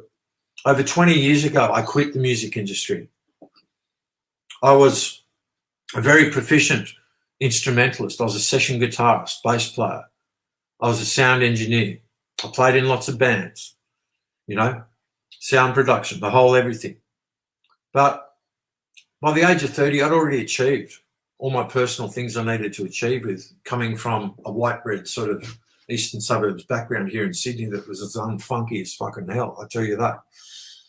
But for me, soul music was everything. So I surrounded myself in that sort of music, rhythm and blues and all that sort of thing. And I ended up playing with some great players in the world, you know, coming from here. And I got to play with all those great musicians. And you ask any good musicians around here. But the thing was, I got to the point where at the age of 30, I'm going, I've got to convince these morons, A&R guys and record companies who know nothing about music, don't know how to distribute the product overseas properly, don't know how to do anything properly, and this whole industry is satanic. Unless the music you're doing fits their agenda, you'll never get the publicity and promotion to do it. And I thought, I don't want to play fucking cover songs for the rest of my life. I do like some cover songs that are good songs, just good soulful music of any style. But I looked at the way the music was in this country and everywhere else since 9/11 in particular, taking all the fun out of the world. And I'm just going, there's no way I'm doing this for the rest of my life and playing in this industry. This is horrible. I'd rather do a fucking job. This will just destroy my love for music. So, as it was doing at the time. So I just went, fuck this. Learning music professionally has basically got me to a proficient level where I'm now, like this was 20 years ago, I'm at the end of kindergarten of understanding all life on a frequency and vibration realm, okay? And I went, now, fuck all this shit, fuck any stupid slave job, fuck all of it. I'm going to buy myself the time and energy, and I'm going to work out this whole fucking equation. At the age of 53, I can honestly say I fucking do know it now. I don't know every single fucking detail, but I know the whole big picture. I know the whole matrix structure, the whole fucking everything. I know how they confuse the tongues. And I'm spilling this information out left, right, and centre. That's why I've got so much to talk about and I start so many subjects at once. And I've been trying to get some flow on this, and every time I get some flow over the years, they just shut me down and all the people around me and replace even some of them with clones to then go against me. That's how much of a fucking black budget you have. And yeah. And I'm just a nobody in the matrix in that sort of sense, but that's what they've made us all out to be now. Anyone that was of a good experience consciousness back in the old days. Through many split timelines, they've taken us out of, they've split up all the core Mudger families and all the tribes, the genocides. The Mudger genocide is the biggest genocide in history. Fuck this Jewish Holocaust fucking joke. You realise gypsies were also killed in that Holocaust along with Sephardim Jews, and Sephardim Jews aren't the problem. In the Campbell plan in the late 19th century, these US Zionist Jews were all plotting. Attila Flink saw it in the Mitchell Library, 1975. Okay?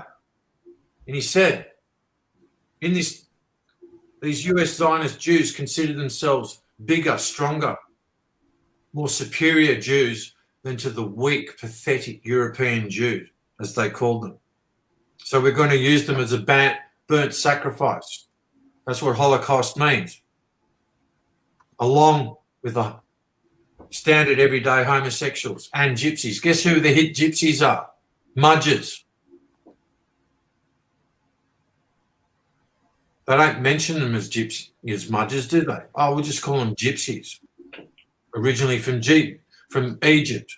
Why? Because the first Egyptians that kicked off that whole pharaonic thing were Medjay, Mudgers, just like everywhere else in the world.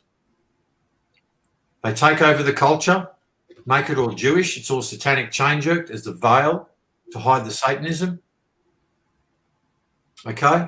And then they start a big franchise and get every other sort of hybrid, reptoid-human hybrid race under the sun to control that particular thing, whether it's the Jesus franchise, the Buddha franchise, the Egyptian franchise. It's all a fucking corporate franchise to them. And they've done it through split timeline takes. And every time they can't get it over the line, they go through 10 different split timeline takes and go, okay, we'll chop and edit bits out of all of these season episode takes we did for this, and we'll just get this over the line. And that's why the official version of history looks so fucking stupid, because it doesn't make any sense. It's literally like they have taken, it's like when you're chopping up and splicing and editing a documentary. Everyone knows what that's like now. You know, you got the film and sound, you chop it all up, you make it perfect. There you go, everyone. And if you've got good production, you can make any documentary or movie story or even news story seem realistic and true if you've got a good production crew. And just look at the nature of the fact that time and space is a fiction construct. And they chopped up that original pineapple, that omni-pineapple of timeless now reality, and that original trauma that I talked about before, that rip, they got that.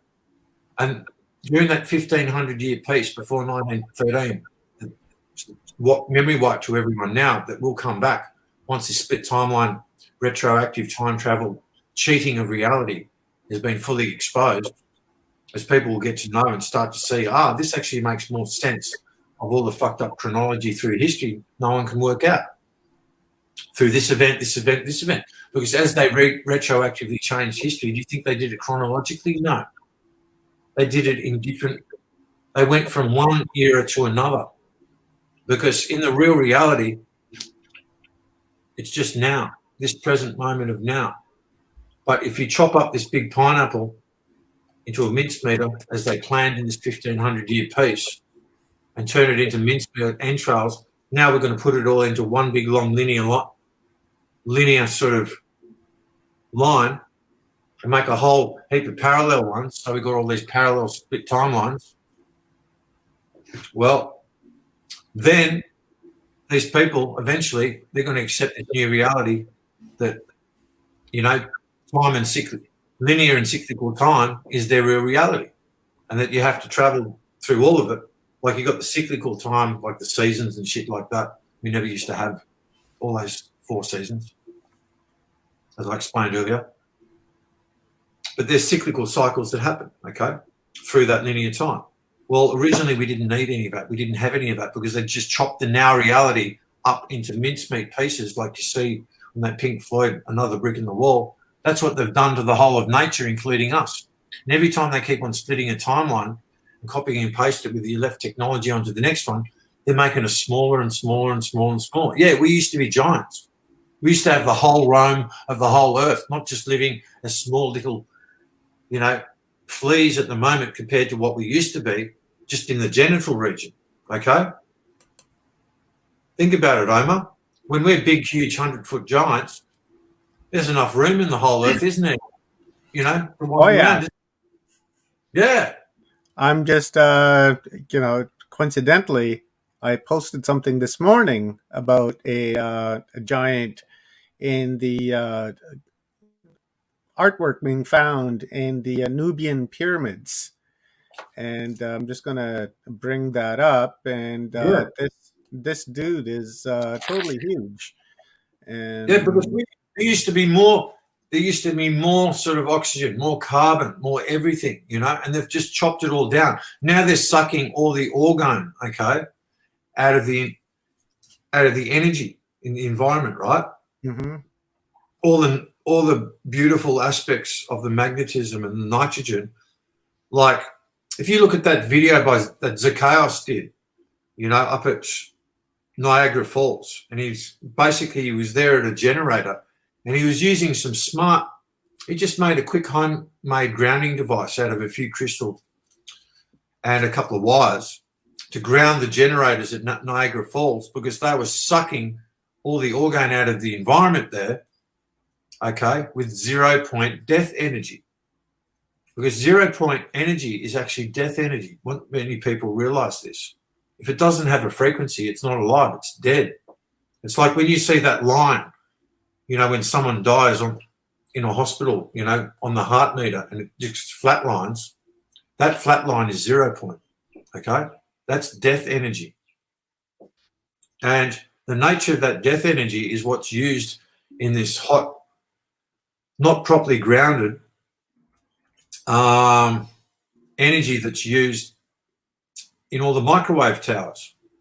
As I said, you can make it cold energy and power the whole mobile cell phone system, and actually having healing energy of source energy at the same time, and the whole world would get healed. And I'm doing my best at the moment to make all of that mobile phone energy turn into cold energy. It's a process. And if there's more people doing it with me, the better. And that reminds me, for this Uluru thing on the 21st of December, Uluru is not actually the navel of the earth, it's actually the left ovary of the female. oh, I didn't know that. Interesting to know. Not many people do. And the right ovary is just west of Brisbane. I can't remember the name of the place, but it's just west of Brisbane. You see this image here, Gauze? This is about when you're talking about the giants. Here we have this image found in the Nubian pyramids of this giant carrying around two elephants like they were That's right. nothing, right? That's right.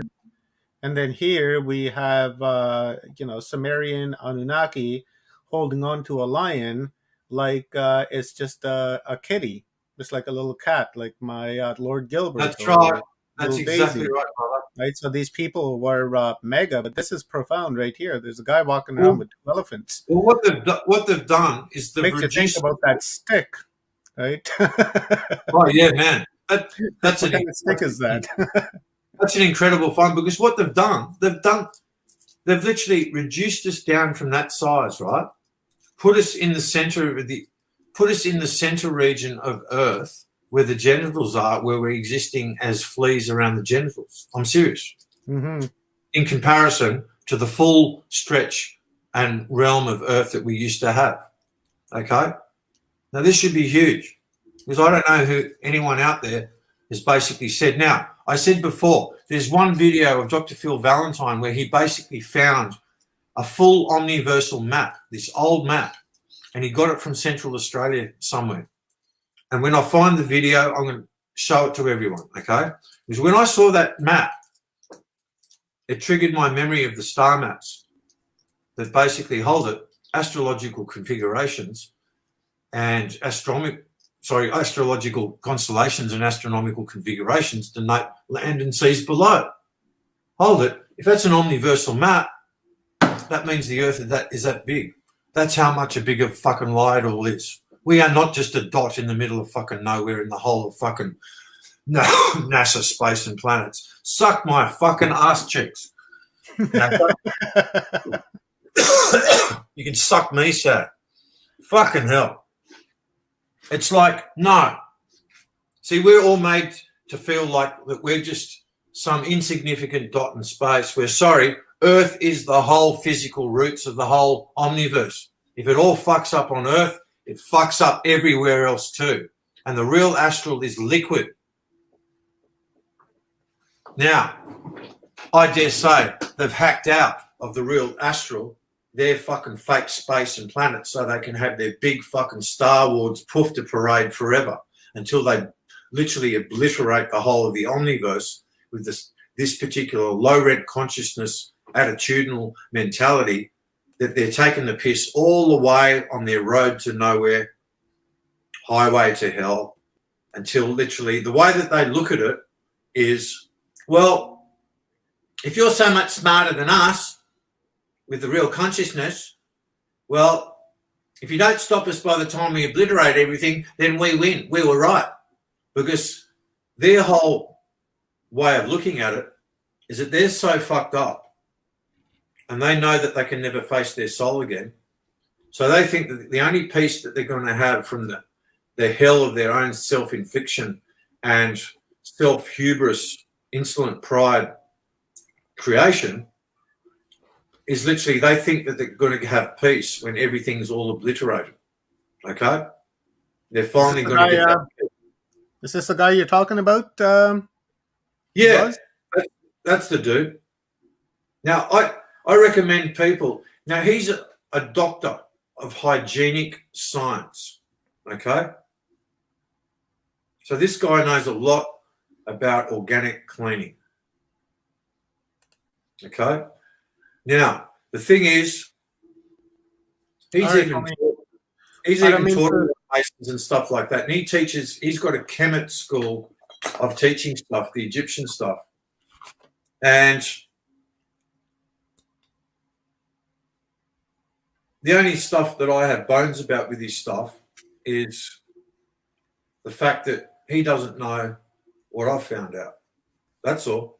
But otherwise, I'm totally on the same page as him. And as soon as I get to have a conversation with him, I'm going to share some stuff with him. And I'm going to find out a few more things from him too, I'm sure, as I find out from everybody, because everyone's got something. And homie, we're going to get the big picture. Yeah, we're going to get the big picture. I wanted to end at 4:20, but you were giving us such a good download that now we're hitting 5 hours. So I think I'm going to cut it there because I got to step out for a little bit as well pretty soon. Sure, brother. Thank you again. Yeah, thank you very much, brother. To let me share all these uploads from the soul.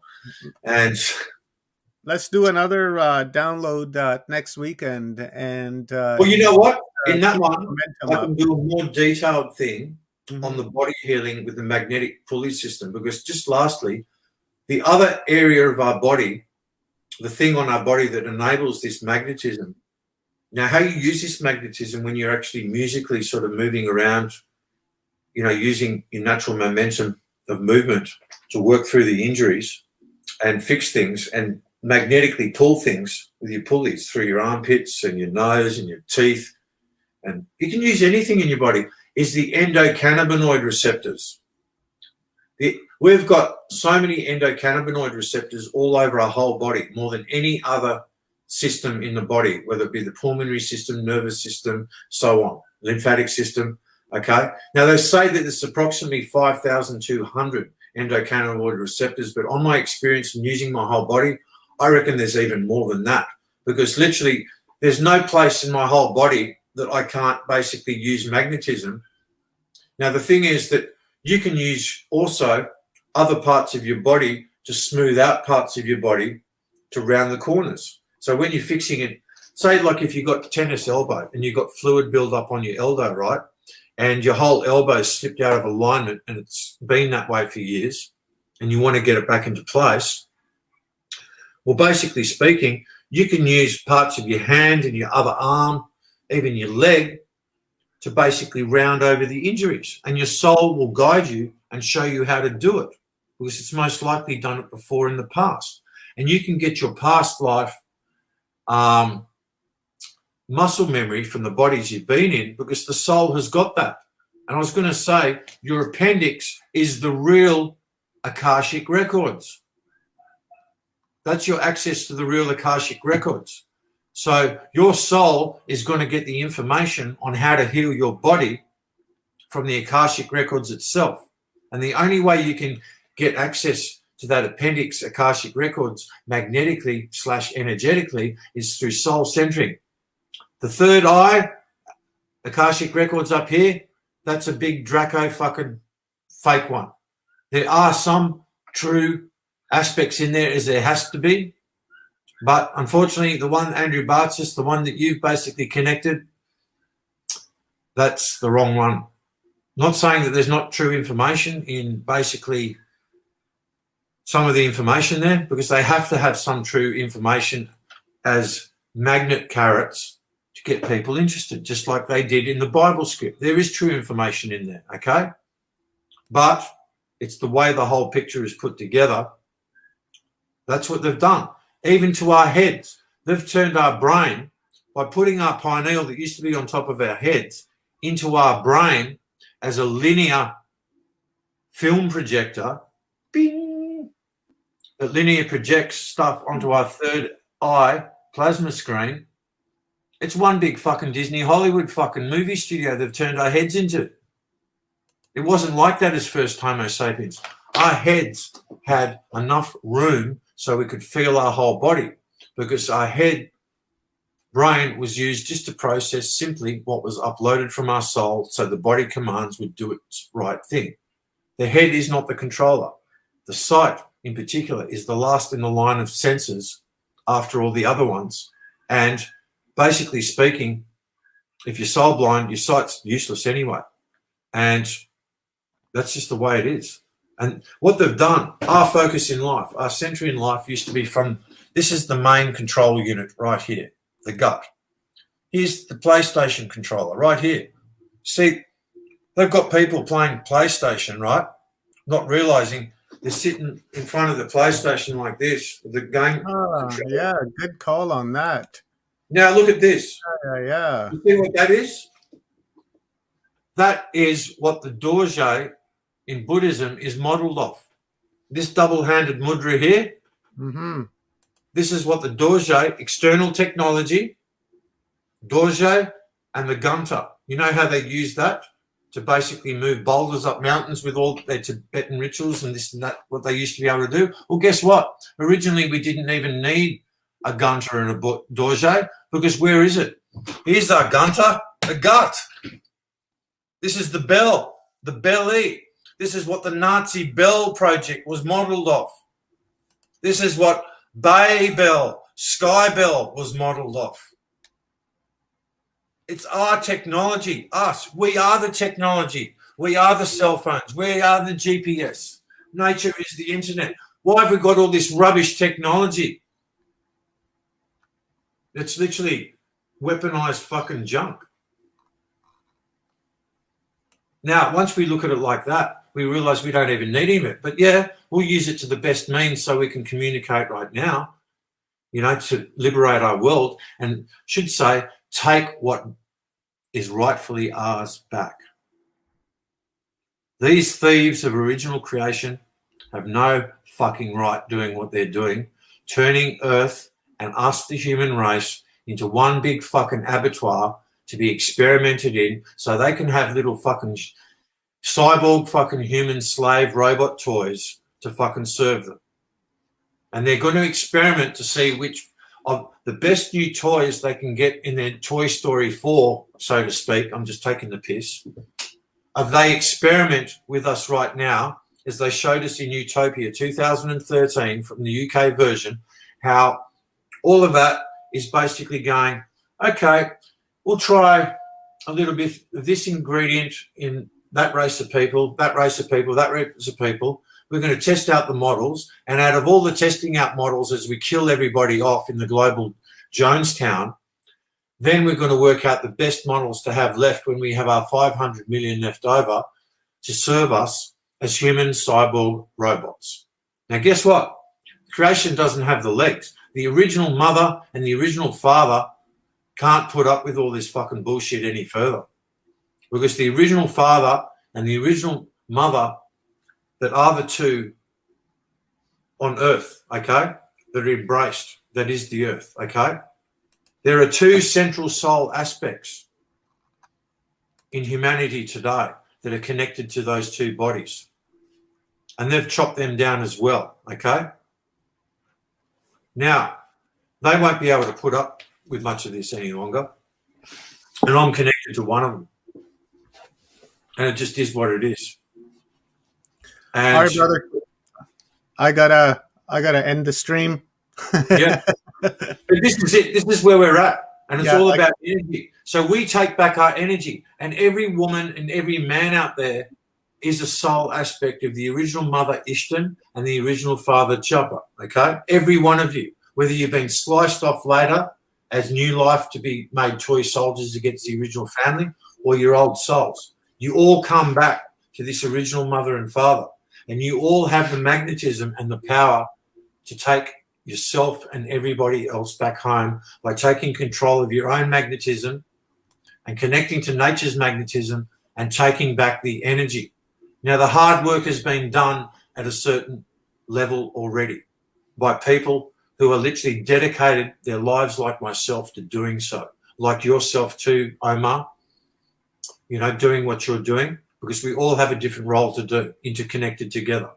Yeah, exactly. It's our we have to find our unique role in life to combat this this war that we're that we're involved in, and a lot of people don't think that we're involved in a war, but we're at war. Well, and, yeah, this is why we only need the foundation, fundamental principles, so we can all be our unique selves. We all work on the same foundations, and then you work out the rest yourself. Okay, yeah. And if anyone wants centering body pendulum instructions, just inbox me on Facebook. That's fine. That's fine. I shared Gauze's Facebook page in the comments, guys. All the information I give out is always free, because I am not here to support this fucking money system. I could be making millions with my ideas and shit like that, but I do not want to contribute back to this fake fucking wealth fucking bullshit. Because it's like, how much money do you need to be fucking happy? How much money do you need to feel fucking wonderful? Nothing. All you need is pure magnetism. Thank you, brother. You're very welcome, brother, and thank you. And guys, I am I forgot to put this into the description, but I'm doing it right now. Yeah. Oh, but man, when we do another show, I'll go more specific.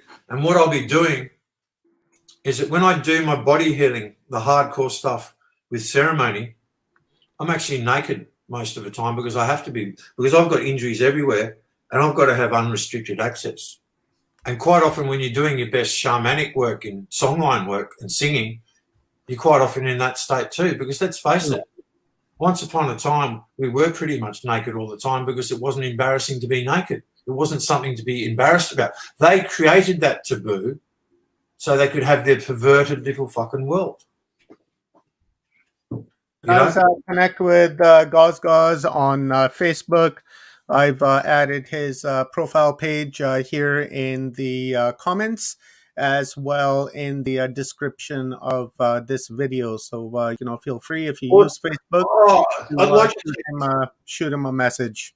Yeah. Also, quickly, Omar, I'd like to say, anyone. Oh, your clicks, bro, they're like an hour long. This one, mate. But I know. Anyone. Now, I've had a lot of trolls for a few months. Okay, both on my email stream and on Facebook, in my daily life, everything like that.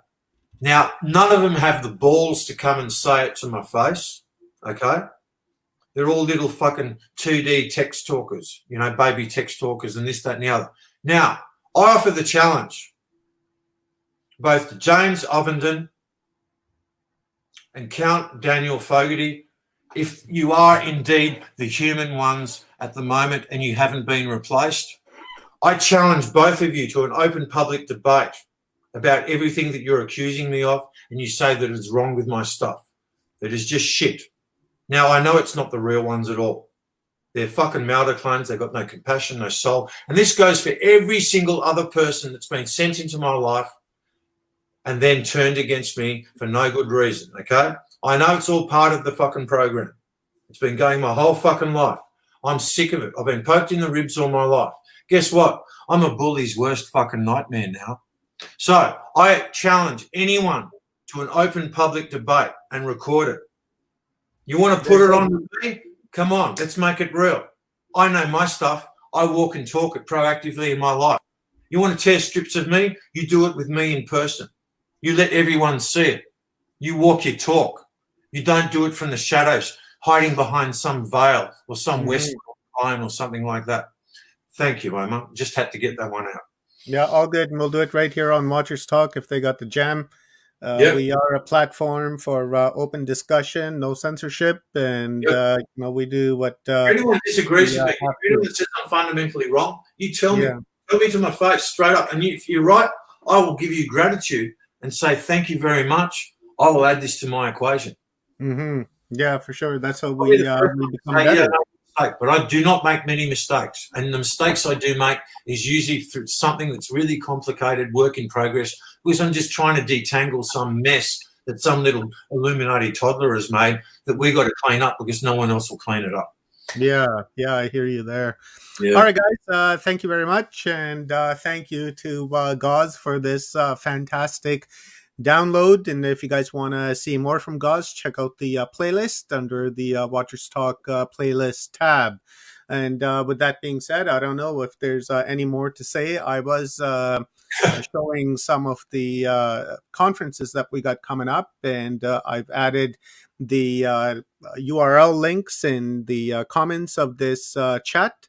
Guys, feel free to go and check that out. Of course, on December 21st, our alien ancestry, we have a free event streaming on multiple YouTube channels as well as Facebook. So if you guys want to reserve your seats in the private streaming room, just follow our alien ancestry link there. And if you guys want to sign up for our etherical retreat workshop on January 1st and January 2nd, the link is in the chat room right here. And I want to thank you guys very much for being here today, listening to us and engaging with us in the chat room. I really appreciate it.